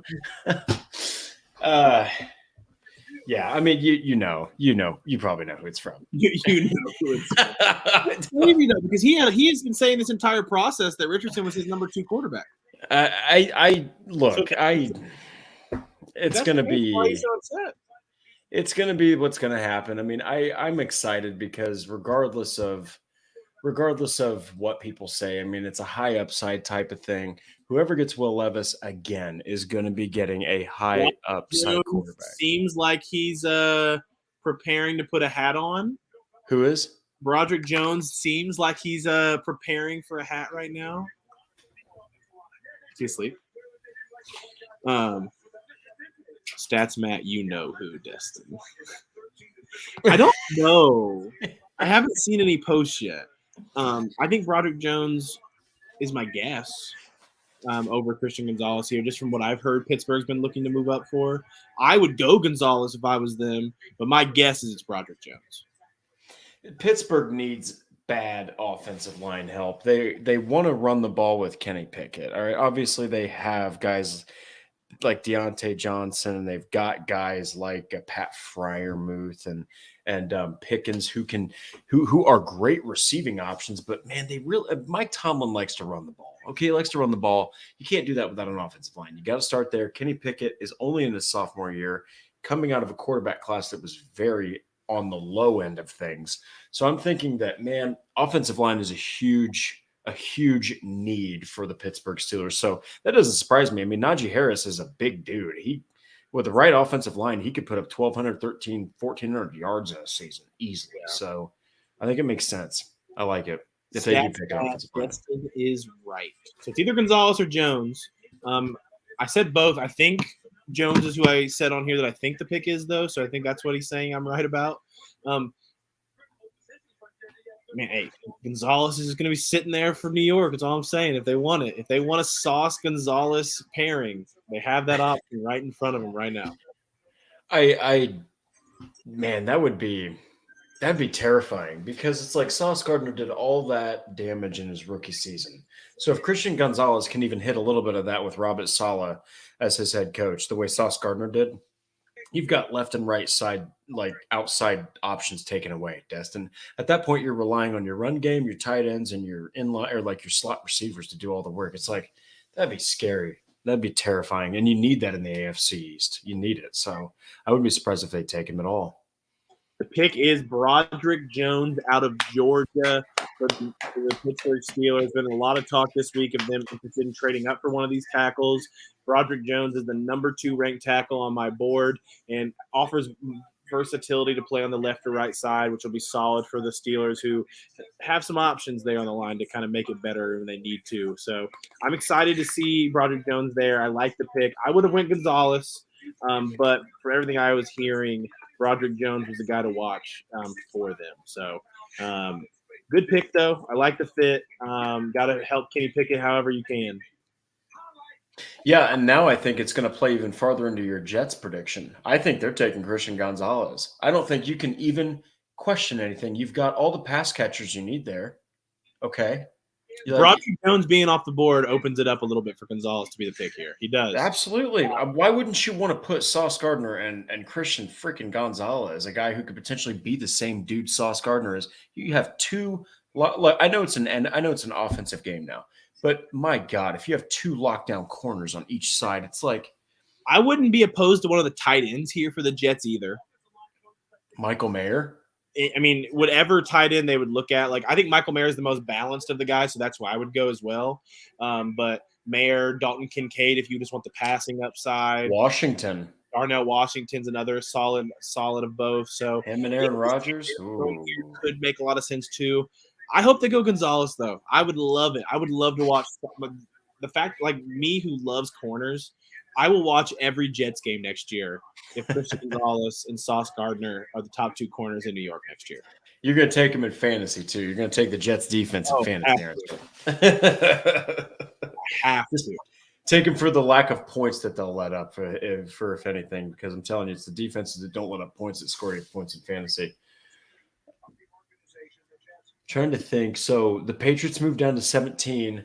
I don't think I'm still trying to predict where Will Levis is going because he's the last of the top 4. Because I think Hendon Hooker, I truly do believe that either him. It'd be interesting if Minnesota trades up to 16 ahead of New England and takes Will Levis. If he's one of the quarterbacks they would look at, it's just there's a lot of questions on what teams look at Levis highly because I had heard around the league that there were teams that people that didn't have Levis viewed at a first round grade. So it makes sense if they pass on him. I understand. I'm just glad we're no longer having to talk about who the pick is at 4. We're past that. The Jets still have not submitted a pick, so I wonder if they're weighing the options of trading down potentially. I like how you said that. You're like, but just to go back to it, we have a quarterback now. Everyone, it's so exciting. Really selected Anthony Richardson. We don't have to worry about it. No ifs, ands, or buts. It's done. Wash your hands. That's right. Wash your hands. Wash your hands of all of this draft talk and mock draft stuff. What we've just been waiting for. God, man, yeah, it really is a long journey. I was going to say though, so the Commanders, I think that they're obviously sold. I think they're sold on Sam Howell. If the Patriots, they might. It's going to be interesting because if there isn't a trade up for Levis right now, it's like the only other team. If the Patriots don't take him, they could take him are the Vikings, and in that case, if they don't, I mean, the dude's going to fall to the second round, and that would be insanity because everyone was like, well, because I remember even Andrew and I when we were at the combine, we said to each other, and this is exactly what we said. We said. Anthony Richardson's upside is going to capture the Colts' attention. CJ Stroud's accuracy will. And Bryce Young might be out of their reach. But Will Levis is going to be a top 10 pick. Me and Andrew were sold the dude's a top 10 pick. So the fact that he's already fallen and we're in the 15th pick of the round, there's 31. You're almost halfway done already. Would you already say that he could be considered – like that he's fallen past what his expectations were?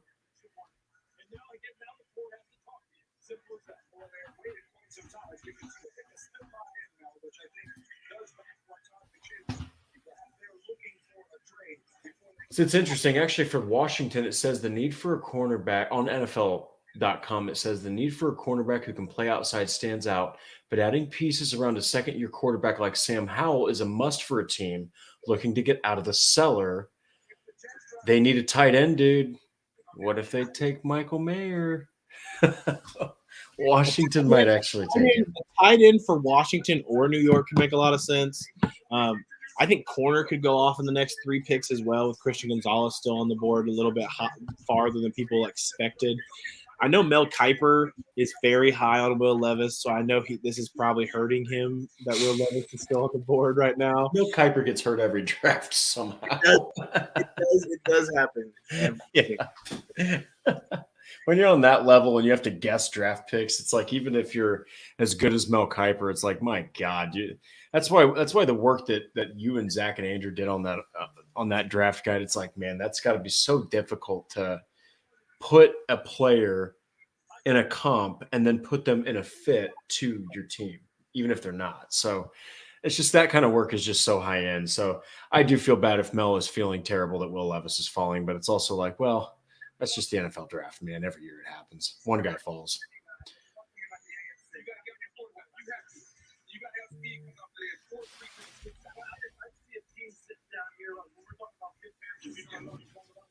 We're down under 2 minutes, and the pick is still not in.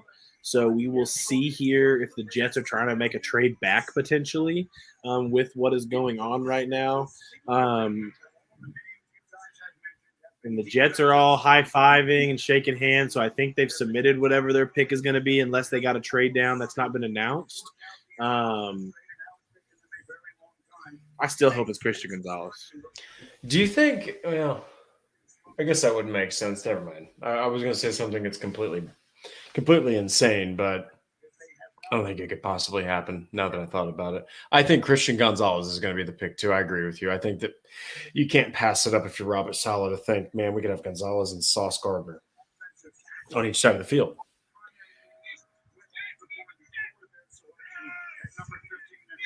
Here's somebody yelling. Gosh.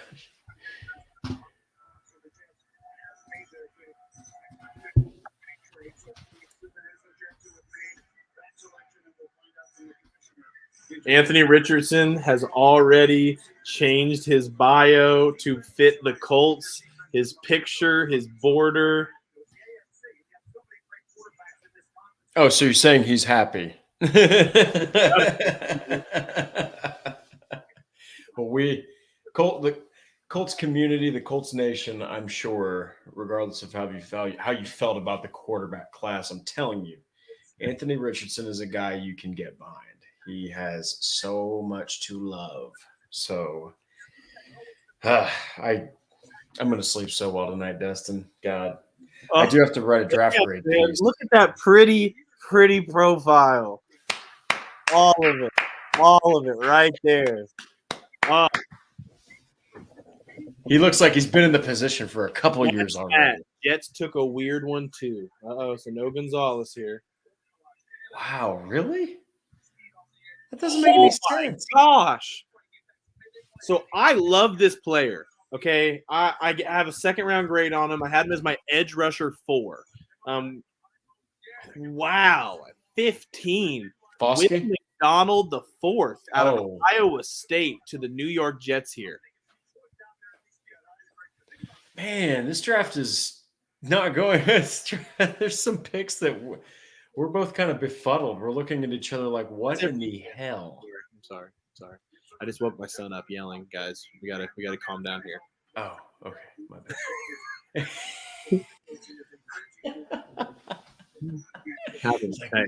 It's like, yeah, look, I know it's exciting, but I got a kid and he's sleeping. Relax. Gotta keep it quiet.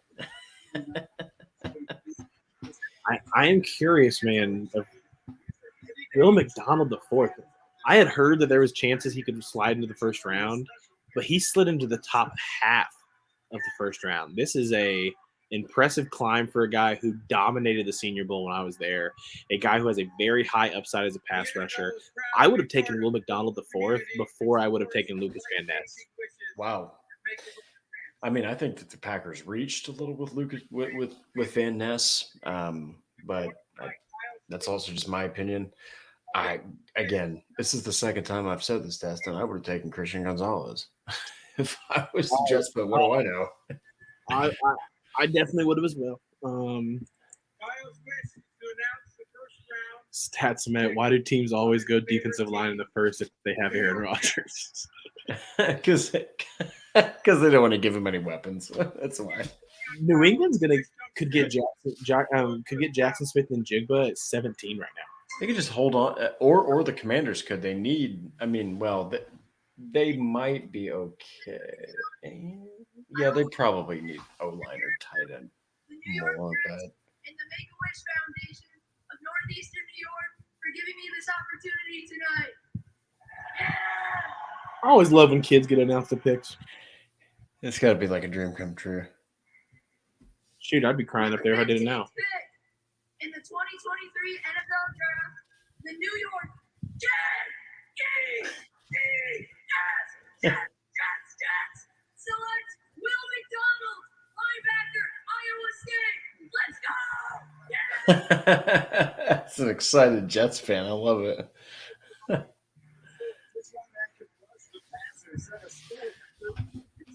I love Will McDonald. So I think that's officially the first player that's been taken tonight that is not here at the draft. So Will McDonald, no, Broderick Jones as well. Broderick Jones just was drafted, did not appear at the draft today as well. So this is the second one. But Broderick Jones had the invite to the draft today. Will McDonald IV was not invited to the first round draft to appear in Kansas City. So that's the first one that was not invited this year. So that's an interesting thing to note. But Will McDonald IV, I was shocked by the pick. It seems a little high, but like I'm telling you, his tape is dominant, super bendy, freaky off the outside. Like he's going to be a lot of fun as a pass rusher. Reminds me a lot of Joe Tryon when he came on, a guy that's at Tampa Bay that I really liked when he was coming out of the draft as well. So I like the player. It seems a little high, especially with a guy like Christian Gonzalez still on the board.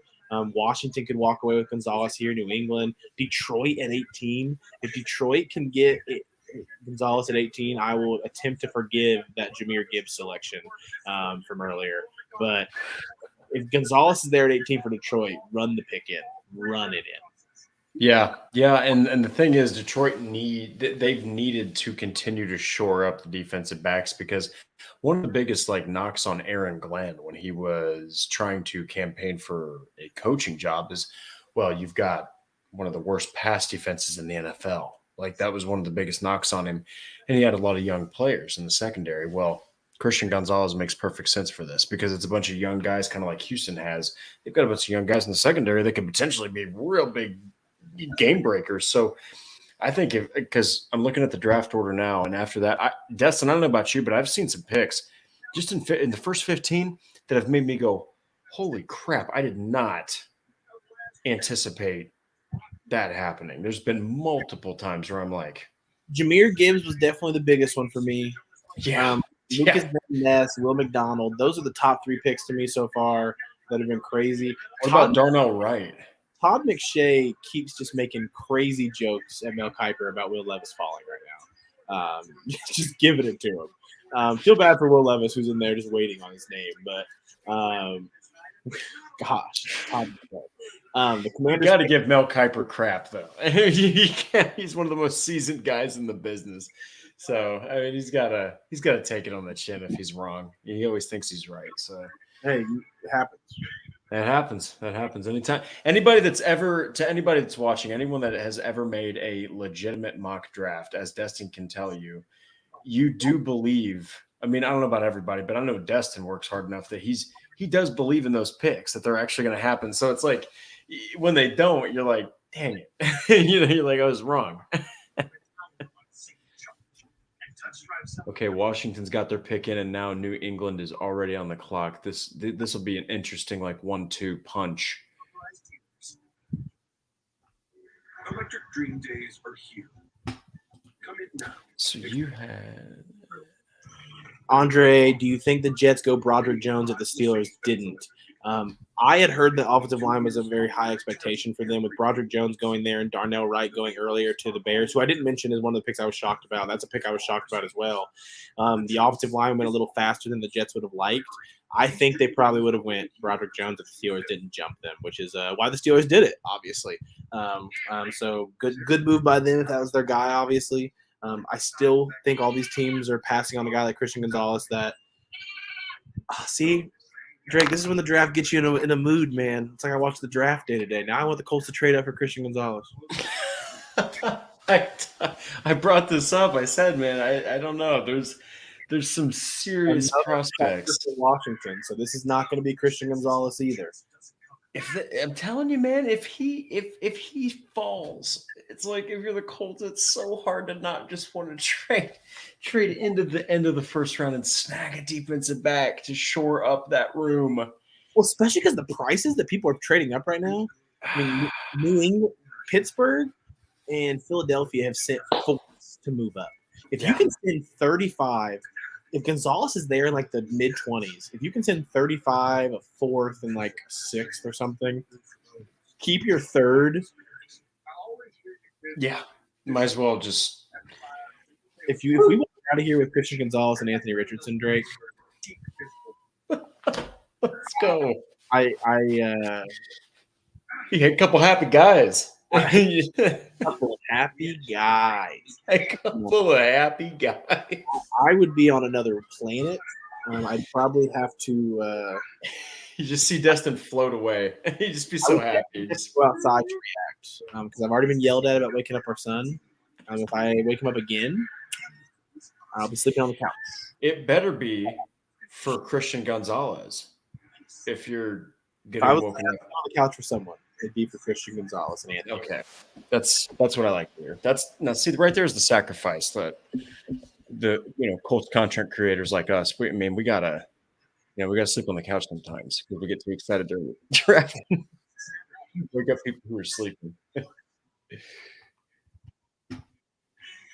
so to the 2023 NFL Draft. For the Ravens, that's an interesting one. They're probably going to go defense or wide receiver because a lot of these guys have fallen. Dude, I think England's going to go Jackson Smith and Jigba. I think they will too. I'm curious of what Washington need a wide out. Uh-oh. NFL Draft. The Washington Commanders select Emmanuel Forbes, defensive back, Mississippi State.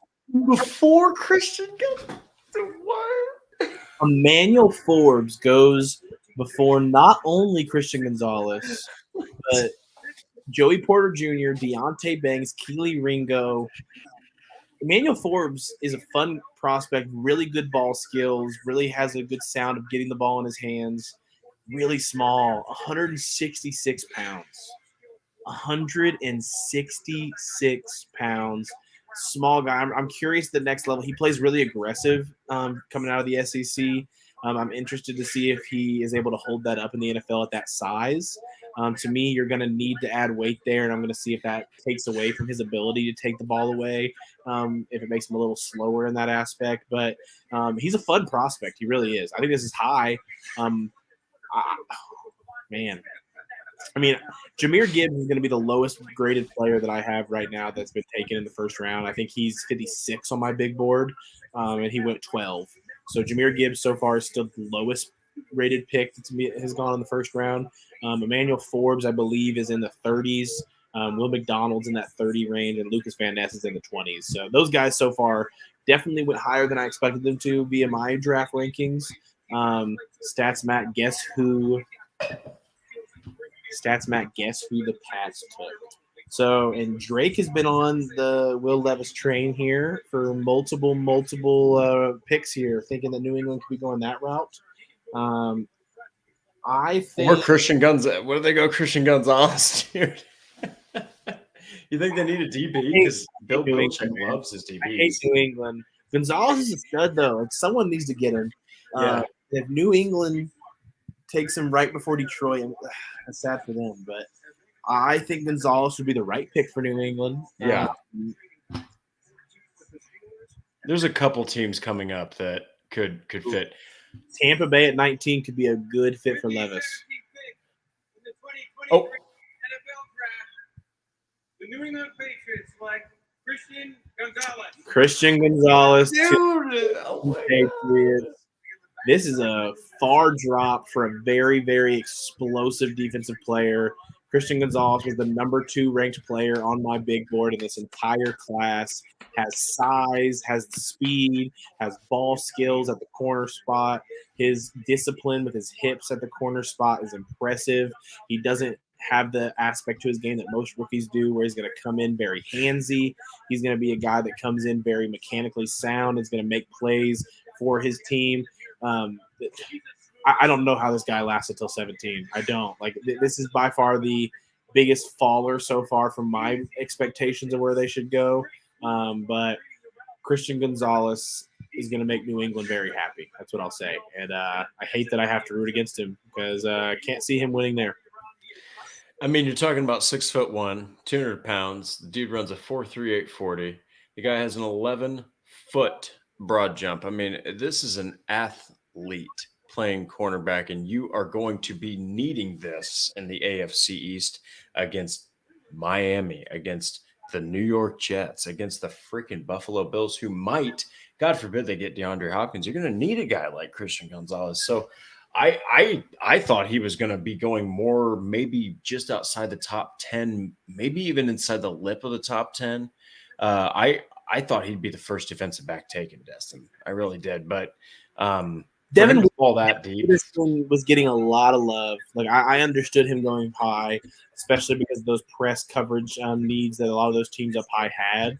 So it did not shock me that he was before Christian Gonzalez. But some of these teams taking Lucas Van Ness, Will McDonald, Darnell watching. Wright. Like, there's a lot of players here that just did not fit what I would have went instead of Christian Gonzalez. I'm watching this dude's tape like after he got selected, and he's just, I mean, it's college, and you always have to. Levis is starting to have a little bit of panic on his face in the draft room. This is always my least favorite part. Yeah, I hate that. We're having to show these guys falling in the first round.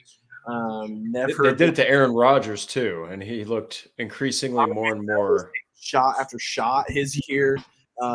So yeah, it's like each time his head's lower and his hands are like, he's like literally just looking more and more worried with his freaking dad and mom. It's like, I get that it's coverage, but can you just like take the camera off the kid while he's just like waiting for the biggest moment of his life? Like just give him a little bit of breathing room. But it is interesting that Will Levis has fallen so far. I won't lie. It's not what I was expecting. I did not think that we'd be here, Destin, at almost a quarter after 10, and we're in – which pick are we in? We're in the 18th pick now and still no Will Levis. I mean, it's not what I was expecting to hear. Gibbs earlier, I've heard Kalia Cansey's a guy they like here. That could possibly the guy at 18. Joey Porter Jr. is still here. Corner out of Penn State is still available, and they have corner need here in Detroit. That could be in play.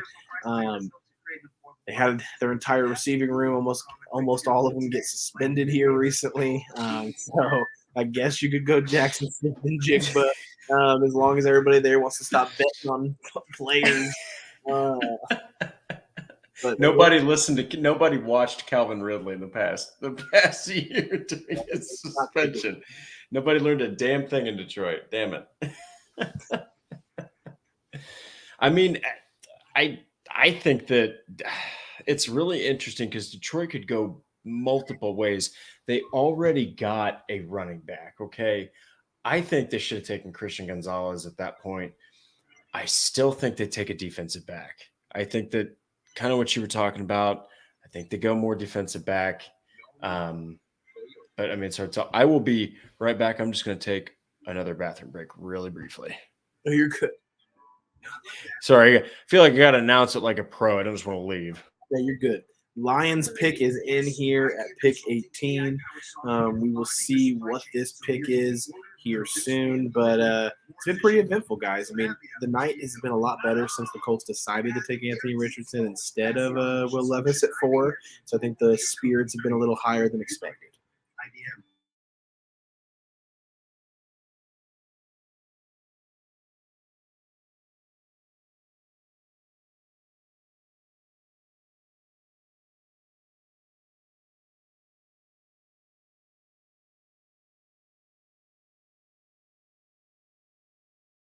That's a lot of people. Things like Andre, is Julius Brent's going to be a Steeler? I mean, it looks like they're. What would your thoughts be if Joey Porter falls out of the first round and that first pick of the second round ends up being Joey Porter? So you get Broderick Jones and Joey Porter out of this first 2 picks. That'd be a pretty good haul for Pittsburgh, depending on who this goes. Lions here. Do they go linebacker? They could. I mean, there's different positions here. A lot of defensive options could be available. Sarah Schmuel saying another shocker. So I'm interested to see what they do here. They already shocked me with their first one for the Lions, so I'm curious to see how shocked it could be.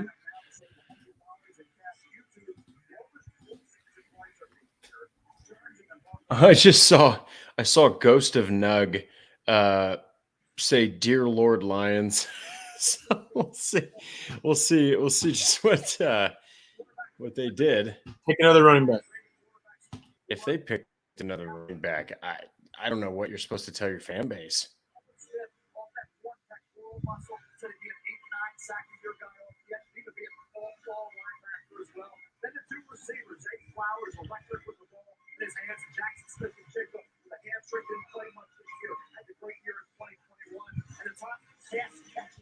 Oh man.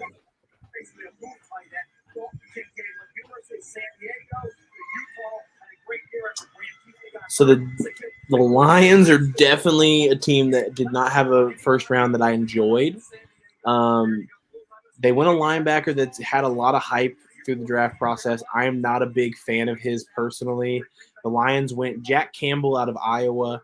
I know Sarah is a big Iowa fan, so not trying to bash on your Iowa guys. I had his 4 personally. He tested really well, so that helped answer some questions. So maybe that's why Detroit felt good about it. On tape, though, Jack Campbell looked very stiff at times. Made me nervous that his lateral movement was going to be an issue at the next level with Jack Campbell. I hope I'm wrong. And he is able to grow off that testing, that strong testing that he's had agility-wise this cycle, and is a great pro. But I'm not. Jahmyr Gibbs and Jack Campbell being the 2 picks the Lions come out of here with, I'm not a big fan. Can't lie. It's interesting to watch the Lions draft so far because it's like you and I were over here thinking, all right, they've taken the tight end in the first round too many times. Maybe they're just like bored with that. Hasn't worked out. Not one of them's even hit a second contract. So, okay, I get that. But nothing at defensive back. You take a running back that's maybe it is a reach, and you take a running back at 12, and then you take a linebacker that might have been 3, 4, 5th ranked linebacker. It's interesting. Maybe they're seeing something no one else is. I mean, that's usually why you see people reach. So it'll be interesting. I mean, Jack Campbell's a hell of a player, has a lot of upside, but like you said, he does get a little bit rigid in coverage. And it's like, man, when you're a linebacker and you're rigid with your hips in coverage, you could get destroyed. So it's like, maybe he'll shore that up. They're probably banking on the fact that he will, but that's an interesting pick. I did not think either one of these two were going to Detroit. Tested really well. He tested like off the charts. So that probably does help some people when they look at him and have that element to them that they think that he can be improved in that area. But when you see it on tape constantly, how stiff he was, it just makes me question that the testing means as much there in his situation. So what happens to Swift with Andre? I'll tell you this, if I have him in fantasy right now, I'm trying to trade him. I'm trying to trade his out of there if I can. And I mean, I don't know. I mean, if it was a situation where they had a running back to complement him, like Jahmyr Gibbs and Swift are very similar. The Bucks officially pick is in; they stay put at 19. I mean, I'd be interested to see if this is where we hear Will Levis's name called. I would be interested to see if this is where we hear it. So if we don't, it's Seattle. Baltimore probably wouldn't. I would say the next best suitors, if they don't call his name at 19, it's Minnesota at 23, or maybe the Saints at 29. But I just don't see why they would. A fun one. The Saints would be a fun one. Seattle coming up here at 20 to sit behind Geno for a year. That makes a lot of sense to me. Minnesota coming up would be fun. New Orleans, and then you're having to have some teams trade up if they want him. But Tampa Bay going Will Levis would not be shocking to me. No, because him and Baker Mayfield, maybe he could be a more polished version of Baker. Baker was obviously a number 1 pick, but he didn't pan out, and he's got kind of that gunslinger style, which that's been a description that's gone along with Will Levis's gunslinger, deep ball. Like the guy likes to take chances. Well, so does Baker Mayfield. Maybe that's the kind of offense that you need is a guy like Michael Pittman. Talk about the Colts too much. Mike Evans or Chris Godwin. I mean, that makes sense to me. A couple of great receivers. Have officially passed on Will Levis, so Will Levis will not be selected by the Tampa Bay Buccaneers. His fall will continue. I like this pick in a sense. This is around the pick where I thought this guy would go. The Tampa Bay Buccaneers select Kalijah Cansey out of Pittsburgh. Super, super special athlete at the defensive tackle position. Some turnover going on there in Tampa. Defensively, they have a lot of things that they need to kind of surefire up. And interior is one of them. Not a lot of young talent there after you have Vita Vea as a run defender. Kalijah Cansey's upside as a pass defender on the inside next to Vita Vea, who is an elite run defender, is going to be a very fun duo on the inside. Yeah, and I can definitely understand why they wouldn't go with a quarterback, because when they won the Super Bowl last against Patrick Mahomes and the Chiefs, they won, I believe it was 30-9. And Patrick Mahomes ran backwards in the backfield about 450 yards based off of like advanced metrics. That's because they had a hell of a pass rush. They had a hell of a defense. They could cover you. They had great linebackers, and they had a great pass rush with guys like Vea, Jason Pierre-Paul. All those guys were just tearing people up. So they need to get back to that. So I think that's a great pick. Again, I know it's cliche. I got to go back to it. I cannot believe that Will Levis is still falling. I can't believe it. I agree. This is a little crazy. Honestly, Will Levis going is like the last thing until like I'd be willing to end the stream. Like I want to see where Will Levis goes. I have to. Then we can head out for the night. Everybody can get ready for day 2 tomorrow. This is going a little slower than I expected. So it would be interesting to see where he goes. Seattle, this spot here at 20 is an interesting one to watch. Minnesota at 25, I believe it is, would be an interesting one to watch. Man, some shockers here today so far for sure. So Seattle's at 20, Minnesota's at 23. The only next suitor I could even see, like I said, would be New Orleans. But it's like, you just signed Derek Carr? Carr's like what, 30? I mean, it's like he's probably got a good 5 or 6 years. Do you really want to sit someone behind him? I mean, it would be weird. It would definitely not be a good way to use that 29th pick, to bring in that new quarterback that he just signed for a multi-year. It'd be a weird way to do it for sure. Very fair. But it could happen. I do like that. Kalijah Cansey pick for Tampa. I think that's a really good fit because, like I said, they've been missing that defense that won them a Super Bowl. I'm not saying Brady didn't play well, but good God, man, you hold Patrick Mahomes to 9 freaking points. Jeez, that's incredible. And you look back at that game, it was the defensive line that just penetrated Kansas City's O-line. They just destroyed them. So if you're Tampa, you got to get back to that. It's a good pick. I agree. I like him. This is around where I thought he would go anyway. So I'm a fan of the selection for sure. Got to see Anthony Richardson put on the Colts hat again on the screen, so that's always a good thing right now. It's going to be seeing a lot of that good stuff, man. It's going to make me happy. Yeah, we are going to get to see a lot of that for the foreseeable future. I know that I actually have to, when we get off here, I actually have to cover each because we've each got homework, obviously, but I will be covering the draft grades per day. So this one will be, it's always easy to cover one pick, but I am pumped for day 2 and 3. I cannot wait to see what the Colts do because Ballard typically does that maestro sprinkling of magic work on day 3. So I'm pumped to see what he does with those 5th-round picks. He's got 3. We'll see. We'll see if any trades happen, if any additional ones are picked. I'm excited. So good to be a Colts fan right now.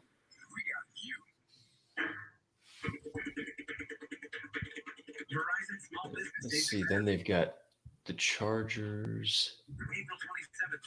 The Jags could go Zay Flowers. I can definitely see that being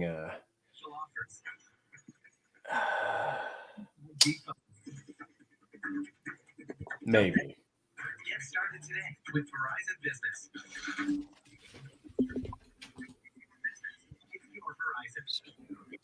Yeah, I mean, they even say on NFL Network, the Jags could use a starting nickel corner and depth, a swing tackle, and one more pass rusher to close to, but definitely a defensive back for a. Oh, it disappeared. Oh, for a light room. So with Shaquille Griffin kind of like wanting out and them really not wanting to pay him, I see the Jags maybe going corner, but man, Zay Flowers. It'd be hard to pass him up if you're like, who else can we put with with Trevor Lawrence? So that's the other AFC South foe that everyone needs to look for is what's Jacksonville going to do? That is coming up.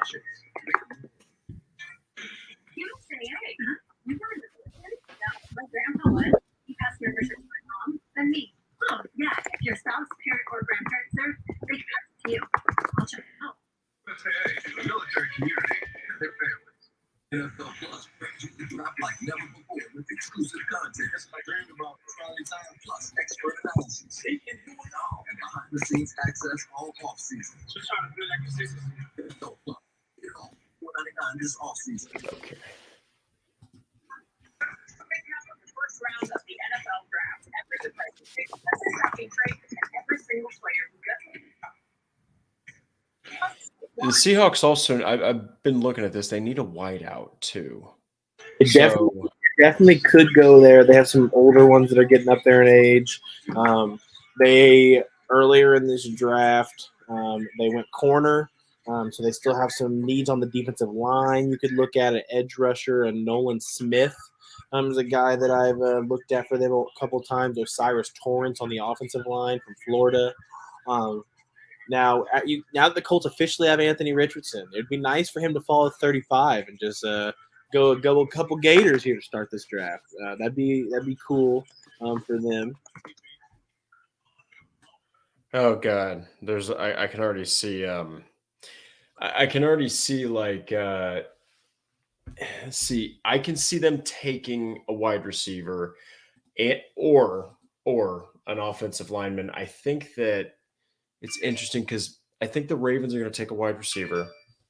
The Vikings, that's the one. Because, like, if we're talking about Will Levis, if he doesn't get to Seattle, if they don't pick him, which they have bigger needs, I think, than a potential franchise quarterback that might not be a first rounder.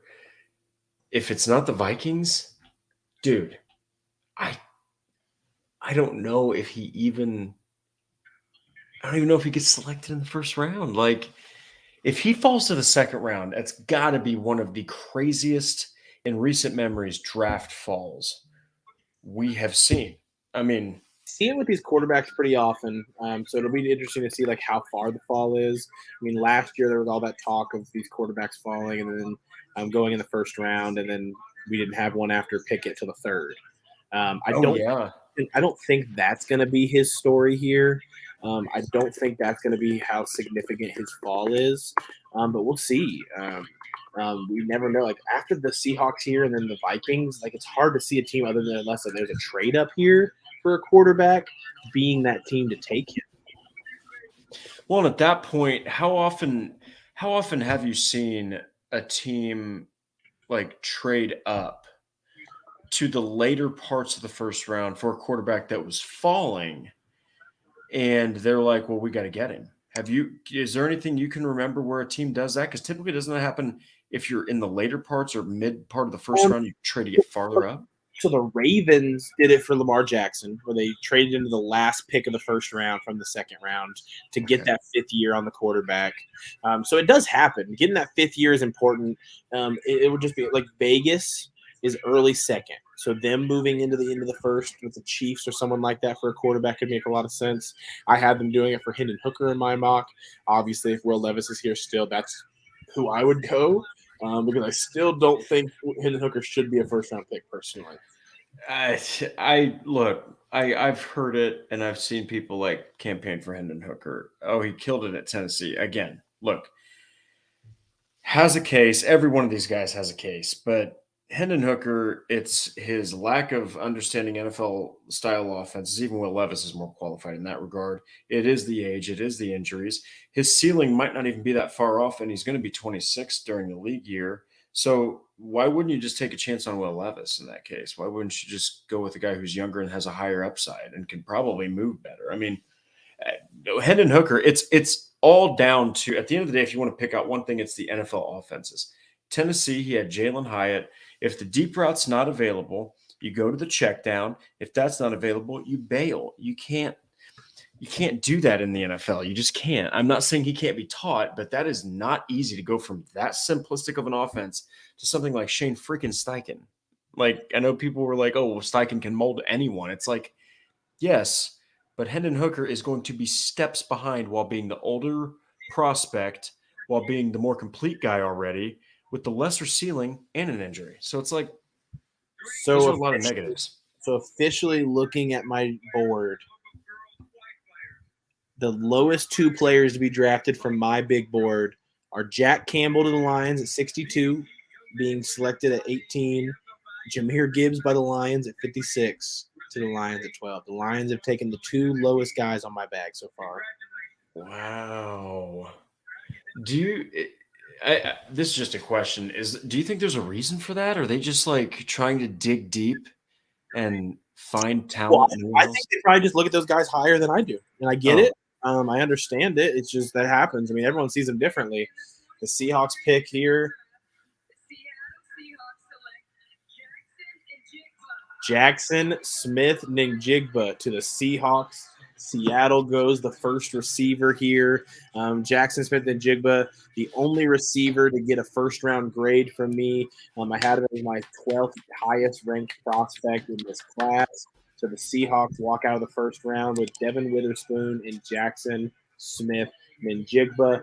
Other than the Texans, who got C.J. Stroud and Will Anderson, this is my second favorite haul of teams that had multiple firsts here in the first round. So Jackson Smith-Njigba to Seattle, going to get to play with Geno Smith. We're going to get to see him with Metcalf. We're going to get to see him with Tyler Lockett. It should be a fun group there in Seattle.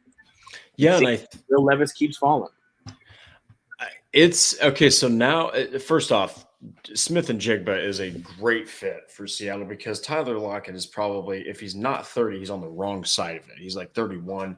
He's a dynamic player, but you got to start getting some youth in there. All right. So I think that's a huge pick. I think if you're Will Levis, though, so the Chargers, no. Ravens, no. It's literally down to just the Minnesota Vikings, man.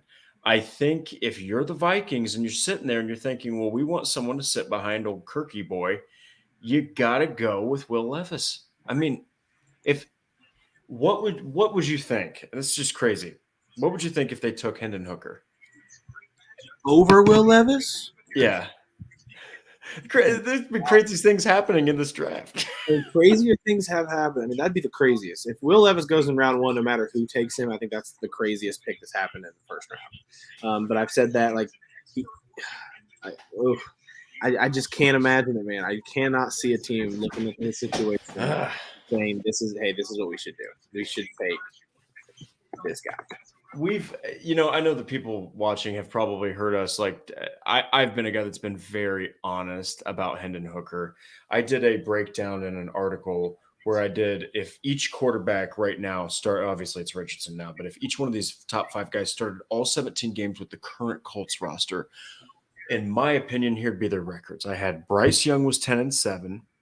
Stroud and Levis were 8-9. Richardson was 6-11. I think that could be more like 8-9. But I had Hendon Hooker at 3-14. And it's because I do not think that he is going to transition well to an NFL offense. I just don't. He's going to need to sit. People talk about Levis and Richardson sitting. No one talks about Hendon Hooker sitting. Look, he's going to need to sit. He's just going to need to sit. I agree. I think, and he's older. 25 years old. He's old enough to rent a car as a rookie in the NFL. So that's one way to look at it. He can. You're right. Yeah, I just can't see it, man. I cannot see it. The people that were saying they need to trade back, I'm like, you guys don't get it. You guys just don't understand. Hendon Hooker's not ready. Up next, we have the Chargers here. I really, really like the fit of Jordan Addison here. It's been my favorite one to mock amongst the receivers, landing spot-wise, outside of Jackson Smith-Njigba to the Packers, which didn't work out, obviously. But I do love the fit of Jordan Addison here to the Chargers. So would love to see that one work out for the Chargers as they are now on the clock here. I'm interested to see if there's any more trades up. So in total now, we have had, obviously, Carolina trade up. Houston trade up to 3. We had Arizona trade up to 6. We had Houston. The Eagles trade up to 9. We had – I have them all coming in here on the bottom now on our little handy-dandy tracker.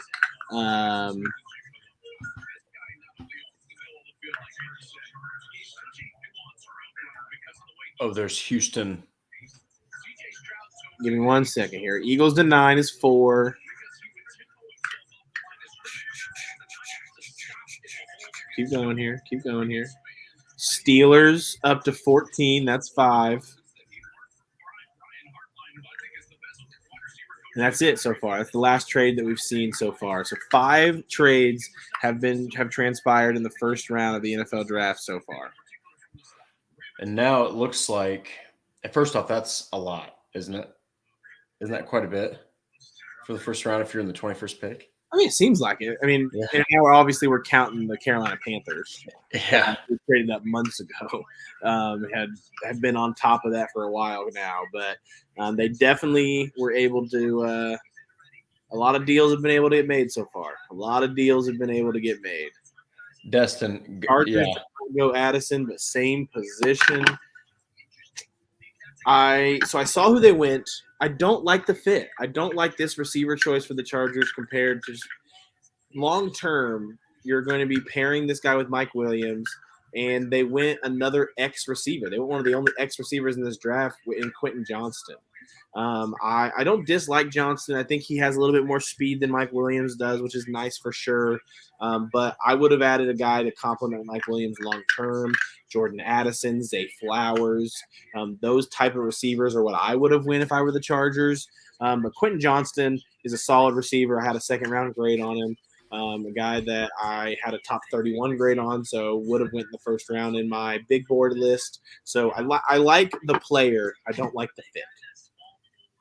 Yeah, and I actually loved your comp for Addison because Keenan Allen's one of my favorite receivers. The guy runs routes about as crisp as you can freaking find in the NFL, and he doesn't get enough credit. He has hands like glue, too. So if you have 2 guys like that with a guy like Justin Herbert, volume passer, and a pass-heavy offense, that's huge. I think it could work thinking about it, but, man, I really thought that, kind of like you said, I felt like maybe even Jalen Hyatt might have worked a little bit better than that one. Him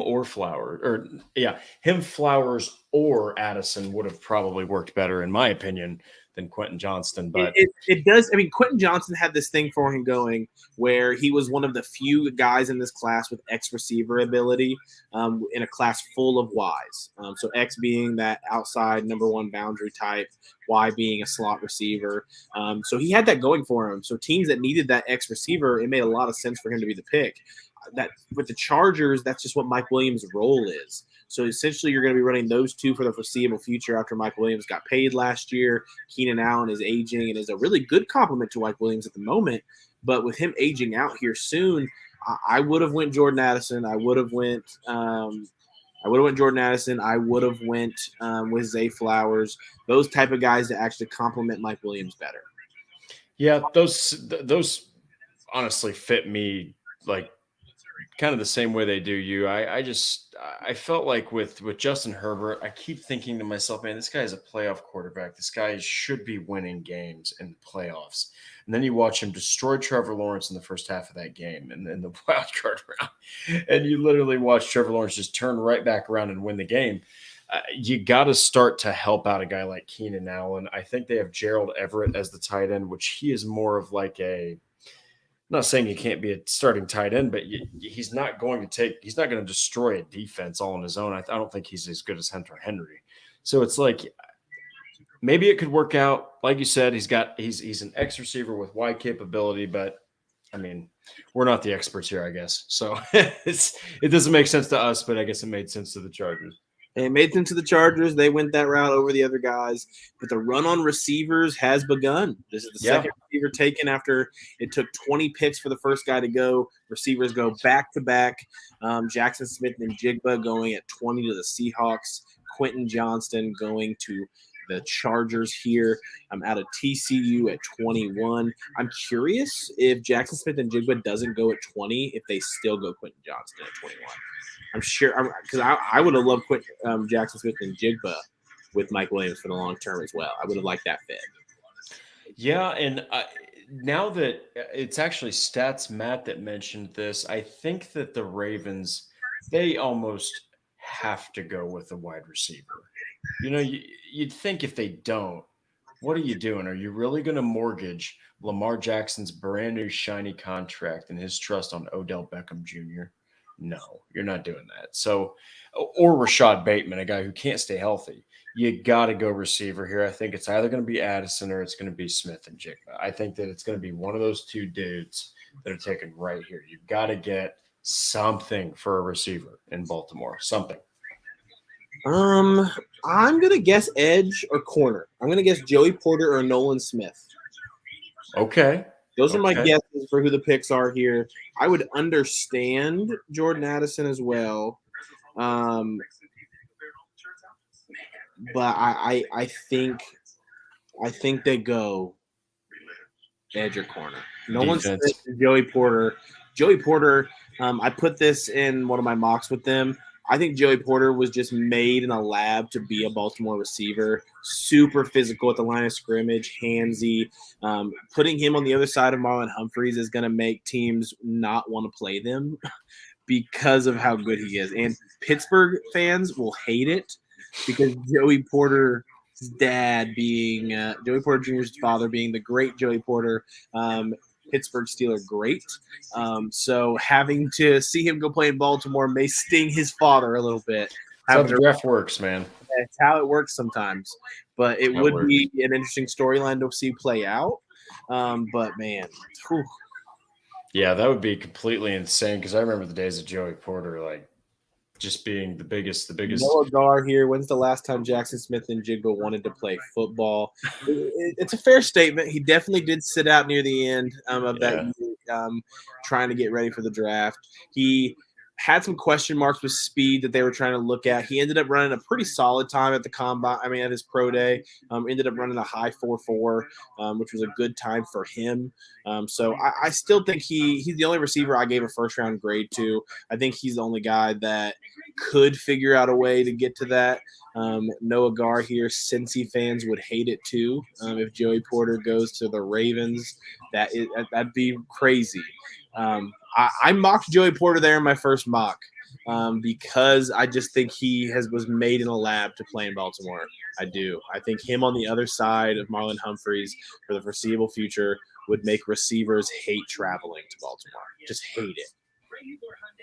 Yeah, and the thing is, when you get to Baltimore and you get to Pittsburgh and you get to Cincinnati, I mean, I'm not saying that Cleveland can't be thrown there, but man, those are three just dogs of franchises. They like to get dirty. They like to play defense. They really take their football serious in that division. Not saying that any other division doesn't, but it always seems like those three. You sometimes you can even throw in Cleveland. They've just got an absolute hatred for each other there in that division. So that would be crazy to see Joey Porter Jr. go to the Ravens and play the Steelers. So that'd be pretty wild. I do like where you're going though with the defense for Baltimore, because that's what's been making their name over the years. That's what won Joe Flacco a Super Bowl so long ago, was defense and running game, and they have not had the defense. This is an important development here from Stats Matt. The Texans trade with the Cardinals included their own first next year, not Cleveland's. So Houston's going to be in win now mode this year. They're going to be pushing the chips in and trying to see what they go. Baltimore goes a receiver, but not Addison. Zay Flowers was the second highest receiver on my board. So I would love that fit. I would love that pick on a sense of the best receiver there. It would be interesting. They don't have a lot of receivers with size in Baltimore. So I feel like this is where Quentin Johnston could have made a lot of sense, was to Baltimore. But he goes to the Chargers a pick before.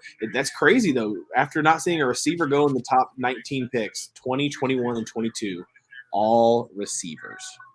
Yeah, and I wouldn't be surprised. I mean, Marquise Brown, Lamar Jackson loved him. He just lacked some route running ability. Obviously, he was more of the take the top off the defense guy or catch it short and bust it loose. So he wasn't really the crispest of route runners.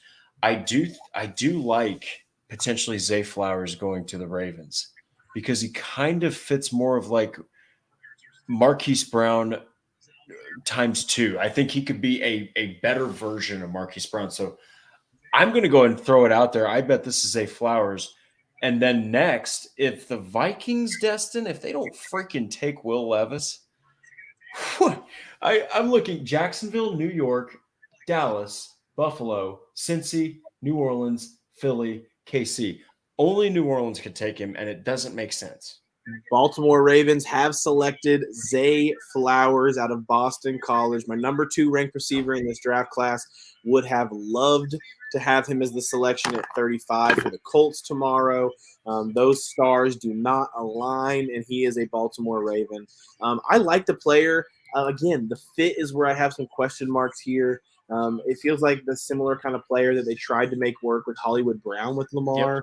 And it just didn't. It just didn't end up working for them there. So I'll be interested to see how it plays out. He was number 18 on my big board this year, ended up going at 22. So I really like the value there at 22. I like the player. I just wish I could switch Zay Flowers and Quentin Johnston's right now. I would love to put Zay Flowers on the Chargers and Quentin Johnston on the Ravens. It's really funny because it makes so much more sense on paper when you flip those. You know, when you put Zay Flowers with Mike Williams and Gerald Everett and Keenan Allen, that makes way more sense because you got the possession guy, you got the big guy, then you got Zay Flowers who could be underneath. But to put him as he's almost right now the number 1 receiver. I mean, OBJ, I'm sorry. I don't think – not to say he can't get there, but after the injuries and the fact he's 30 years old and he didn't play a wide receiver 1 role in Los Angeles, I think that right now your number 1 receiver is Zay Flowers. That's got to be. You know what I mean? Like, so that's interesting. That's very interesting. I love Zay Flowers, but like you said, not really sure how I feel about him with the Ravens because Hollywood Brown didn't really work out. Hey, at the end of the day, sometimes you just take the best player and you figure out the logistics. So that's what it is. That's how it works sometimes in the NFL. You take the best player, you figure it out later. I feel like Levis is a guy. I agree with Noah Gar here. Surely someone trades me the first to take Levis if for no reason in that 5th-year option. again, I think Will Levis has the talent enough to do it. I mean, he's a guy who, if you needed to come play day one, he can. It makes sense to sit him still and kind of get him a little bit more mentally sound at the position. But mobile, super big arm, able to move around the pocket and make plays. A little bit too much of that hero ball stuff that you're going to want to coach out of him a bit. And you want him to learn to be a little bit of a smarter runner instead of taking linebackers on head to head. You want him to be able to figure out ways to get first downs and avoid contact.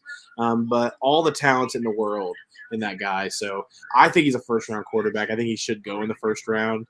And we'll see how it works out. Minnesota's up next. I think this is the last team without a trade-up that we would see take him here. If he doesn't go here to Minnesota, I would say we could see maybe the Rams trade in to the first round, the Raiders trade into the first round. Some of these Whoa. were early in the second round that could look to get that fifth-year option for a cheap price would make a lot of sense. Yeah, I think that if you don't see Minnesota take him right here, that it would kind of like Noah mentioned there, like you said, Destin, it's going to take a trade into the first round because the last one that makes any sense without a trade is the Saints because, hey, okay, he could sit behind Derek Carr, but again, Derek Carr's like 30 years old. He's not ancient and he isn't breaking down. So it's like, are you really going to sit a guy behind Derek Carr who might sit for 4 seasons and have Jordan Love 2.0? I just don't see it. So it's got to be the Vikings here, or else I'm not convinced anyone's taking him unless someone trades in. Yeah, it'll have to be a trade up if someone's going to take him after the Vikings here. If it's not the Vikings, it'll have to be a trade up in my opinion. If we're going to see it go today, could the Colts trade up for Banks? I mean, there's some good corners here, man. There's some good corners still on the board. The highest ranked corner for me still available, Keely Ringo and Joey Porter. They are 14 and 15 on my big board. Both have first round grades for me. So lots of good corners here that could be there at 35. So Keely Ringo, Joey Porter, all available. Just going to go down the list here of some of the best available at the positions of need for the Colts. Keely Ringo, Joey Porter, Cam Smith out of South Carolina, Deontay Banks out of Maryland, Julius Brents out of Kansas State. All really solid names to watch there at corner. I'm going to go over here and look at some other positions. Some centers, not a single center is gone yet. John Michael Smith, Joe Tipton, Luke Weipler, and Osugun Olutuami out of Michigan. All centers to watch there. And then in the guard market, the only guard we've seen go so far is Peter Skoronski, Osiris Torrance, Steve Avila, Cody Mock. All available. I mean, the board has fallen in a good spot for the Colts. A lot of good guys still there at positions of need come day 2. Receiver, it was looking good for us until it wasn't. We saw a lot of names here fly off the board so far. Jackson Smith, Jigba, Zay Flowers, Quentin Johnston, all officially off the board. Some good receivers still left. Jordan Addison, Jalen Hyatt, Josh Downs, Trey Palmer out of Nebraska, my guy. Marvin Mims out of Oklahoma, another guy I'm pretty high on. So a lot of good receivers still available as well. So we will see. But you know what position we don't have to worry about tomorrow? Quarterback. That's right. Anthony Richardson, quarterback out of Florida at pick 4 today. They went high upside. They took the swing, and I couldn't be more excited.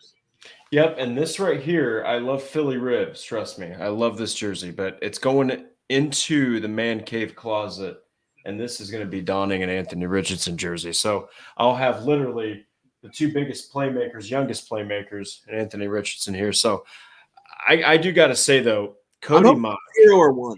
I want Anthony Richardson to wear 0 or 1.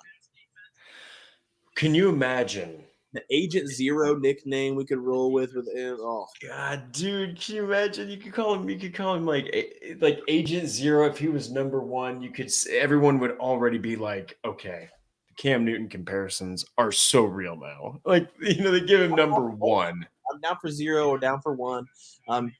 I mean, I'm not anti-15. I don't need to look into the nickname too much. Like, if he wants to wear 15, I wouldn't care. He wore 12 in high school. I would have no problem with that. Look at that, Air Richardson. Love it, Air Richardson. Give him 1. Destin's right. Make a mascot here. Make a logo real quick for us with Air. That could be it right there, Stats Matt. You could be onto something. Use that clip of him dunking, but instead of like the Jordan, it's him with the ball between his legs when he's like in between, like in midair, about ready to throw it down. Like number 1 would be perfect. I don't think a quarterback will take number 0. I just don't see it happening. But I do see Anthony Richardson wearing number 1. Minnesota Vikings have 45 seconds left on the clock. Are they going to lose their pick again like they did 20 years ago? You don't lose your pick in that situation. You go back, right? Well, every team behind you just can keep doing it. The Vikings have officially turned the pick in. We will see who it is. This seems like the last place that Will Levis is a logical fit before I think he kind of falls into the could be in the second round type of guy, to where we're looking at Detroit early on in round 2. We're looking at the Raiders, the Seahawks. There are teams up there that could make sense, but it won't be the Colts. You're like, we got the quarterback, so it won't be the Colts, because if you're just in, the Colts selected Anthony Richardson at pick 4 of the first round. And I'm willing to keep saying it. So, I got to give a draft grade on that after this. I wonder what I might give it. I'm not going to spoil anything. Okay. The Vikings are pretty happy with their selection. I'm curious to see who this is. Ryan Grigson up there dapping people up with his big old beard. Ryan Grigson, God, man. Stay in Minnesota, pal. Yeah, he can stay there. Stay in the upper. I hope this is Will Levis. Will Levis getting to learn behind Kirk Cousins for a year or two, and then getting to take over with Justin Jefferson for the foreseeable future would be a lot of fun. He's also got T.J. Hawkinson. He's also got Jordan Addison as well. I think that could be a good fit with Adam Thielen moving on. So going receiver could make a lot of sense for them. Smith and Jigbo would have been interesting for the. In fact, Zay Flowers or Smith and Jigba. Zay Flowers is my favorite fit to go with them there. Yeah, they would have been great. So that's why I think if they don't go with Destin, they might go Jordan Addison. Here they are. So, oh God.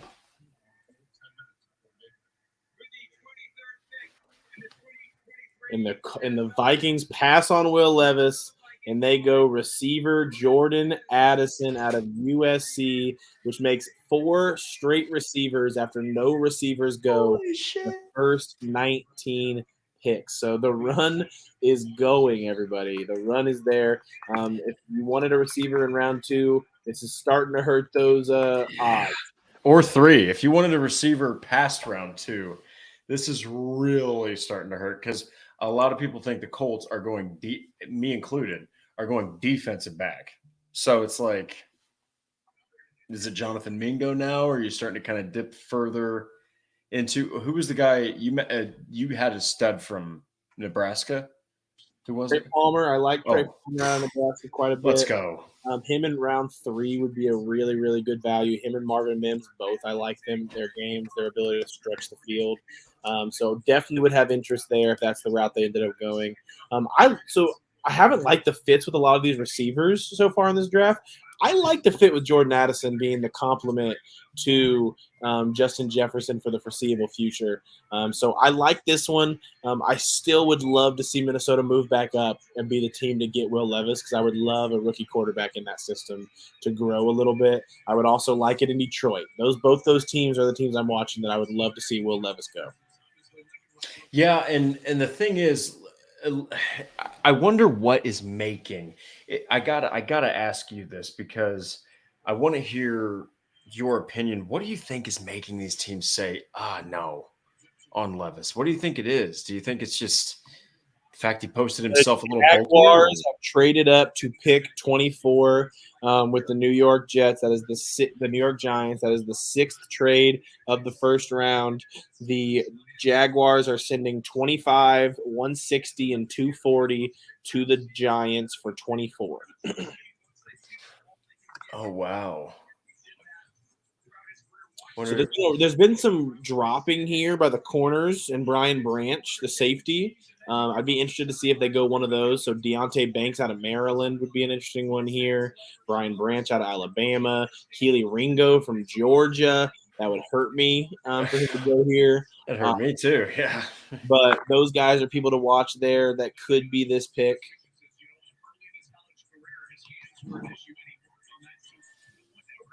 Oh, the Giants. The Giants traded up. Okay.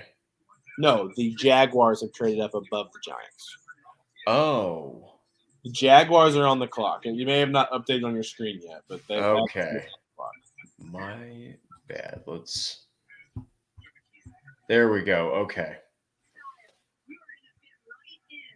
Gosh, I just cannot get over the drop of Will Levis. That's insanity to me. I mean, me and Andrew, we really did think at the worst he was going to fall to 12, 13. I did not think he was going to. I mean, there's been talks that whatever that fourth guy was going to be could fall pretty far. I did not think it would be past the Vikings, personally. But Jordan Addison, I like the pick there. The Giants. Well, receiver. The Jaguars have 24. I'm pretty positive from what I read, or they could go. Well, the Giants. So the Giants are on the clock. You were correct. I was incorrect. The Giants have traded up to pick 24. They sent 25, 160, 240. So the Giants here could also be going Brian Branch, though. I like the fit. That's who I had them taking in my mock at 25. I think the Jaguars could have gone him as well there, so I could understand if they made the move up for Brian Branch here.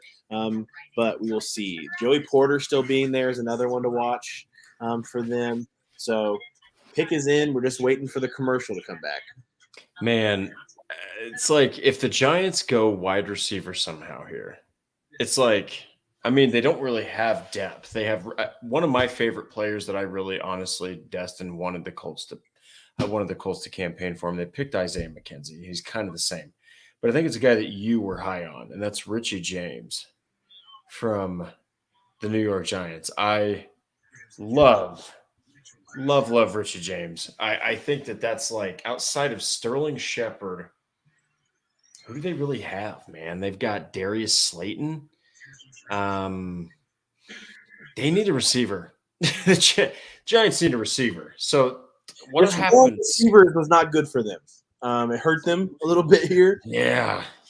They really could have used one of those four guys that went ahead of all them. Wow, wonder what they do. The Giants are selecting cornerback Maryland Deontay Banks. I like Deontay Banks' game. He's one of the guys that would not have been opposed to being the pick for the Colts at 35. But the Giants made the choice to trade up with the Jacksonville Jaguars and select Deontay Banks out of Maryland. So now it's Jacksonville, Dallas, Buffalo, Cincy, New Orleans, Philly, and KC. That's all that's left. Man, unless a trade happens, literally Will Levis is going to tumble his self right into that second round. It does start to look that way unless there's a trade up. Yeah. And it's like each one of these teams outside of maybe Philly, even Philly with everything they lost, do any one of these teams do you look like they could afford to trade back? Because they don't look like they could trade back to me. All these teams look like they need to pick somebody right there. I mean, Buffalo has a pretty good roster. Cincinnati, KC has a good roster. Philadelphia has a good roster. So I think all those teams could afford to trade back and get some extra picks and not need that fifth year for a guy now. It just depends on what the offers come in for. But that's fair. And like I said, there's a lot of teams at the early part of the second that also need a quarterback. So we could always see them be the ones that move up here.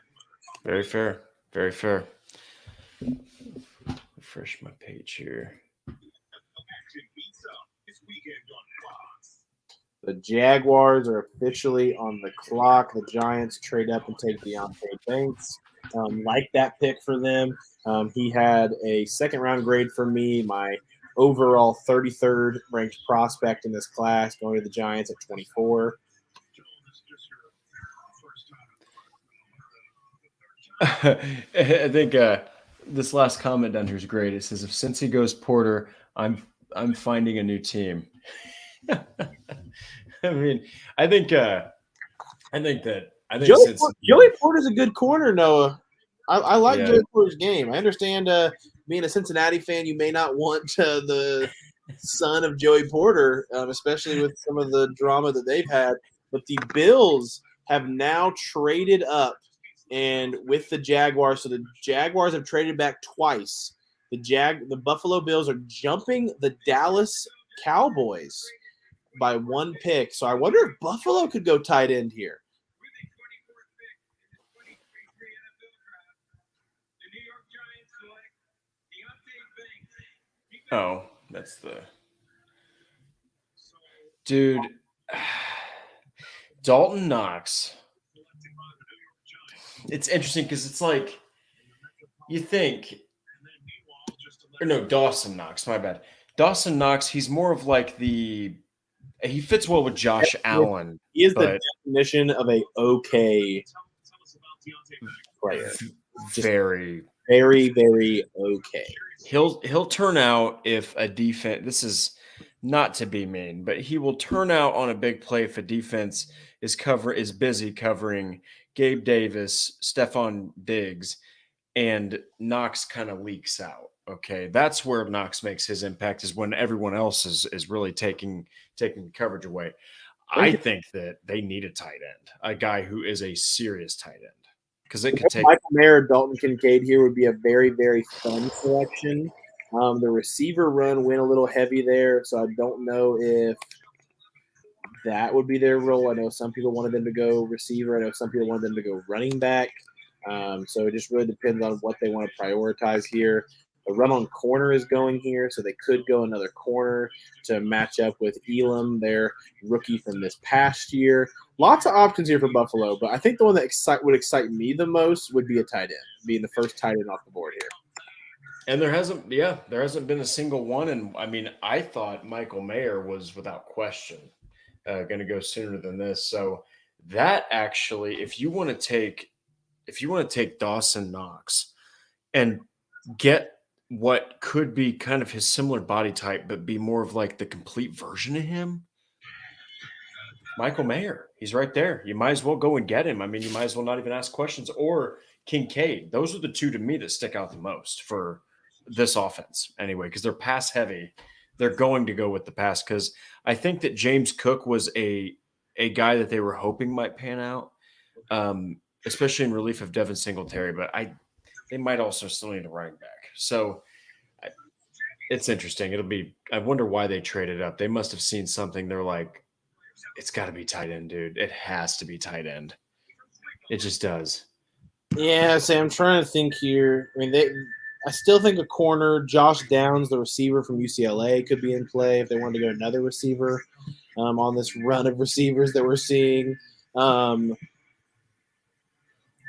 Joey Porter, who's been falling here at the end of the first round, could be the guy.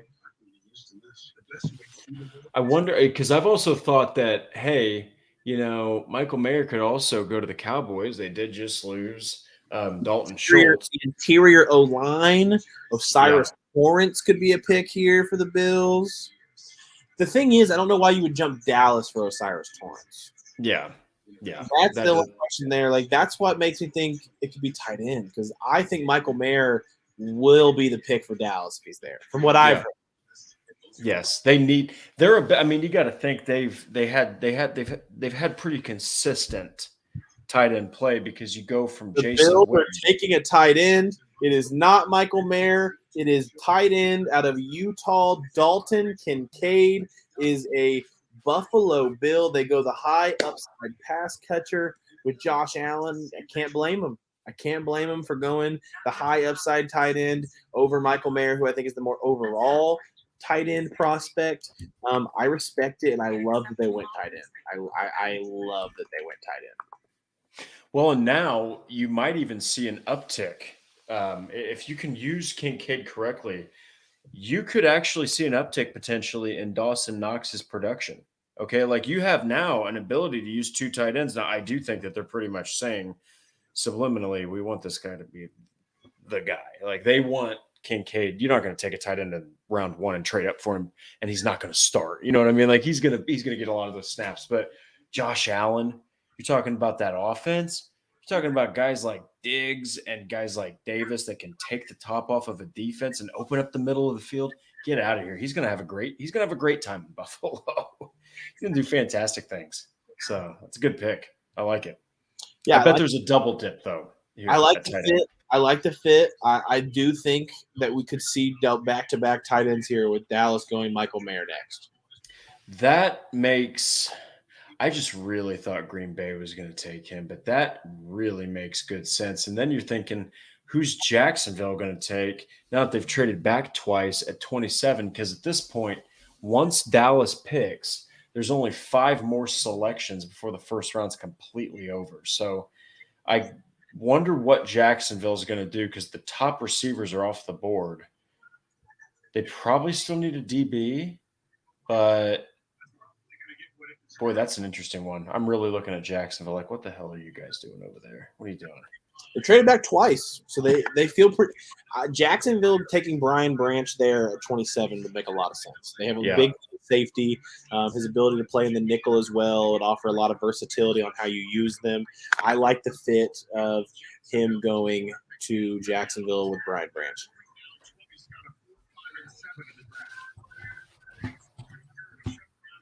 They do have cornerback. They have defensive back as one of the biggest needs.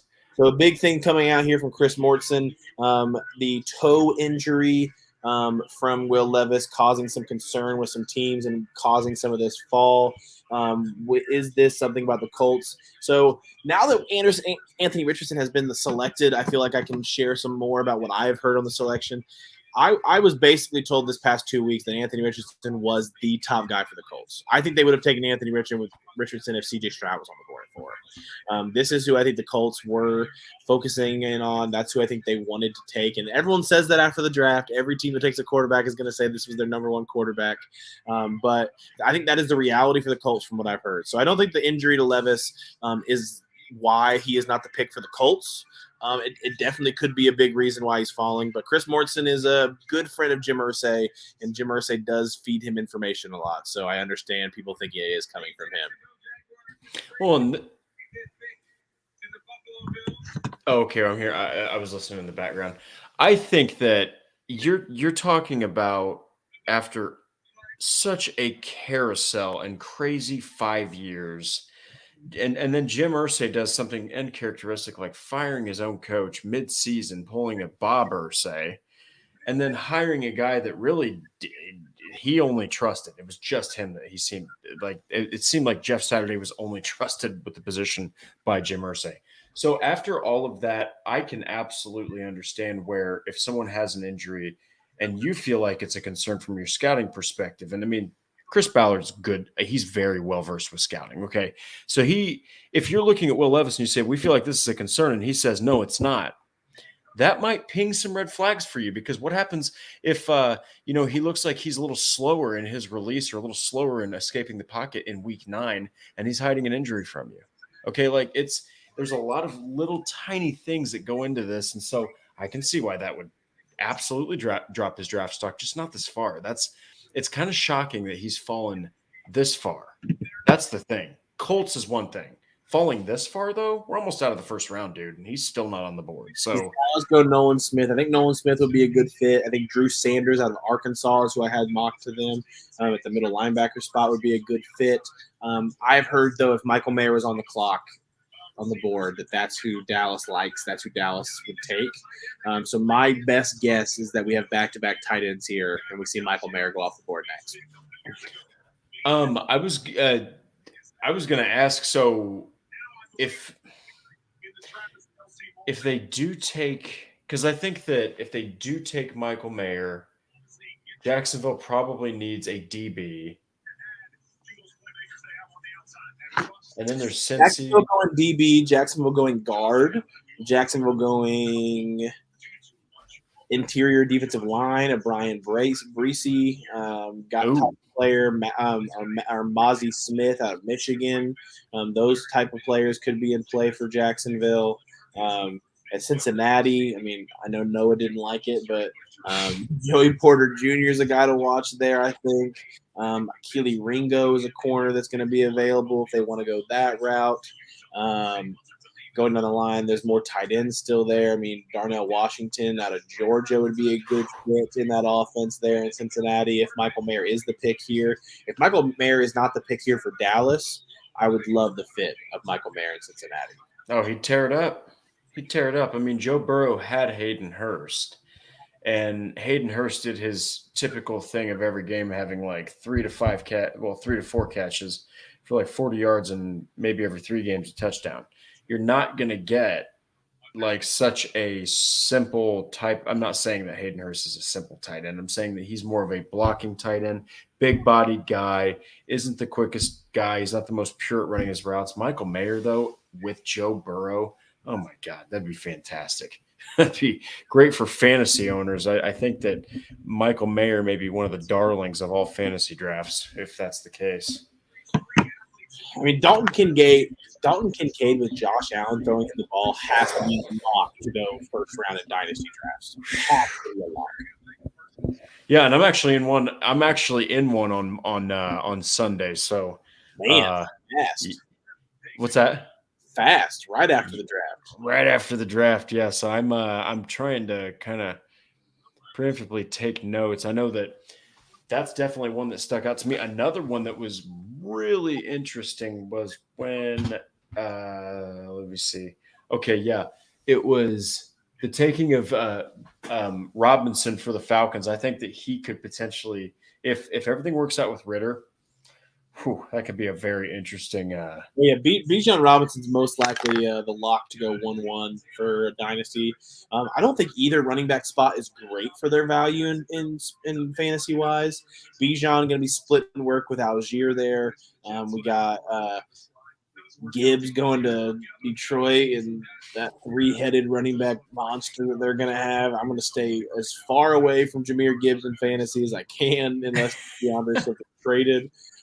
So definitely some fantasy value here for some players. And then obviously looking at the quarterbacks, I mean, I think Bryce Young and CJ Stroud are going to play day one for Alabama, for Carolina, and for Houston. So I'd watch those two as guys that you could draft. And then Anthony Richardson's upside going forward with his mobility and his ability to make plays with his legs is going to make him a very fun fantasy option going forward. It'll be hard not to take a flyer on Richardson just because of what he could become. And again, when you look across the board of the teams he could have fallen to, what team has a better coaching staff? I'm talking OC, QB coach, head coach, a better backfield, a better set of receivers, a bigger bodied tight end that's young and is ready to explode as far as his potential. What team is a better fit for Anthony Richardson to blossom? It's the Colts. The Colts are the best. I always felt like it was the right fit. And then with all the smoke coming out that I had been hearing from in the building that was their top guy, it just always felt like that would be the pick for me. So definitely watching this draft has been a lot easier with Anthony Richardson being the pick for the Colts. How would the draft be if they would have selected Will Levis? Would you have still felt? I mean, if Anthony Richardson was off the board and they took Will Levis, I would have had no gripes. I really wouldn't have. I think taking the guy at 4 would have been the smart play. I just think Anthony Richardson fit here. Like, I would have been having so many questions going forward about what they were going to do offensively because I think the Philadelphia offense could not come over with Will Levis at center.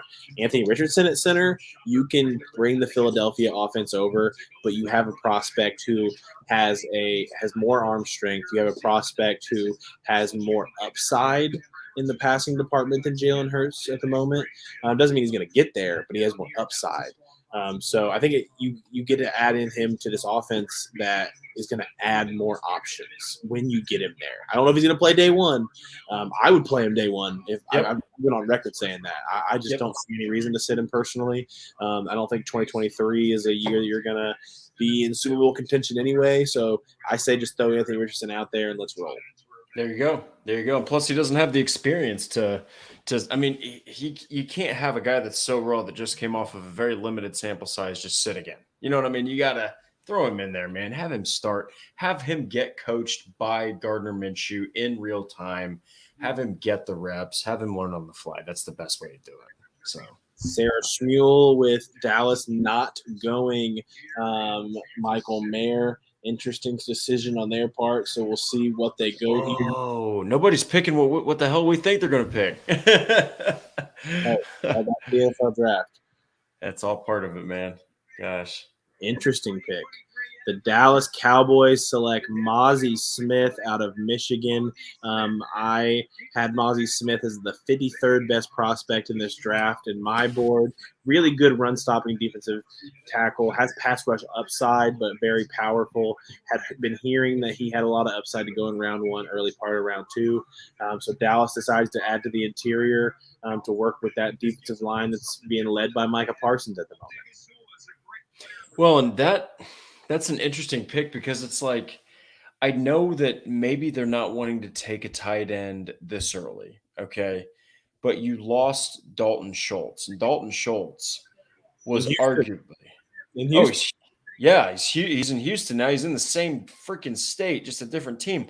But the thing is, that guy actually was a big contributor to that passing attack, and I think that Dak Prescott leaned on him a lot. So it's like it's interesting. And don't get me wrong, defensive tackle that's a huge Mozzie Smith, like you said, he's going to be that run stopper that they desperately need in Dallas. But it's interesting that they still didn't take a tight end. I really thought that since Buffalo didn't go Michael Mayer, it was a surefire shot that they were going to get.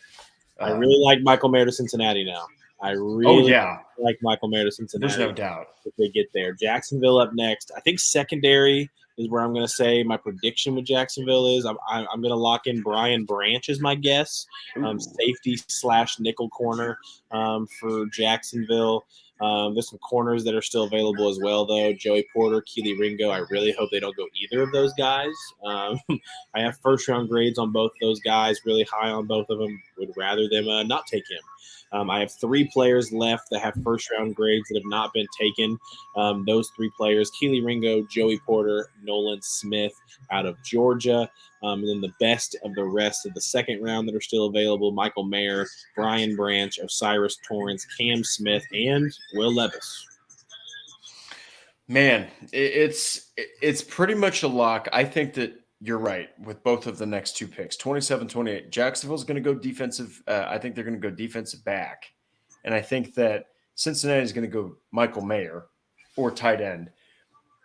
It's interesting, though, 29, 30, and 31. So obviously the Eagles and the Chiefs, they did well enough. Those are the 2 Super Bowl competing teams.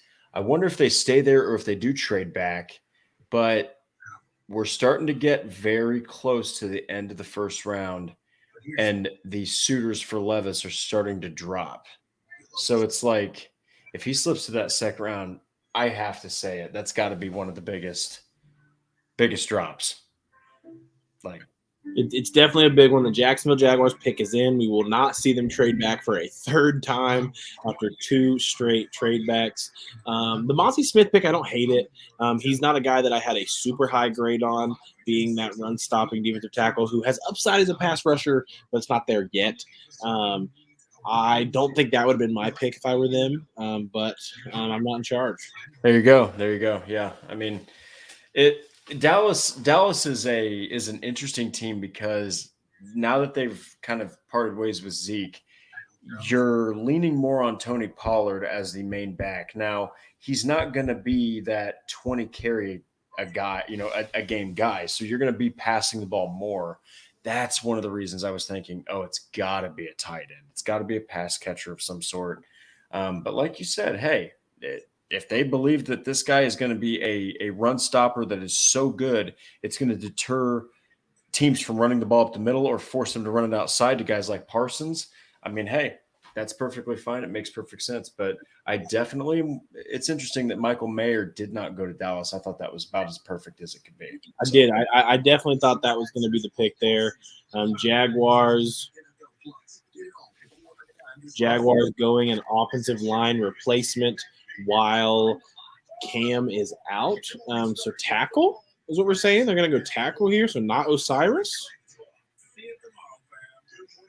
The offensive tackle group that's left is not great at the top. I mean, Anton Harrison potentially, DeJuan Jones, Matthew Bergson. That's a guy that the Colts have been high on, right? Is DeJuan DeJuan Jones? DeJuan Jones is an indie kid. I'd be. I mean, Anton Harrison, I could see going in the first round. I'd be shocked if DeJuan Jones or Matthew Bergenson are the pick here. But we will see as it looks like we should be going to the screen here soon. Jacksonville shaking hands in the room right now. Pretty excited, it looks like. We got Tony on Mr. AEW in there. Nice. Hands one of the AEW. For anybody who doesn't, it's All Elite Wrestling. All Elite. Oh, so yeah, All Elite Wrestling. All Elite Wrestling. Mr. All Elite is here in the building as one of the partial owners for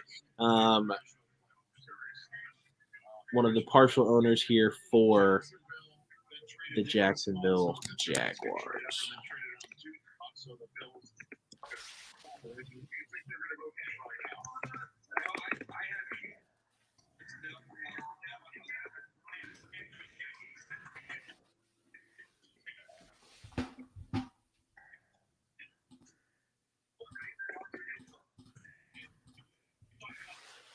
Okay, so updating these things right now. Bear with me.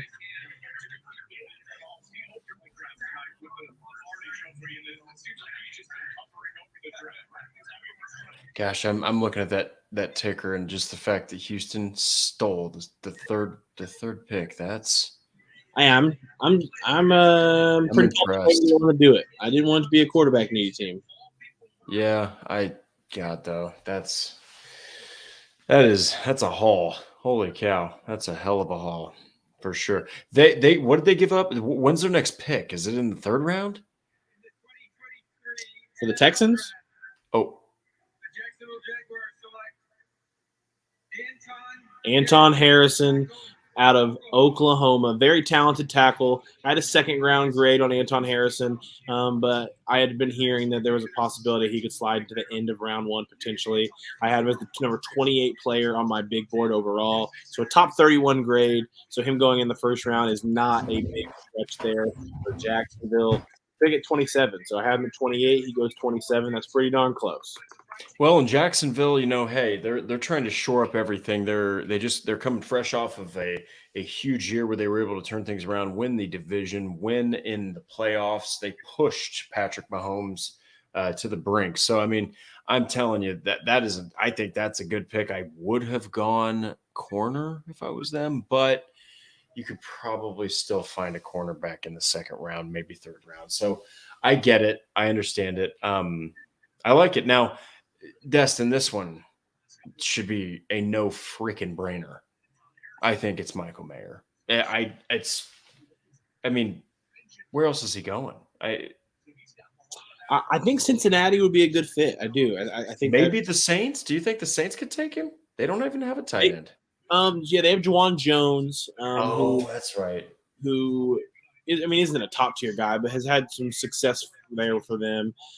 Definitely wouldn't think that he would prevent them from going and doing it. Does Tennessee trade back up for Levis? I mean, I'd like it.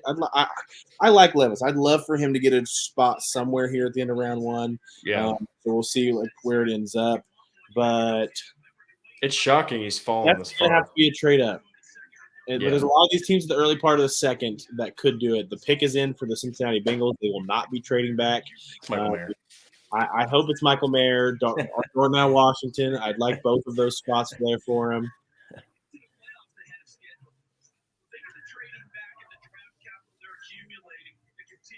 So basically, the Saints. Okay, so they got that pick. Originally was San Francisco to Miami to Denver, then them. Okay, so if the Colts are in a situation where both Keely Ringo and Joey Porter fall out of the first round, 35 is a good spot for a corner. Then they should not trade at all. Just take You take. can take whoever you feel a better inclination towards, Joey Porter or Keely Ringo. Doesn't matter. I mean, it's like I personally I'm very high on Keely Ringo. I know I had the Colts in me and Andrew's mock draft. I on our episode I had them trading back on that pick to get Julius Brents just because not because that's what I want, but because what I would do. That's just what I think that they would be high on Julius Brents, but I was kind of looking at a scenario if Keely Ringo was gone. Because if he's just sitting there, I just cannot imagine they pass up Keely Ringo after Morocco Brown visited him, after all the love they've shown him. He's going to be a Colt if he can be one. So, The but Eagles go defensive end is what we got Matt saying here. are you kidding?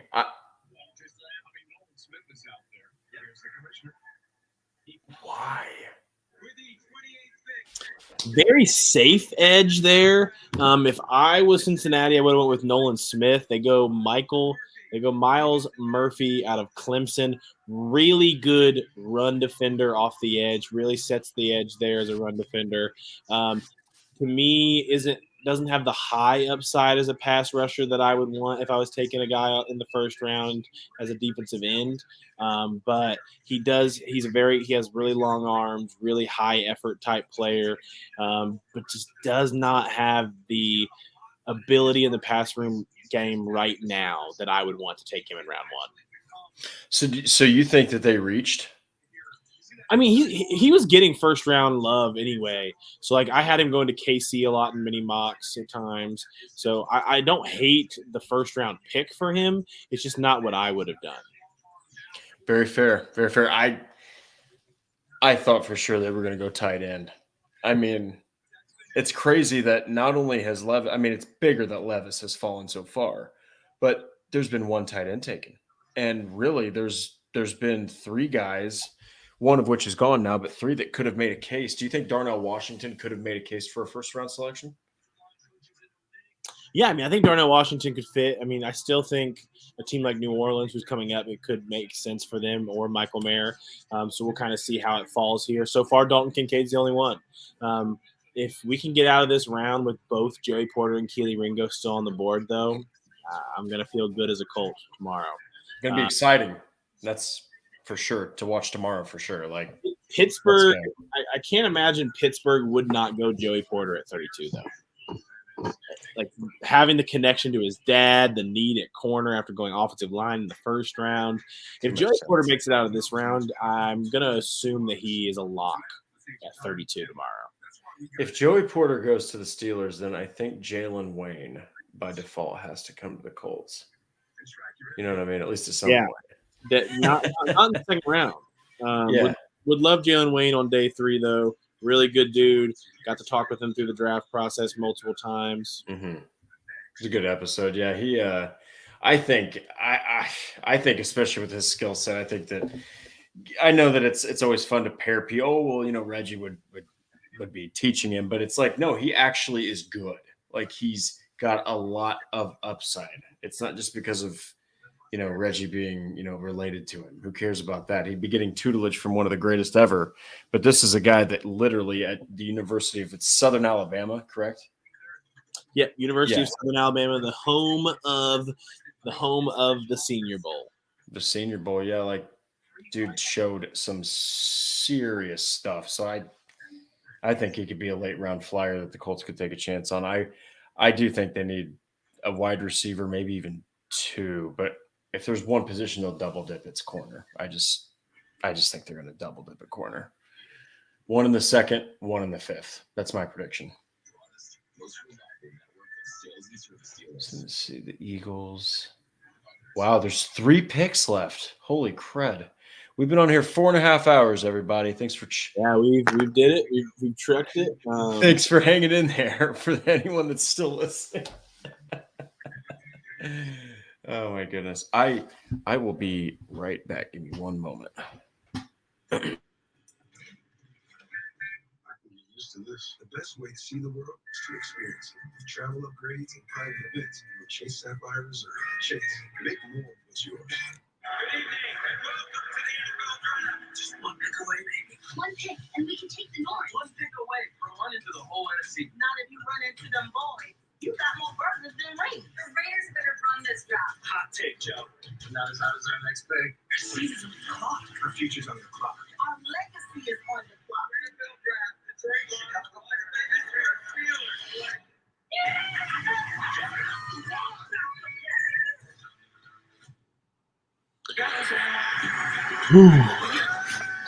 Getting tired, folks. Almost 5 hours on this stream.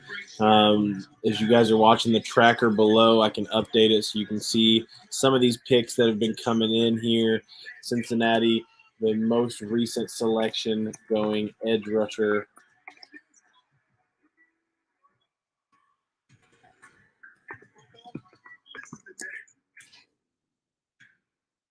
Going edge rusher in Miles Murphy out of Clemson.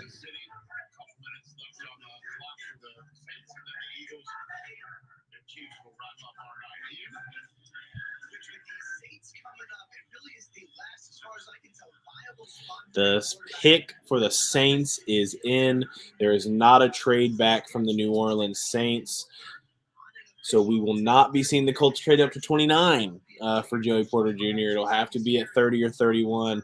And I wouldn't be shocked. And I would not be shocked to see Joey Porter go to Kansas City at 31 even. That definitely would not be something that would be crazy to me. I bet that'd be a heartbreaker to Pittsburgh fans, though.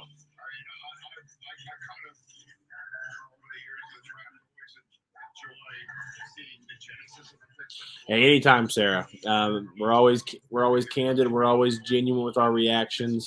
I'll have to play it back and see what my live facial reaction was when it was Anthony Richardson, so I can have that forever. But I have a lot of stuff to watch tonight. I want to watch his opening presser with the Colts. I want to go back and watch Ballard and Steichen's reactions as well while I'm writing my piece, because my first homework assignment for Horseshoe Huddle tonight, I'm going to be working on the best available players heading into day 2 for the Colts to be looking into. So we're going to be looking at that, and that'll be out in the morning. So I'll be working on that as soon as this is over. So my night's not even close to being over, folks. Yeah. Definitely not. I'm going to be doing the draft grade just for the first pick of the Colts. But I mean, that is kudos to you. I'm telling you, guys. Destin. I mean, everyone at Horseshoe Huddle works their tails off it. I mean, the guys who made that draft guide, good Lord, that takes some serious work. So seriously, wanted to thank you for putting that together, Destin, because that helped me. I was a very small part. I was a very small part of a big team that did that, but I really appreciate it.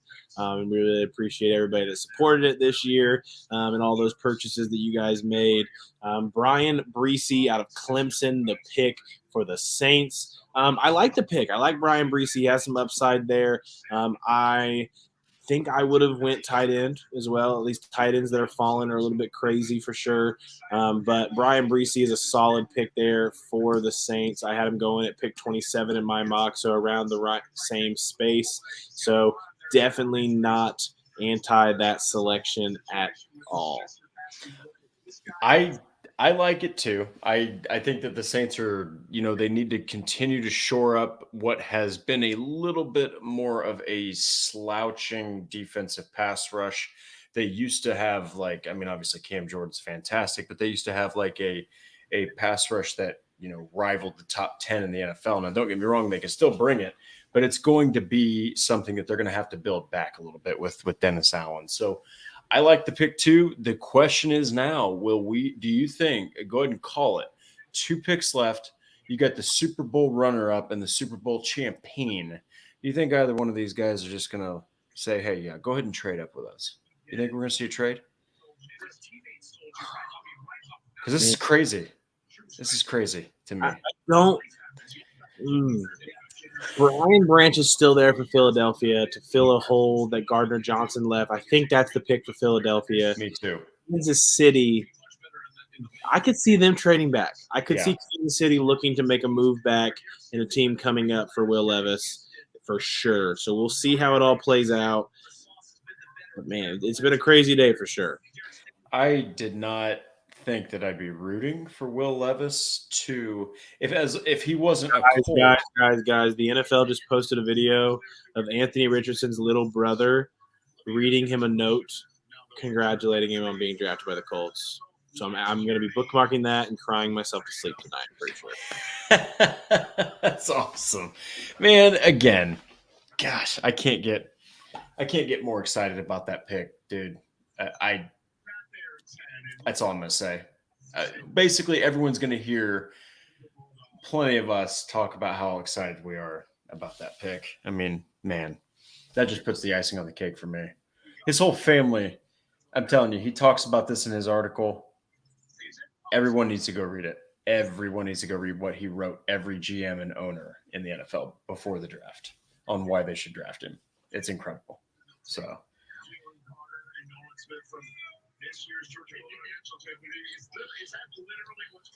Ooh, I'm fading. Yeah, I mean, dude, I've lost track of the fact that we've been on here for almost 5 hours. 5 hours. The NFL draft live stream has been going on. Nobody should ever say, I don't ever want to hear that we don't work hard. I don't want to hear, man. But no, I appreciate everybody who came out today for this. I'm sorry we have not had a crazy amount of energy over the last few picks. The Colts picking really early affected those things. Sure. But really appreciate everybody who came out. But we are almost through here. We're on pick 30, round 1. The Philadelphia Eagles are on the clock, and we are waiting to see who that selection will be. I'm still going to stick with Brian Branch, safety out of Alabama. His ability to fill into Gardner Johnson's role is a very unique player skill set that I think it just makes a lot of sense for Philadelphia here. Well, and Philadelphia, again, they barely missed a championship and they lost some pieces.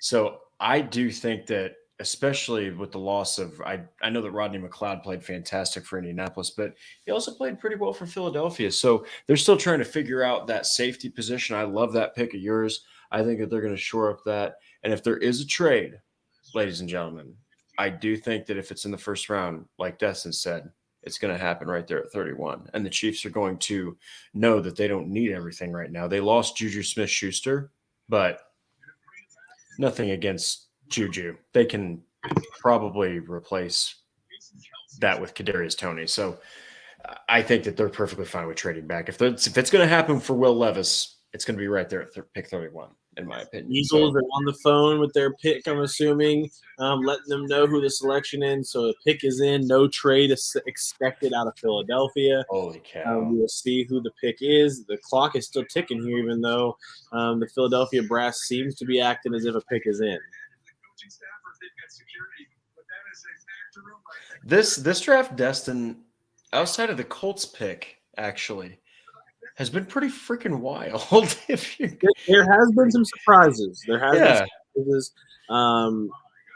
Appreciate all the guys here at Horseshoe Huddle. We appreciate all the support that anyone brings to us here at Horseshoe Huddle as well.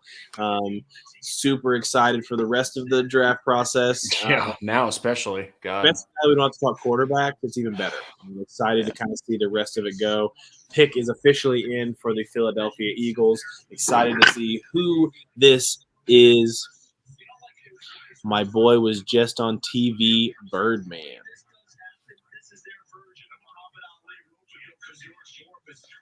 Is that Mel Kiper saying that somebody is a version of Muhammad Ali? I'm on the NFL Network right now, so it was Charles Davis that said. Oh, Charles Davis. Okay. Play Madden, Charles Davis. Yeah, good Lord. Him and Kevin. Oh, who is it that doesn't? I'm a huge Madden guy. I love Madden. I remember you saying earlier you were playing earlier, so. Oh, gosh. Yeah, that's a game I keep telling myself, play other games, dude. The Eagles are doubling up at Georgia Bulldogs, and they're taking edge rusher Nolan Smith a player that I have a first-round grade on. Putting Nolan Smith on the other side of Hassan Reddick is pretty solid there with the defensive line. So doubling up on defensive line, doubling up on Georgia Bulldogs with Jalen Carter and Nolan Smith going to the Eagles. Love it for the Eagles. You scared the crap out of me, though. You said they're doubling up on Georgia. I was like, they're taking Keely Ringo. I'm like, I knew it's too good to be true. You know? Yeah, I'm high on Keely Ringo as well. I'd like him to be the pick at 30. Joey Porter still being there is still crazy as well. Him falling out of round 1 is going to be the biggest surprise to me. Really? More than Will Levis? Joey Porter not going in round 1 is crazy to me. He's a surefire corner 1 type guy. Top guy. He's corner 4 for me in this class. Overall, in the end, we have seen 1, 2, 3, 4 corners taken in the first round today. Deontay Banks and Emmanuel Forbes being the guys that were taken over Joey Porter that kind of shocked me a little bit. But Nolan Smith is officially the pick here for the Philadelphia Eagles.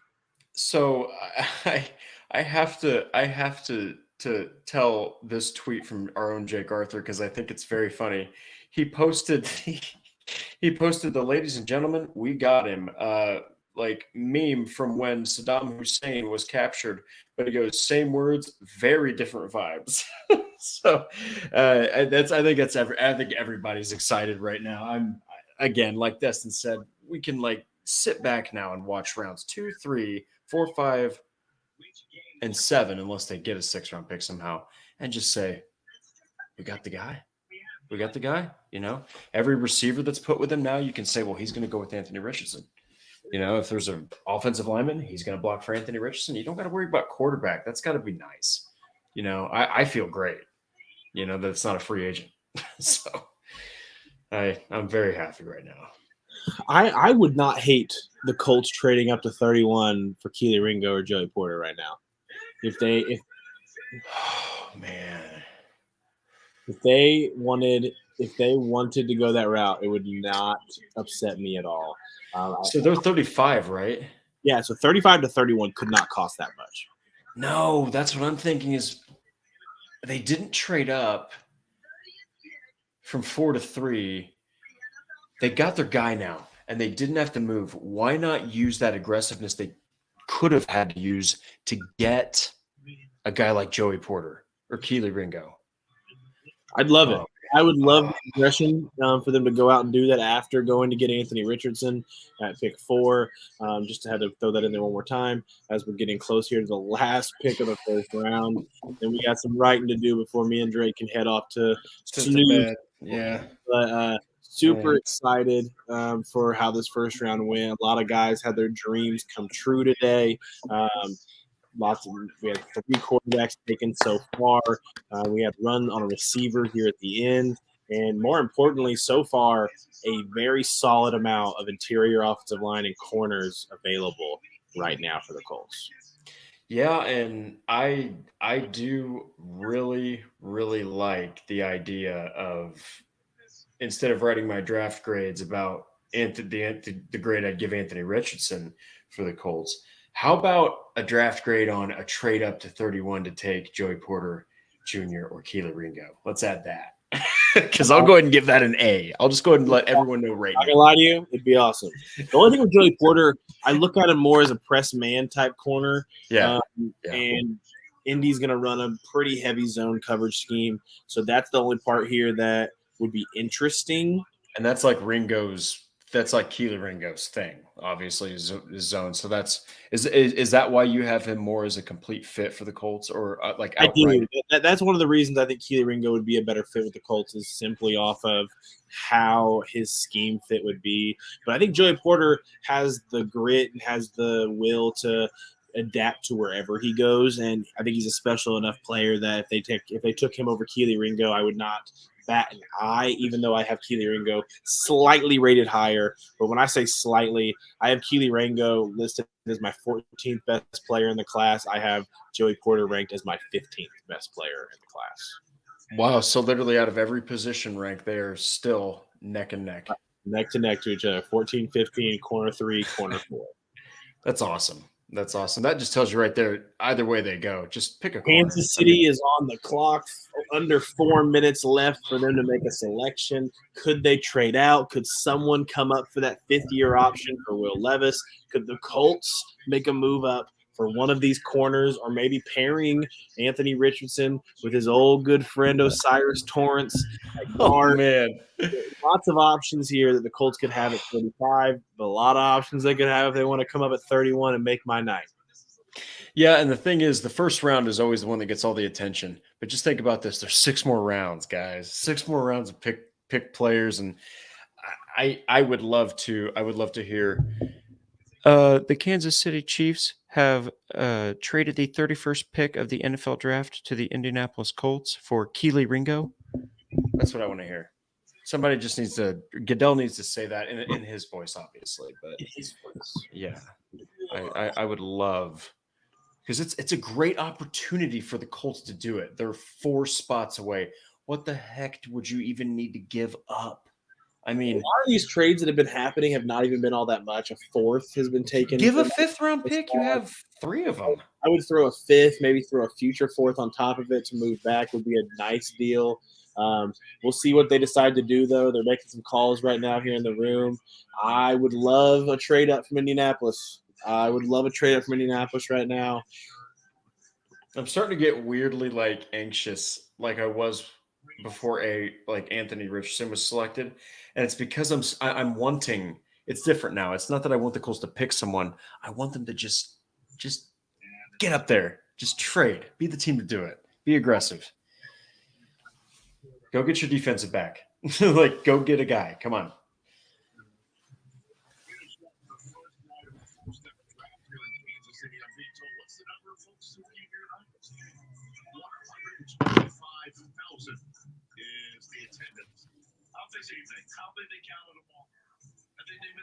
Under 2 minutes, a pick is still not in.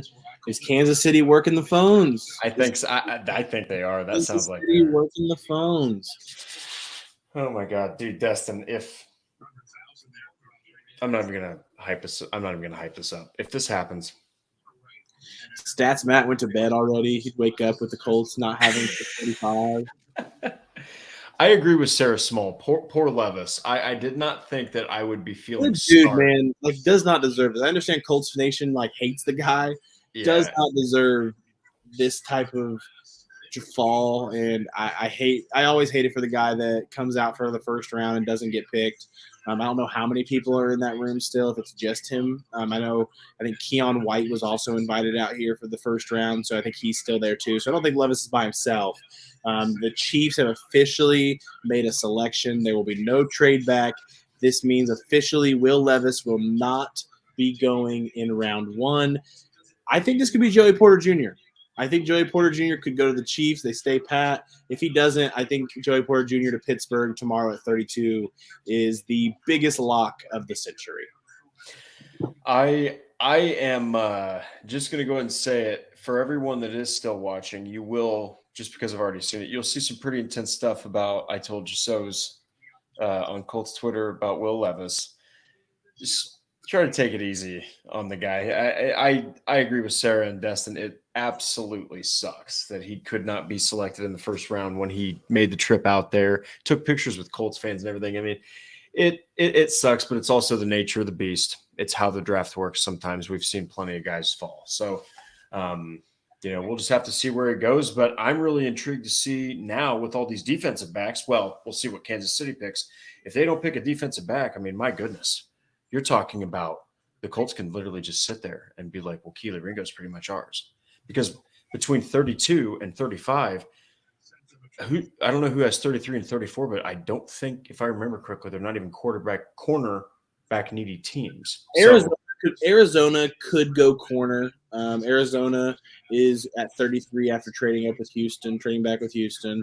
Detroit did not end up going corner today, so they could go corner tomorrow, and then Indianapolis. And then Pittsburgh obviously definitely needs a corner. So I think all the teams there could go corner tomorrow. My gosh. But they have other needs, so we'll see how it goes. But right now, Joey Porter and Keely Ringo are still available, waiting and pending the last pick of the first round.